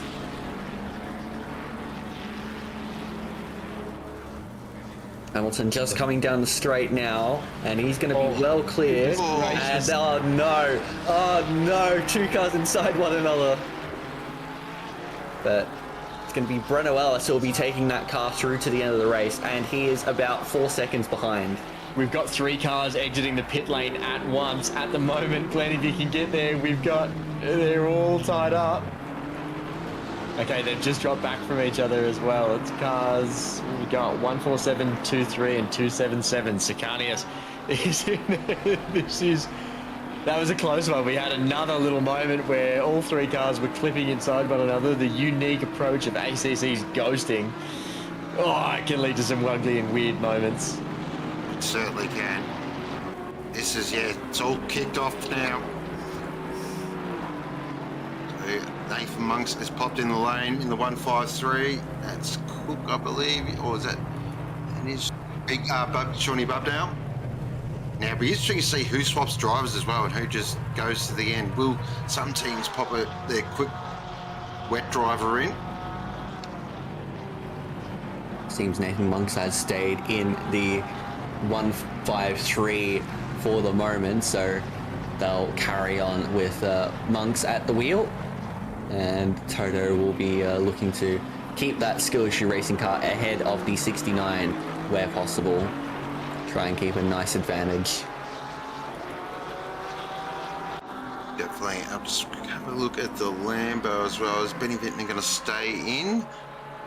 Or is they going to swap drivers? I reckon I'd leave probably Benny in. 44 minutes to go. It's pretty much not even a full sit. It's a rookie race. Stefano's in. I like that. Now we're getting a bit aggressive. Now we're talking. Yeah, really talking now. And interestingly, it looks like Parker's ahead of Vintner, ahead of that number 90 car, which has Rashuti in the car now. So I'm not sure what the 416 is doing, whether they've come into the box already or not. But either way, P7 for that car is very, very good. We'll keep an eye on the 416 because didn't see if they came in or not. I missed that. The leader just goes past the 500 there. Yeah, Lucas Keys in that car now for the end of the race. And you would say that the 777 is in a pretty comfortable position, but in this all weather, you are never comfortable. Exactly right. But this rain is decreasing in now. 15 minutes. Oh, wow. It seems that Keys doesn't want to be comfortable. Now, is that based on what the knowledge we've seen when it has rained? I think you'll still stay on wets to the end, considering the track does take fair, but it also does depend with the wind. The wind drops right off now, like it's proper, not windy at all. So that could be just rain. It's just going to hang around till the end of the race. Yeah, I think it's going to. We're going to have at least a wet track to the end as well with 42 minutes. I think we'll be in that very strange, damp, greasy sort of cycle where it's going to be a little bit ugly, but a little bit fun. Well, we're in the comfort of the box, mate. So Explains why, mate. I just grabbed a beer. Life is good. There you go. Oh, I love it. Perfect. It's life. Perfect life. We've done our hard work. Now it's time to sit back and relax. Yep, absolutely. As you should, as you should. So that gap between... What's that, go, mate? Yeah. Oh, no, you're right. I was going to ask if you were driving today. Unfortunately, no. So I'm on... I got my little man over today. So this morning we... Yeah, you got a heap going on. And Lexi, you're not driving either? Nope. Well done. Folks, kicking back and relaxing. Truly the best way to experience an enduro. Yeah, exactly. Just sit back in the comms box. And whittle the day away. But it's good. We've got a couple of closing gaps here at the moment. Looking down through the field, as I know you were just a second ago, there's 5 seconds between Breno Ellis and Liam Hamilton now. But that gap does look to be shifting just in favour of Ellis ever so slightly. But everything else, we've kind of got a bit of a decent gapping going on. We're sort of in day 3 of a cricket, test match sort of scenario, I think now. Yep. So we're definitely in Sydney, considering the weather. Too right, mate. It was raining upwards at my place today with a bit of hail. Oh, yep, perfect. So, for those who do attend the Sydney test, I'd like to say unlucky, bad luck. Of course, it's rained out every second year, that bloody thing. Yep. Seriously. Yeah. Well, yeah, it's either the Brisbane test or the Sydney test that gets rained out. Yeah, true. It's funny, isn't it? Everyone sort of says Melbourne, Melbourne, Melbourne, and then you look at the numbers and you're like, oh, Melbourne actually doesn't really get rained out that often. Yeah, well, I mean, I think realistically in the past few years, before the past few years, the issue with the Melbourne test was always the pitch condition. It always favoured the batters and led to some pretty poor tests, but I think with the test we had against India last summer, I think that showed that that's well and truly in the past. Yeah, it's great to see. You need competitive pitches for bat and ball. It's one of my big things around world cricket at the moment. Well, one, there's too much cricket, and the other one, it is way too tilted in favour of the batsman still. Them's the breaks. And also less T20s, please. Yes, big fan of the test match. Test match one day, that's where it's at, right? Yep. Exactly. Yep. That's all you need. That's all you need. None of this T20, 100, even like the bloody 6 over games they're doing now. Like, it's ridiculous. Ah, yes, the Hong Kong. No, it can't be good 6-a-side. 6-a-side cricket. Glenn's telling us that there's 6-a-side in Hong Kong. This is. Yeah. Yeah, the Hong Kong 6-a-side cricket with 6 overs per team. No. Too many sixes. Yep. Ridiculous. Yep. Give me a day 5 test match at, say, anywhere around the world, but say somewhere like Sabina Park in the West Indies, or Lords, or the MCG, or Cape Town in South Africa. Yeah, that's where it's at for me. That's cricket. Always. God, we sound like a bunch of 3 old men, don't we? I didn't want to say that about Glenn because, Self-identified. It's fine. I'm 60 at heart, man. It's excellent. What a time. I'm already screaming at clouds. Yes. The old man yells at cloud. Absolutely brilliant Simpsons reference. This is incredible. I'm that talkback radio guy that calls up SEN every second day. I'm an ABC radio fan. This is ABC Grandstand. Yes, love my ABC. If I'm in the car and driving this sport on every summer, that's where I'm. That's where I'm. Always, if you're driving around in the summer, it's always on the ABC. Always on the ABC. Too right. Oh, yes, except for the second session on Boxing Day. That's Triple M, because that is always brilliant. Triple M's coverage is always pretty good. It gets very unhinged, and I love it. If you're a kid in Australia and you haven't heard Jim Maxwell on ABC, you haven't really listened to cricket. Oh, Jim Maxwell's where it's at. Jim Maxwell is absolutely where it's at. Yeah, 100% agree on that. He is the Richie Benno of radio commentary. Yeah. Anyway, speaking of commentary, we've got a race to continue commentating over. Oh, yeah. This whole thing. Breno's pulled in half a second on Hamilton now. Yeah, on the last I did lose about 1/10 of a second, but still holding on strong. Thing is, with these conditions, it only takes a missed braking mark or a little bit too wide on a ripple strip, and that can change so quickly. Well, I think the interesting thing is that the rain's probably going to stop in about 20 minutes' time, so they're going to have the last 17 minutes of this race with no rain and a track that will continue to dry, and they have to really just nurse these wets through to the end. See, this is where Matt should have been in the car. He's the expert on the 39p. So, up to a point. That's the real reason why he had to go off, because he just had to convince his teammate that he shouldn't be thrown back in the car. Please don't put me back in. Not on the used wets. Please don't do it. Yeah, we've got our other amateur team, the Pidgey Racing Bravo team. They're doing pretty well actually at the moment. They're sort of hovering just around that 24th, 20. I think it might be 25th now, but they actually blew up a set of dries as well, which is insane. Oh, I don't know how.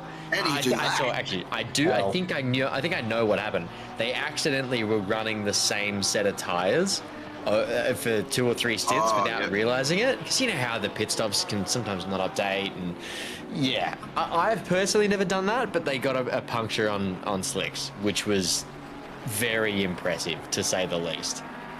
Far out. That is that's some effort. That's some effort. That. Yeah. But It's they, impressive. quickly realised their error and went to the pits and amended that. So incredible. I mean, you'd have Nice. to work it out pretty quick if you were getting a puncture. Yeah. Have you ever had a puncture in ACC? Never. I've never had one. No. Okay, so let me talk you through the process. What happens is you're driving along, and at least in the West, from my experience anyway, you get these big, 99 watt balloons sort of thing going on the side of your view, but you just try and ignore it, right? You don't want to focus on the fact that you've got no grip. You just keep on keeping on.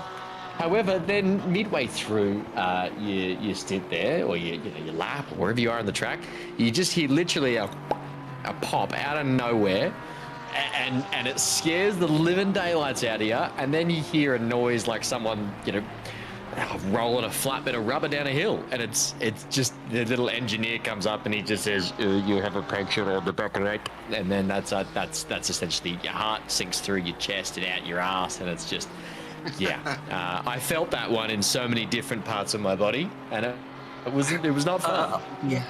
I think the worst I've had in ACC is that is the slow pressure loss on say rear right, that sort of thing, where you just slowly start losing pressure. That slow puncture, but not like an instantaneous puncture like that. Yeah. That is something I've never had. We Yeah, just so got I've had stopping this- in 15 minutes. Ooh, spicy. So stopping in 15, that'll be 15 minutes with no rain. Oh, that is not going to be a lot of fun. Back here with our leader, they've been really the class of the field, the 777. And the bloke behind the wheel is a fair steerer. He knows what he's doing, the kid. But they've been very... Patrick Johnson's stint actually earlier today, that was something to behold. That was really proper, good, hard endurance racing. You should be proud of that. That was an amazing stint. Yeah, we've had some feats on today. It's been a enjoyable sort of. I've really enjoyed the 2 times time progression. I think that's an absolute winner at a track like Silverstone, especially with the weather as well. It really does throw some different scenarios, and because I think ACC needs that. It needs sort of, you got to play with some time progression and that to sort of throw up these sort of events with 32 minutes to go. We've got a track that will stop raining soon, so it's going to start drying. As you can see, Luke is actually chasing water already, so trying to keep them nice and cool. Or is that, I've got my pressures wrong? Oops. It's Lucas, he won't have his pressures wrong, they'll be fine. I know that's it. Yeah. Hello, Saxon. How's it Oh, going? hello, Saxon. Hello. Mate, insane end to a stint there with the wonderful Austin McNeil battling you there. What was going through your head? Mate, it's been a mare of a day for us. Everything that's gone wrong has gone wrong. Even at one point, my wheel overheated, so I had to kind of quickly get debt rags on it to cool it off. We've had a pit limiter not activating, so my heart, as you're talking about, your heart going through your rear end. I had that moment where I thought I sped into the pits. We also, when it rained overnight, thought that was going to get to wet, actually stayed damp, so I had 33.5 psi wets. Join the club. So when you're talking about balloons, know the feeling. Thankfully we kind of got off that. So I've been absolutely sulking and just been joking to Lukey that we should just retire the car since 3 hours to go. And he kind of was like, nah, we've got to finish it. So we kind of made one last-ditch ever kind of thing. I said, all right, put me pit now, put me in for a long stint. I'll get you back into a battle with P10. Trust. And yeah, we're able to kind of pull it off. The rain definitely made it that we could kind of go in ahead of McNeil, but then I botched the pit stop and let him back out in front. Oh, it's a tough go, mate. But Austin was all over you there.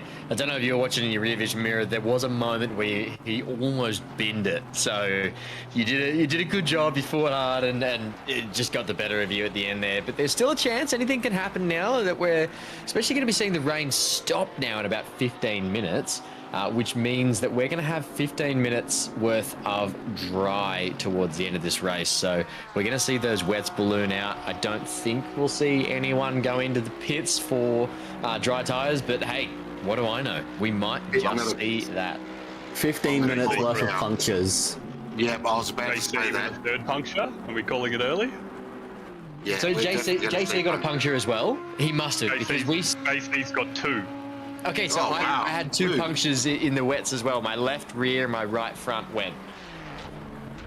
Yeah, I think did JC have 2 in one instance, or he's had 2 instances of one puncture? Okay, 2 instances is incredible.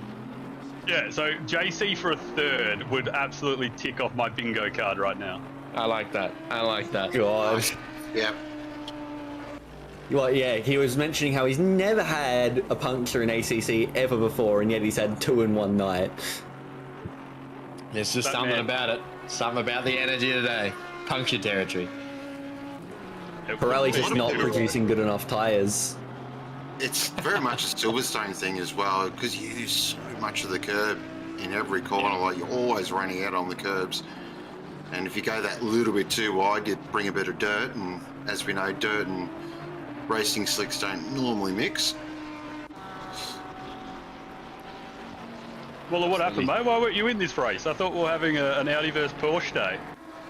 Well, no, I got up for the Audi drive. Lupti offered me an Audi drive, and I told him in no uncertain terms what I thought of that idea. Today, I tend to agree with you. Yeah. No, unfortunately, yeah, I spent time with my little man this morning, so did the whole dad thing, and then, because he's a legend, he goes, oh, do you want to commentate the race, Dad? And I'm like, yeah, oh, can I? He goes, yeah, go on. So, how good's that? Your own little race engineer, mate. Putting you out there. Oh, mate. How good's that? So it gives him excuse now. Now he's been watching wrestling for the last 7 hours, so he's happy as Larry. That's a smart play. That is classic. Smart. Sends you off to the computer so you can watch his own stuff. Yeah. That's top notch. It is. He's a high quality operator. Takes after his old man. How good. Yeah. Well, we've just had it confirmed in chat as well that the first puncture was old tyres, second puncture was overused wets. Them's the brakes, hey, or them's the punctures. It's just incredible the fact that this can happen in the game. I've never seen this before. I've been at it. Yeah. Overloaded wets, because we're going to have that. When JC is either slams himself into the pit wall or just double punctures. Like, if you're his teammate, you just kind of got to come into this weekend realising that something's going to happen with old JC. If we made sure Man's there's is no mod, cursed. Your man is cursed. If we made sure there's no mod that you can slash other people's tyres, because I wouldn't put it past someone to have slashed JC's tyres while he was in the pits. It'll probably be Dog Ryan. Could have been Ryan Anderson. Just a quick little cheeky stab as he walks past. Yeah. Could have been me, because I'm still waiting for my wine from the old boy. Ah. Man still hasn't paid his bets. Hey, we're talking about payments up front, mate. I think there's a drink somewhere involved from you headed over to Benny Vintner at some stage. As I said to your counterpart, Davo, it will be when I see him. It's not when you scummy little seagulls want a round because you're poor. Mate.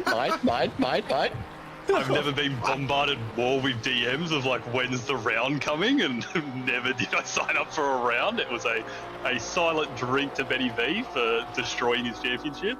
Yeah, well, you got to pay up, mate. So it looks like we're all converging on you, and then I think the entire night's on you then. And you got to feed and water the entire of the PG Racing team, given we're all onlookers for that carnage, and hell, anyone else that was there too. Yeah, at this point it became one singular beer to Saxon's paying an entire round for the OOR. Like, where is this getting to? It sounds good to me. Well, we do have a drive-through penalty for John Gormley here in the Skill Racing red car. Jeez, they've had a day. They have had a day. They've had quite a few, like, drive-through penalties, I believe. They're all been Gormley. Yeah, and he haven't had a stop go 30 as well. Positive I saw. I think so. Yeah, he's been doing really well in there.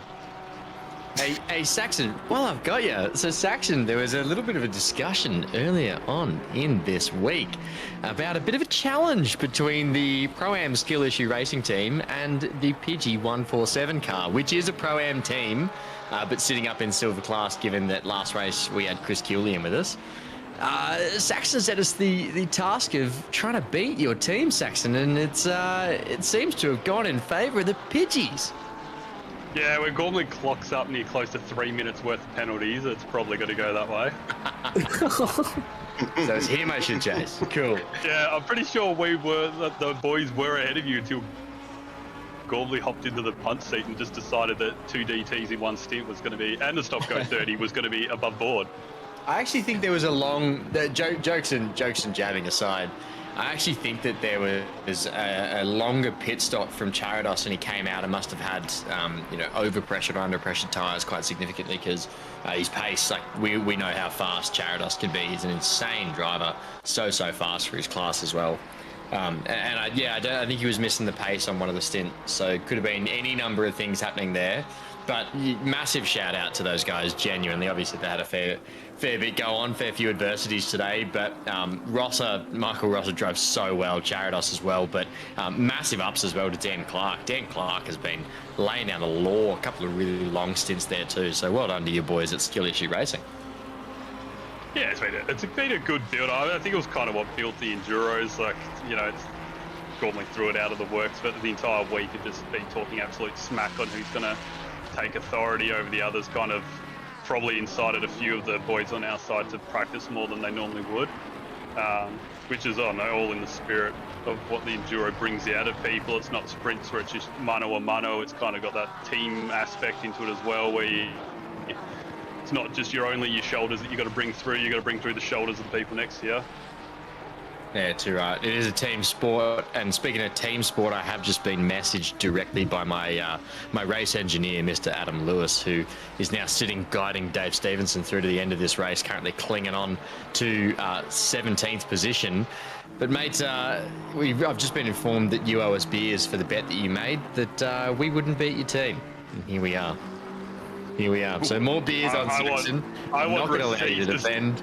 From Lewis. I want receipts of these messages, because you guys, even though you are well off of the scummiest Pidgeys I've ever seen, I would actually think I'm trying to eat the chips out of my bag. Yeah, mate. What do you expect? We're a bunch of pigeons out here. We're gonna clean up the scraps, mate. And we don't forget. So. But anyway, Saxon and I can bicker forever later on. Dave Stevenson is putting down a hellish lap. How good's this? Yeah, I've already gotten the popcorn out. I'm right. Excellent. Yeah, Excellent. I'm comfortable. I mean, if you feel free to go on. Eventually, Saxon, I'm going to say though. Visit you. Oh yeah, go. Sorry, Miles. Go. I didn't want to say it, but I will say it because I'm a fan of Saxon. Skill Issue Racing, if they really did want to win, and if I could drive, they could have brought in the Pro-Am gun, which is myself, and I reckon then it would have been a very different story there, mate. Just putting it out there. Yeah, could have been, mate. What could have been? I know, could have been, would have been, should have been. Could have been, right? But the main thing is, like, picked a car better than the Audi. That might have also helped our day out. Not gonna lie. Yeah, it could have. Hey, you sound like you're in favour of Lucy now. We've still got Bathurst, so I'm pretty sure there'll be plenty of... I am not taking the Audi of Bathurst. Worth saying it here. You want a space program? Yeah, sure, I'll sign up for that one.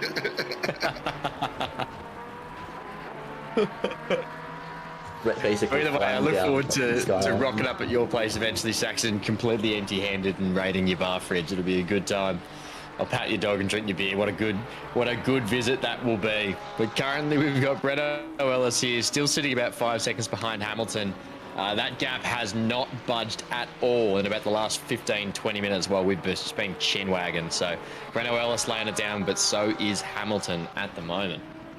Meanwhile, the 614 has picked up a drive-through penalty for track limits as well, so quite a few further down the field getting caught out. It's that time of the sort of race now where you just might switch off for that half a second because you sort of look up and go, 20 minutes to go, I'm nearly there.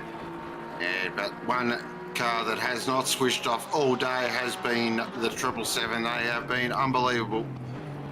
And really, there was a bit of a fight there earlier on, but they've just kept their head down and that Porsche doing Porsche things. And that's right, a Porsche is leading Saxon. Just want to make sure you hear that another time. And you're being carried by Bob Tourist. It is what it is, my friend. The results speak for themselves. But of course, the Porsche, look, I'm not going to deny it. It is a bit of an OP car in enduro mode, especially when you've got some pretty quick operators behind the wheel. You can just throw it in map 2, drive it for 90 minutes, and it's pretty quick across that 90 minutes as well. Adding conditions like this, and it just turns into an absolute rocket ship. And that's why there is 2 in the top 3 at the moment. Liam Hamilton doing a good, solid job in the Ferrari. Monks in the Skill Issue Racing 153. They've been really solid all day as well. Monksy's drove off his head, really. He's been unbelievable. Some of his stints have been really good to watch. And then Hignett in the 69, nice. Ferrari, again, being super strong all day. He's laid down some real heaters as well. The lap times were so close between sort of the top 3 and 4, and Hignett was definitely up there. Shorty Bub now, love seeing him. He's a good lad, big fan, and good to see him putting in another solid enduro drive. Just always somehow finds a way to finish in the top 10. But, but the next one needs no introduction. Stefano in the wet, in a Lamborghini. Really, that's just the way it is. Winning silver class, as I said before, standard operating procedure for the Sofa King slow boys. How they keep getting in silver boggles my mind. And then Hammond in the 23, doing a awesome job. Big fan of that paint job as well. I like those colours out there, Rossi style. Good job, as I said, top 10. And then former Australian cricket captain Michael Clark there in 9th position. For mine, drivers of the day, they have been awesome. As you know, I'm a big Pro-Am man. It's the best class. And to finish in the top 10 as a Pro-Am, that is a huge hat off to the team. So great stuff. Then Austin McNeil in the 700, in the 10 at the moment with doing an awesome job. And then Rondinella in the 888 Skill Issue Racing, got his teammate in the box with us. Carly in 11th at the moment. And the track has gone on to damp and the rain has stopped with 18 minutes to go. Wowee. That's a long time for them to have to take the wets, and we've already seen what happens when you have to take the wets for a long time in dry conditions. You would expect there to be a couple drivers with maybe a few pops tyres by the end of this one. Yeah, the race isn't anywhere near finish on that point. I think a few that might have been riding the curves pretty heavy and have dropped PSIs are thinking they're lucky stars right now because they'll last a bit longer than the other boys. But if you're anywhere in the 31 PSI point, they're going to start ramping up bloody quickly, especially in the damp. It's really interesting how quick this track dries out as well. If this track really starts, as we know, they says, it's looped you there nearly at a moment through Maggots and Beckett's, but holds onto it nicely, and you can just, here they go. I was just thinking how long it would take them to chase water, and they're already chasing it. That's the thing with them chasing the water. With them chasing the water, it's only going to make the track clear out much quicker because they're clearing out multiple lines, really. This chat's already jumping on the go for the gamble and change the slicks. I don't think you're making that time back there, but I do love the ambition. Yeah, it's tough, right? It's definitely a tough one because, yes, you're going to lose a lot of time changing the slicks, but question is, will your wets actually make it through to the end of the race? You really have to gamble here, either way. It's going to be once the track changes to greasy, like how long that transition period is. Like while it's damp, it will be a little bit higher, but the wets are still going to hold pretty well, and they'll still hold their own to the slicks. only that crossover point is when it's going to get too greasy. Or if you start seeing some of the front runners, if they start dropping below, if they start dropping back into the sixes, you'll kind of then recognise, or they start expanding back out, sorry, that past like 9s and 10s is when it's going to be a changeover point. Yeah, I was just definitely. about to ask that when the delta was, what the delta was for the crossover. Yeah, it's probably like for your front runners, it's going to be in the high 8s, mid 9s. That's kind of like the definite point. They're all setting like 7s and 8s at the moment now. But once it starts getting to that 9s on greasy, it'll be definitely going to be the changeover point for dries that we've found over the course of the day. Wow, this is very interesting. What if we throw a safety? Wow, it's a safety car. Hey, careful. Nice one, Ryan. No good. I'm keeping an eye on my boys now. We've got 18th and 19th, 6.5 and 26 seconds behind us respectively. So whatever Ads and Davo decide to do from here is really going to impact our race. I can already see Dave chasing water, as are many others. So pointing out the fact that we're going to end up with multiple dry lines on this track before long is the sensible thing. So this is going to get interesting, folks, to the end. It'll be interesting to see who pits when they pit. I'll keep an eye on that track map and the little ACC drive window that I've got up just to my left. So we'll see who does what and when. I'll keep you posted. Yeah, going on with what Ryan's message in, so Rondonna's just set his new quickest for the wet being in the 6s, so it's already quickly ramping across to where that crossover point's going to be, where the dries are now going to start bridging the gap.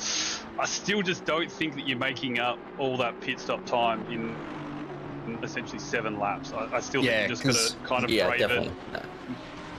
Maybe knock up the TC a bit, do whatever you can to kind of keep the tyres down, because let me tell you, from between 33 and 30 PSIs there, that's at least a second and a half in pace from prior experience. So race could still be on for certain aspects there. I believe, Ellis only 5-6 away from P2? That could still be a hot play. Yeah, 5.6 at the moment, so definitely a play out there. We've got a couple of little things just to keep an eye on. And with these, as you were saying, with these pressures ramping up, with the temperature of the tyres ramping up, that's going to bring mistakes into it as well. So there's still a bit to play out here with 13 minutes remaining. This is where ACC needs a proper timed tyre change, not just 30 seconds flat. Like, it should take less than that. It doesn't take 30 seconds to change a set of tyres on a race car. Come on. Mind you, all I'm going off here is the animation. There's 2 little boys that run around your car and change the tyres. They're hard-working men, you know? You're asking them to speed up. Whew, you know, they're already doing a lot, Miles.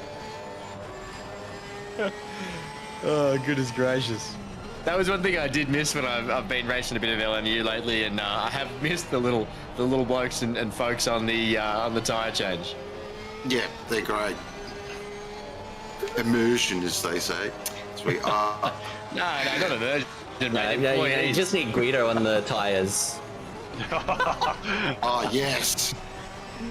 Best character in cars, by far. Absolutely. No, if you had Guido in the... Benny Hignett! Oh, wow, my Lord! What a save. Hignett doing Hignett things right there in the 69. That was nice. Wild, but nice. Biggie bit off more. He bit off more than he could chew. And chewed like an a little out of the cameras, Matty. You know, when he was hearing our references to the Cars movie, he just wanted to get his own little star moment. Far out. That was insane. What a save. What a save. Fantastic save. Now it's sort of, okay, I'm just going to back right off now.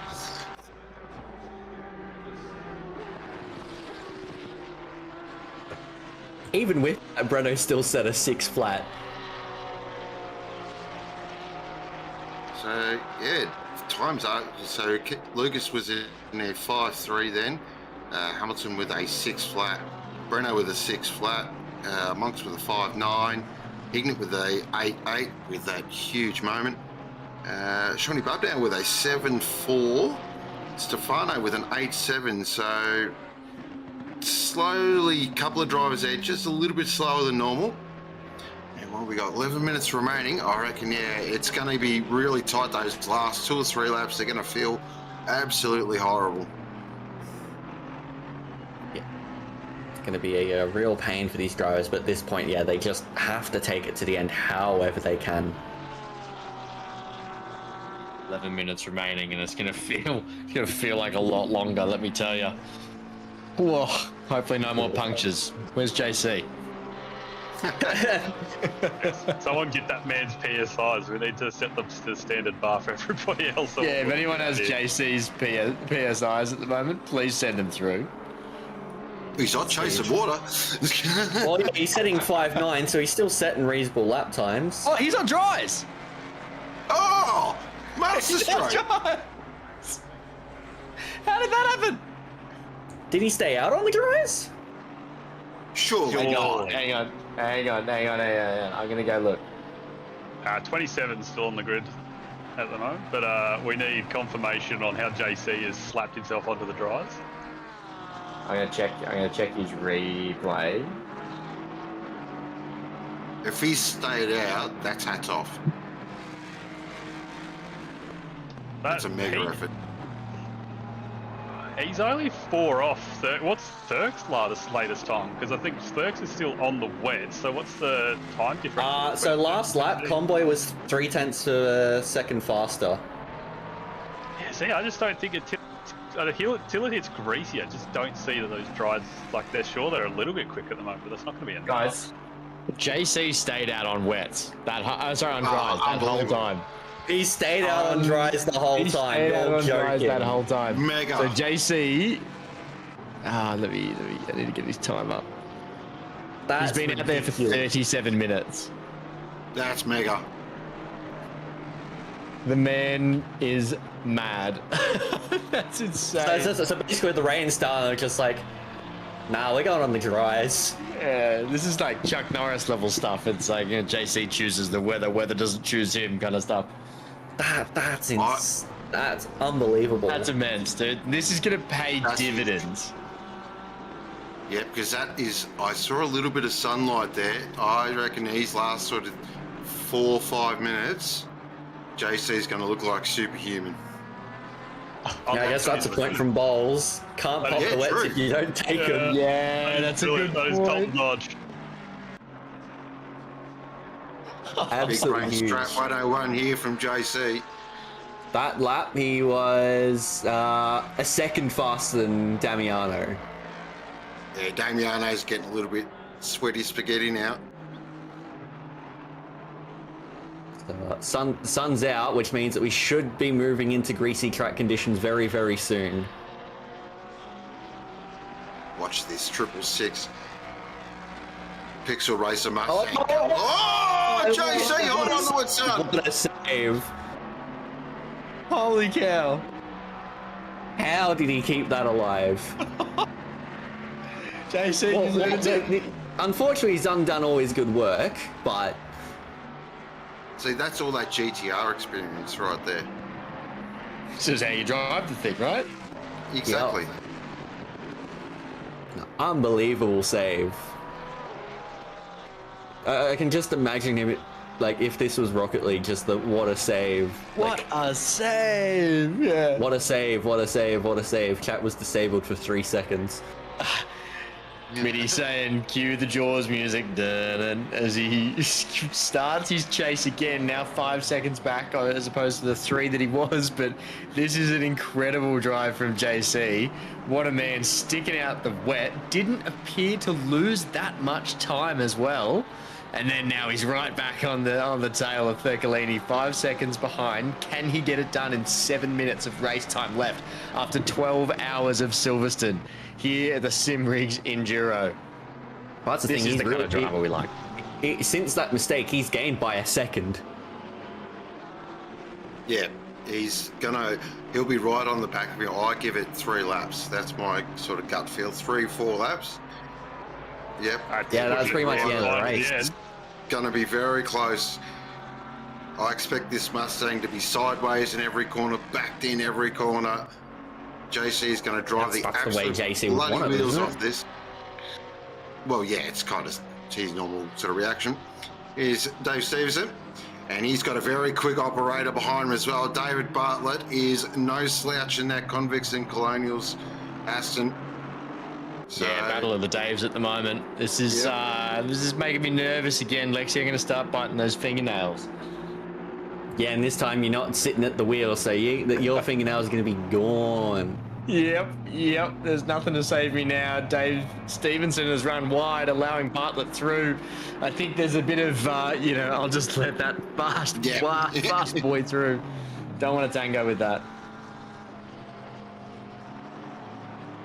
Fair enough, I would say. Bartlett, very, very fast operator, so can't really fault Stevenson there. You're right. His main battle, I think, is with car in position 19 at the moment, so quite happy to let that one through to the keeper, as it were. and then you can just sort of pull it back a bit, bring it home. Don't blow a tyre. Bruno. Yeah, and don't yes. Well, now you've done it. No, there's no commentators cursing going on. I'll leave it If that goes through, I think that should be a beer that you owe him.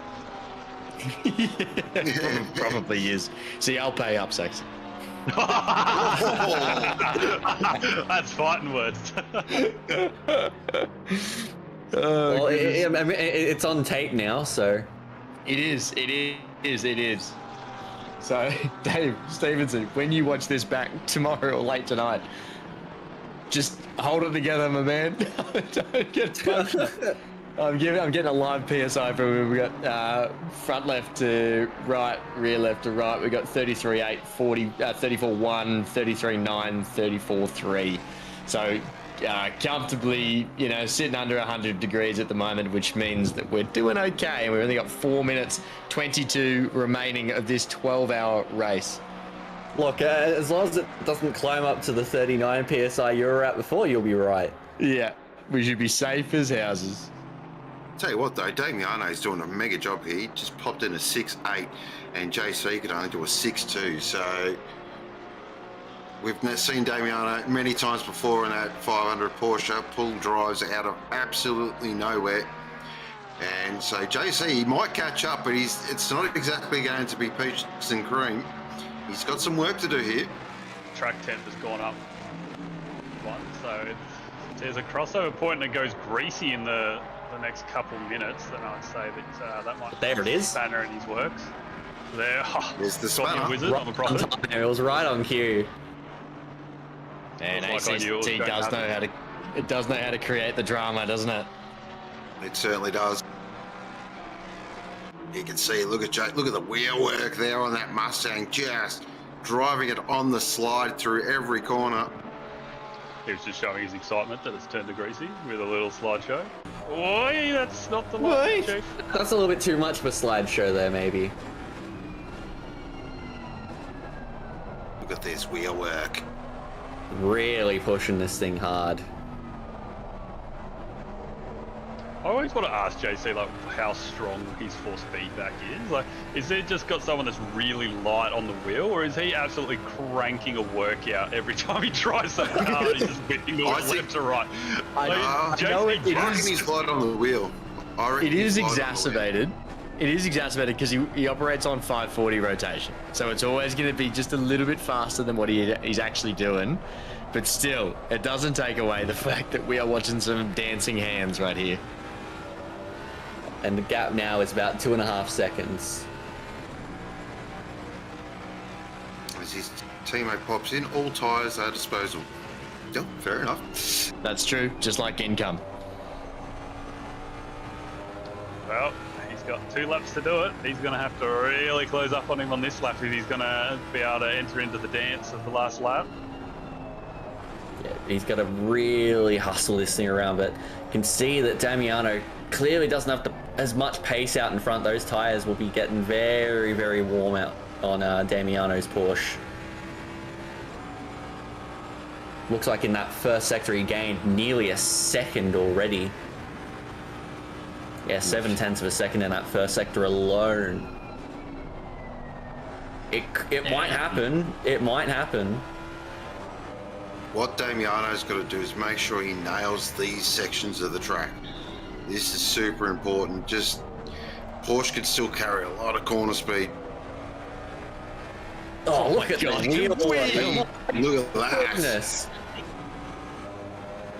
How's he keeping that thing in a straight line? That's Bloody hell, immense. JC. Unbelievable skill here. Some of us come to Yes. drive a race car. JC comes to do the tango while also driving a car, apparently. Hands are going left to right to a third beat at the moment, like he's salsa dancing. Oh, the maracas. There you go. Look at this. There we go. Ba-da-ba-ba-ba-ba. Full view. Just, no stability on the exit, but he's finding the pace from it. I still maintain Damiano's doing mega here. He Well, has he entered the knows- dance, though. We are now in under a second. He's Yep. definitely Leader's on entered the into final the lap. dance. Yeah, leader is on the final lap now, so this will be it. And look who shows up to put a little spanner. Oh no, he's immediately not tapping into that battle. Staying right out of that. Yep, at the line is 0.8 of a second. Game on, Here we son. go. Get in. 2 seconds faster on that last lap. That is huge. Show us those little Baraka hands, JC. Come on.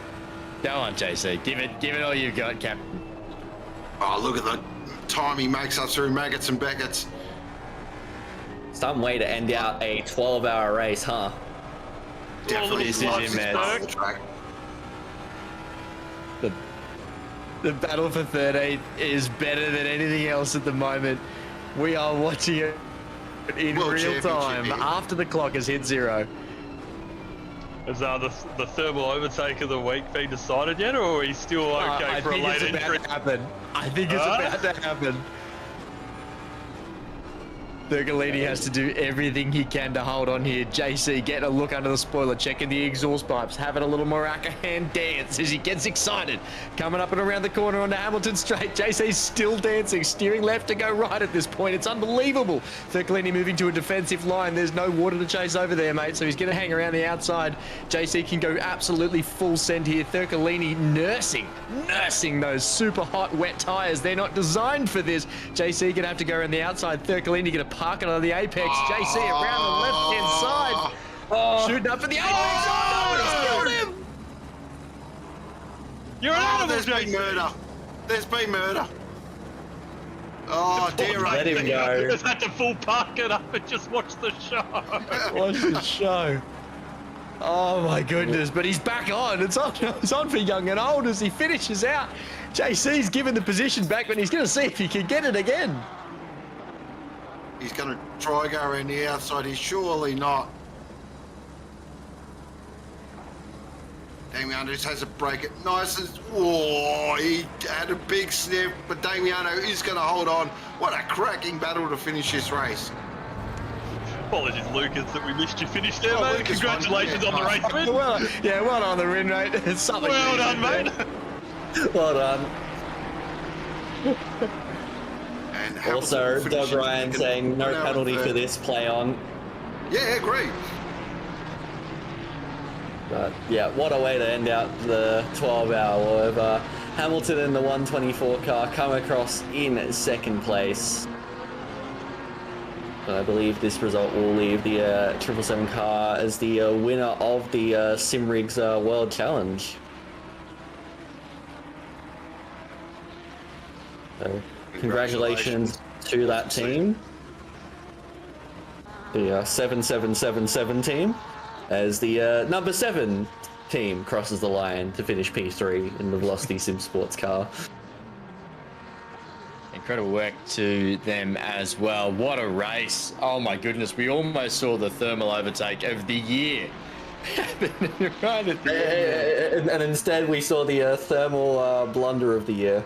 Yeah. Is that old ambition outweighs Adhesion. thing, or adhesion? Yeah, we'll go with that. Ambition outweighed adhesion. I like it. You boys are like this. So Dave Stevenson went across the lines with about 35.9 as the average PSI. Left 2 tyres. We're at 114 and 111 degrees respectively. You could boil water on those things. Here comes Michael Clark, Oh, former Australian cricket captain, driver of the team of the day for me. They have been magnificent. What an enduro. There's so many ups and downs, you know. Rashidi starting off the wets, getting caught out at the start. You had the Hendo, Slady, you know, like coming from dead last all the way up to, I believe it was P4, and then copping the mechanical issues that wrote them off for the race. It's just so many highs and lows throughout. Lucas Keys and his teammates just dominating the race all day. And then it's, you know, spicy battles between Ellis and Monks at the start, which saw Monks cop a little bit of a tap off into the wall and see you later, mate.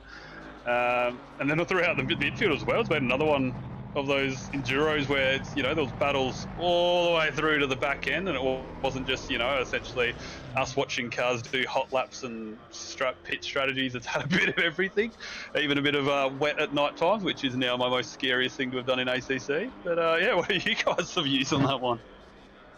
Yeah, it's been a day. It's been an awesome day. We've had, mixed weather, mixed conditions. We've had pit stop issue, we've had drive-throughs, we've had punches, we've had great battles on track, we've had moments, you know, some real hard luck stories as well. It's just been a real classic OOR Enduro, and I tell you what, January 31st can't come quick enough. Keen as beans. yeah, it's all right. Amazing work to all the drivers here, and we'll quickly go through and just do a recap of where everyone stood. Glenn, take us away. Let us go. So we'll do the top 3 of each. We've got Lucas Keys, Hamilton, and Breno Ellis in the Pro Series. Fantastic work. That'll secure car 777 the win, I believe, overall. Glenn, confirming in the background, possibly. Overall win confirmed. We've got the Silvers that don't seem to be able to lose it. Forget Gobi going up to Pro. What about these boys? We've got Rashudi, Vincent King and Phipps there as well, but we've also got in second place McNeil, Nipris and Bretherbridge as well, and then we got Thurgolini, Spenceley and McLaughlin there in the car 500 for the top 3 of your Silver Series. And Pro-Am, great big juicy category. We've got the cricketer has left Lara Bingle and entered into the sim racing world, Michael Clark. In the car 416 with Mr. Parker. The Ferrari 296 brought him home today for the top position there. We got Roy Ankin there as well in the Rob Roy and Terra Bank Racing, car number 10. And then we got Pete Viney and co, including Rockford, Johnson and Samuel. We've also got a car exiting the entire field, which is going to really distract me in the background. It's my funniest thing to watch. But we do have them rounding out the top 3. And then the AM class as our lucky last.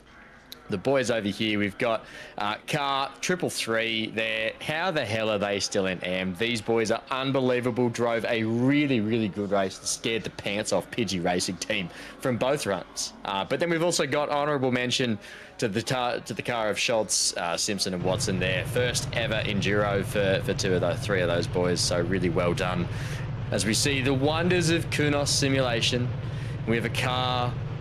this is like slow dancing its way through the English countryside and sand. Just when you thought cars couldn't do some things, this is it. And that's how we say goodnight. Entering in to the 4th dimension now. Who spends their time finding this stuff out? Cracks me up. Incredible. Well, that's it. Huge thank you. There we go. So... yeah, thanks to everyone watching. Hope you all had an awesome day. Big thanks to commentators, big thanks to stewards, big thanks to our RDs. Massive thank you to Glenn as well, all the pictures you provide. I believe, have we got anything big coming up, or it's a bit of a break now, Glenn, or? Oh, we've got the Summer Series. Ah, yes.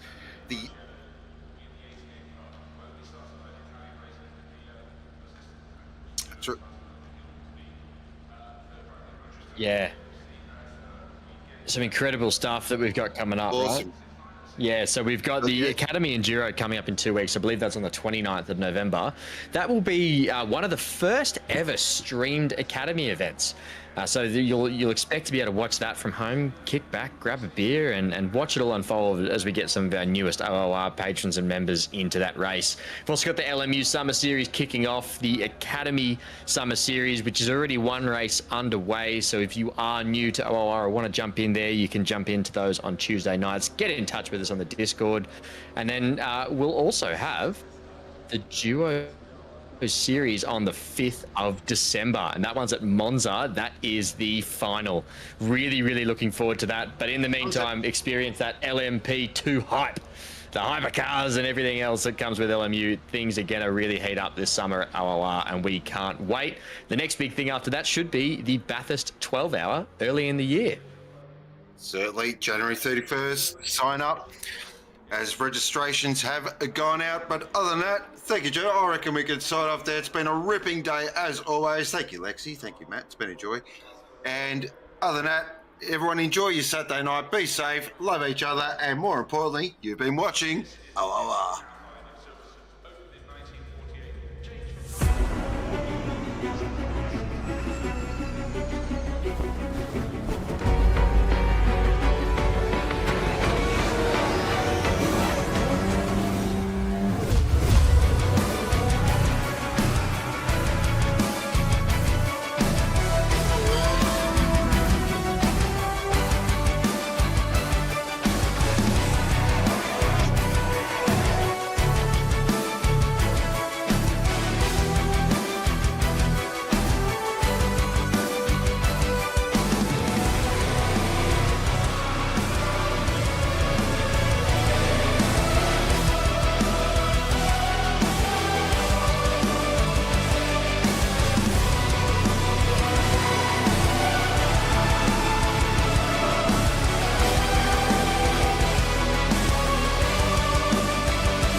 Mercedes beside you, though, is going to be a big threat. Yeah,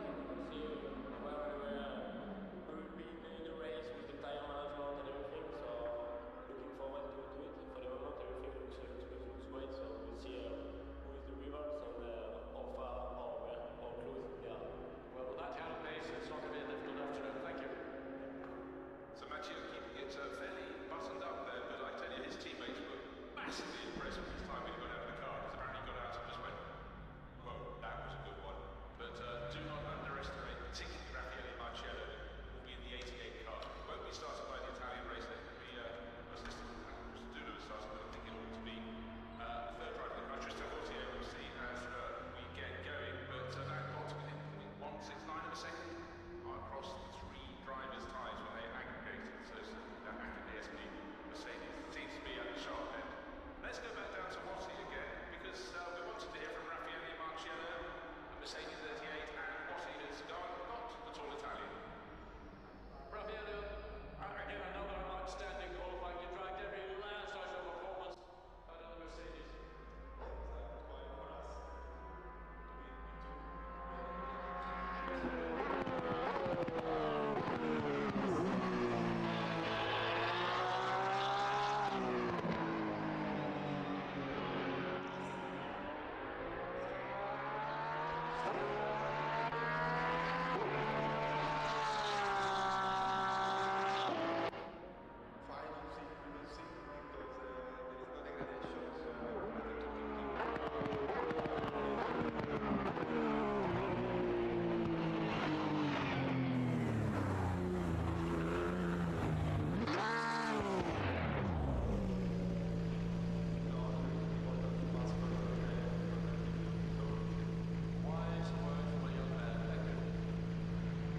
This is the epic outline of Silverstone, opened in 1948, changed from time to time over the years, but still the essence of its place is that it was a circuit built on a perimeter road to the station. And as you can see, we've got a multiple flow around the outside of the circuit with some random sectors. Sector 1, which is on Magnus Connect, down along Magnus Straight, and then you go to Sector 2, down into Bell, around the truck, lots of drivers get involved, and then down Wellington Straight to get into the light blue final sector, before getting to Brooklands, Luffield and Woodcote Sweep to end it all. Packed down on the grid, as you can imagine, a lot of people taking a look at all the cars and glory. But let's go down and join John Watson with pole sitter Mattia Massivia. Fabulous time, but there's that question mark over the 76. Matcha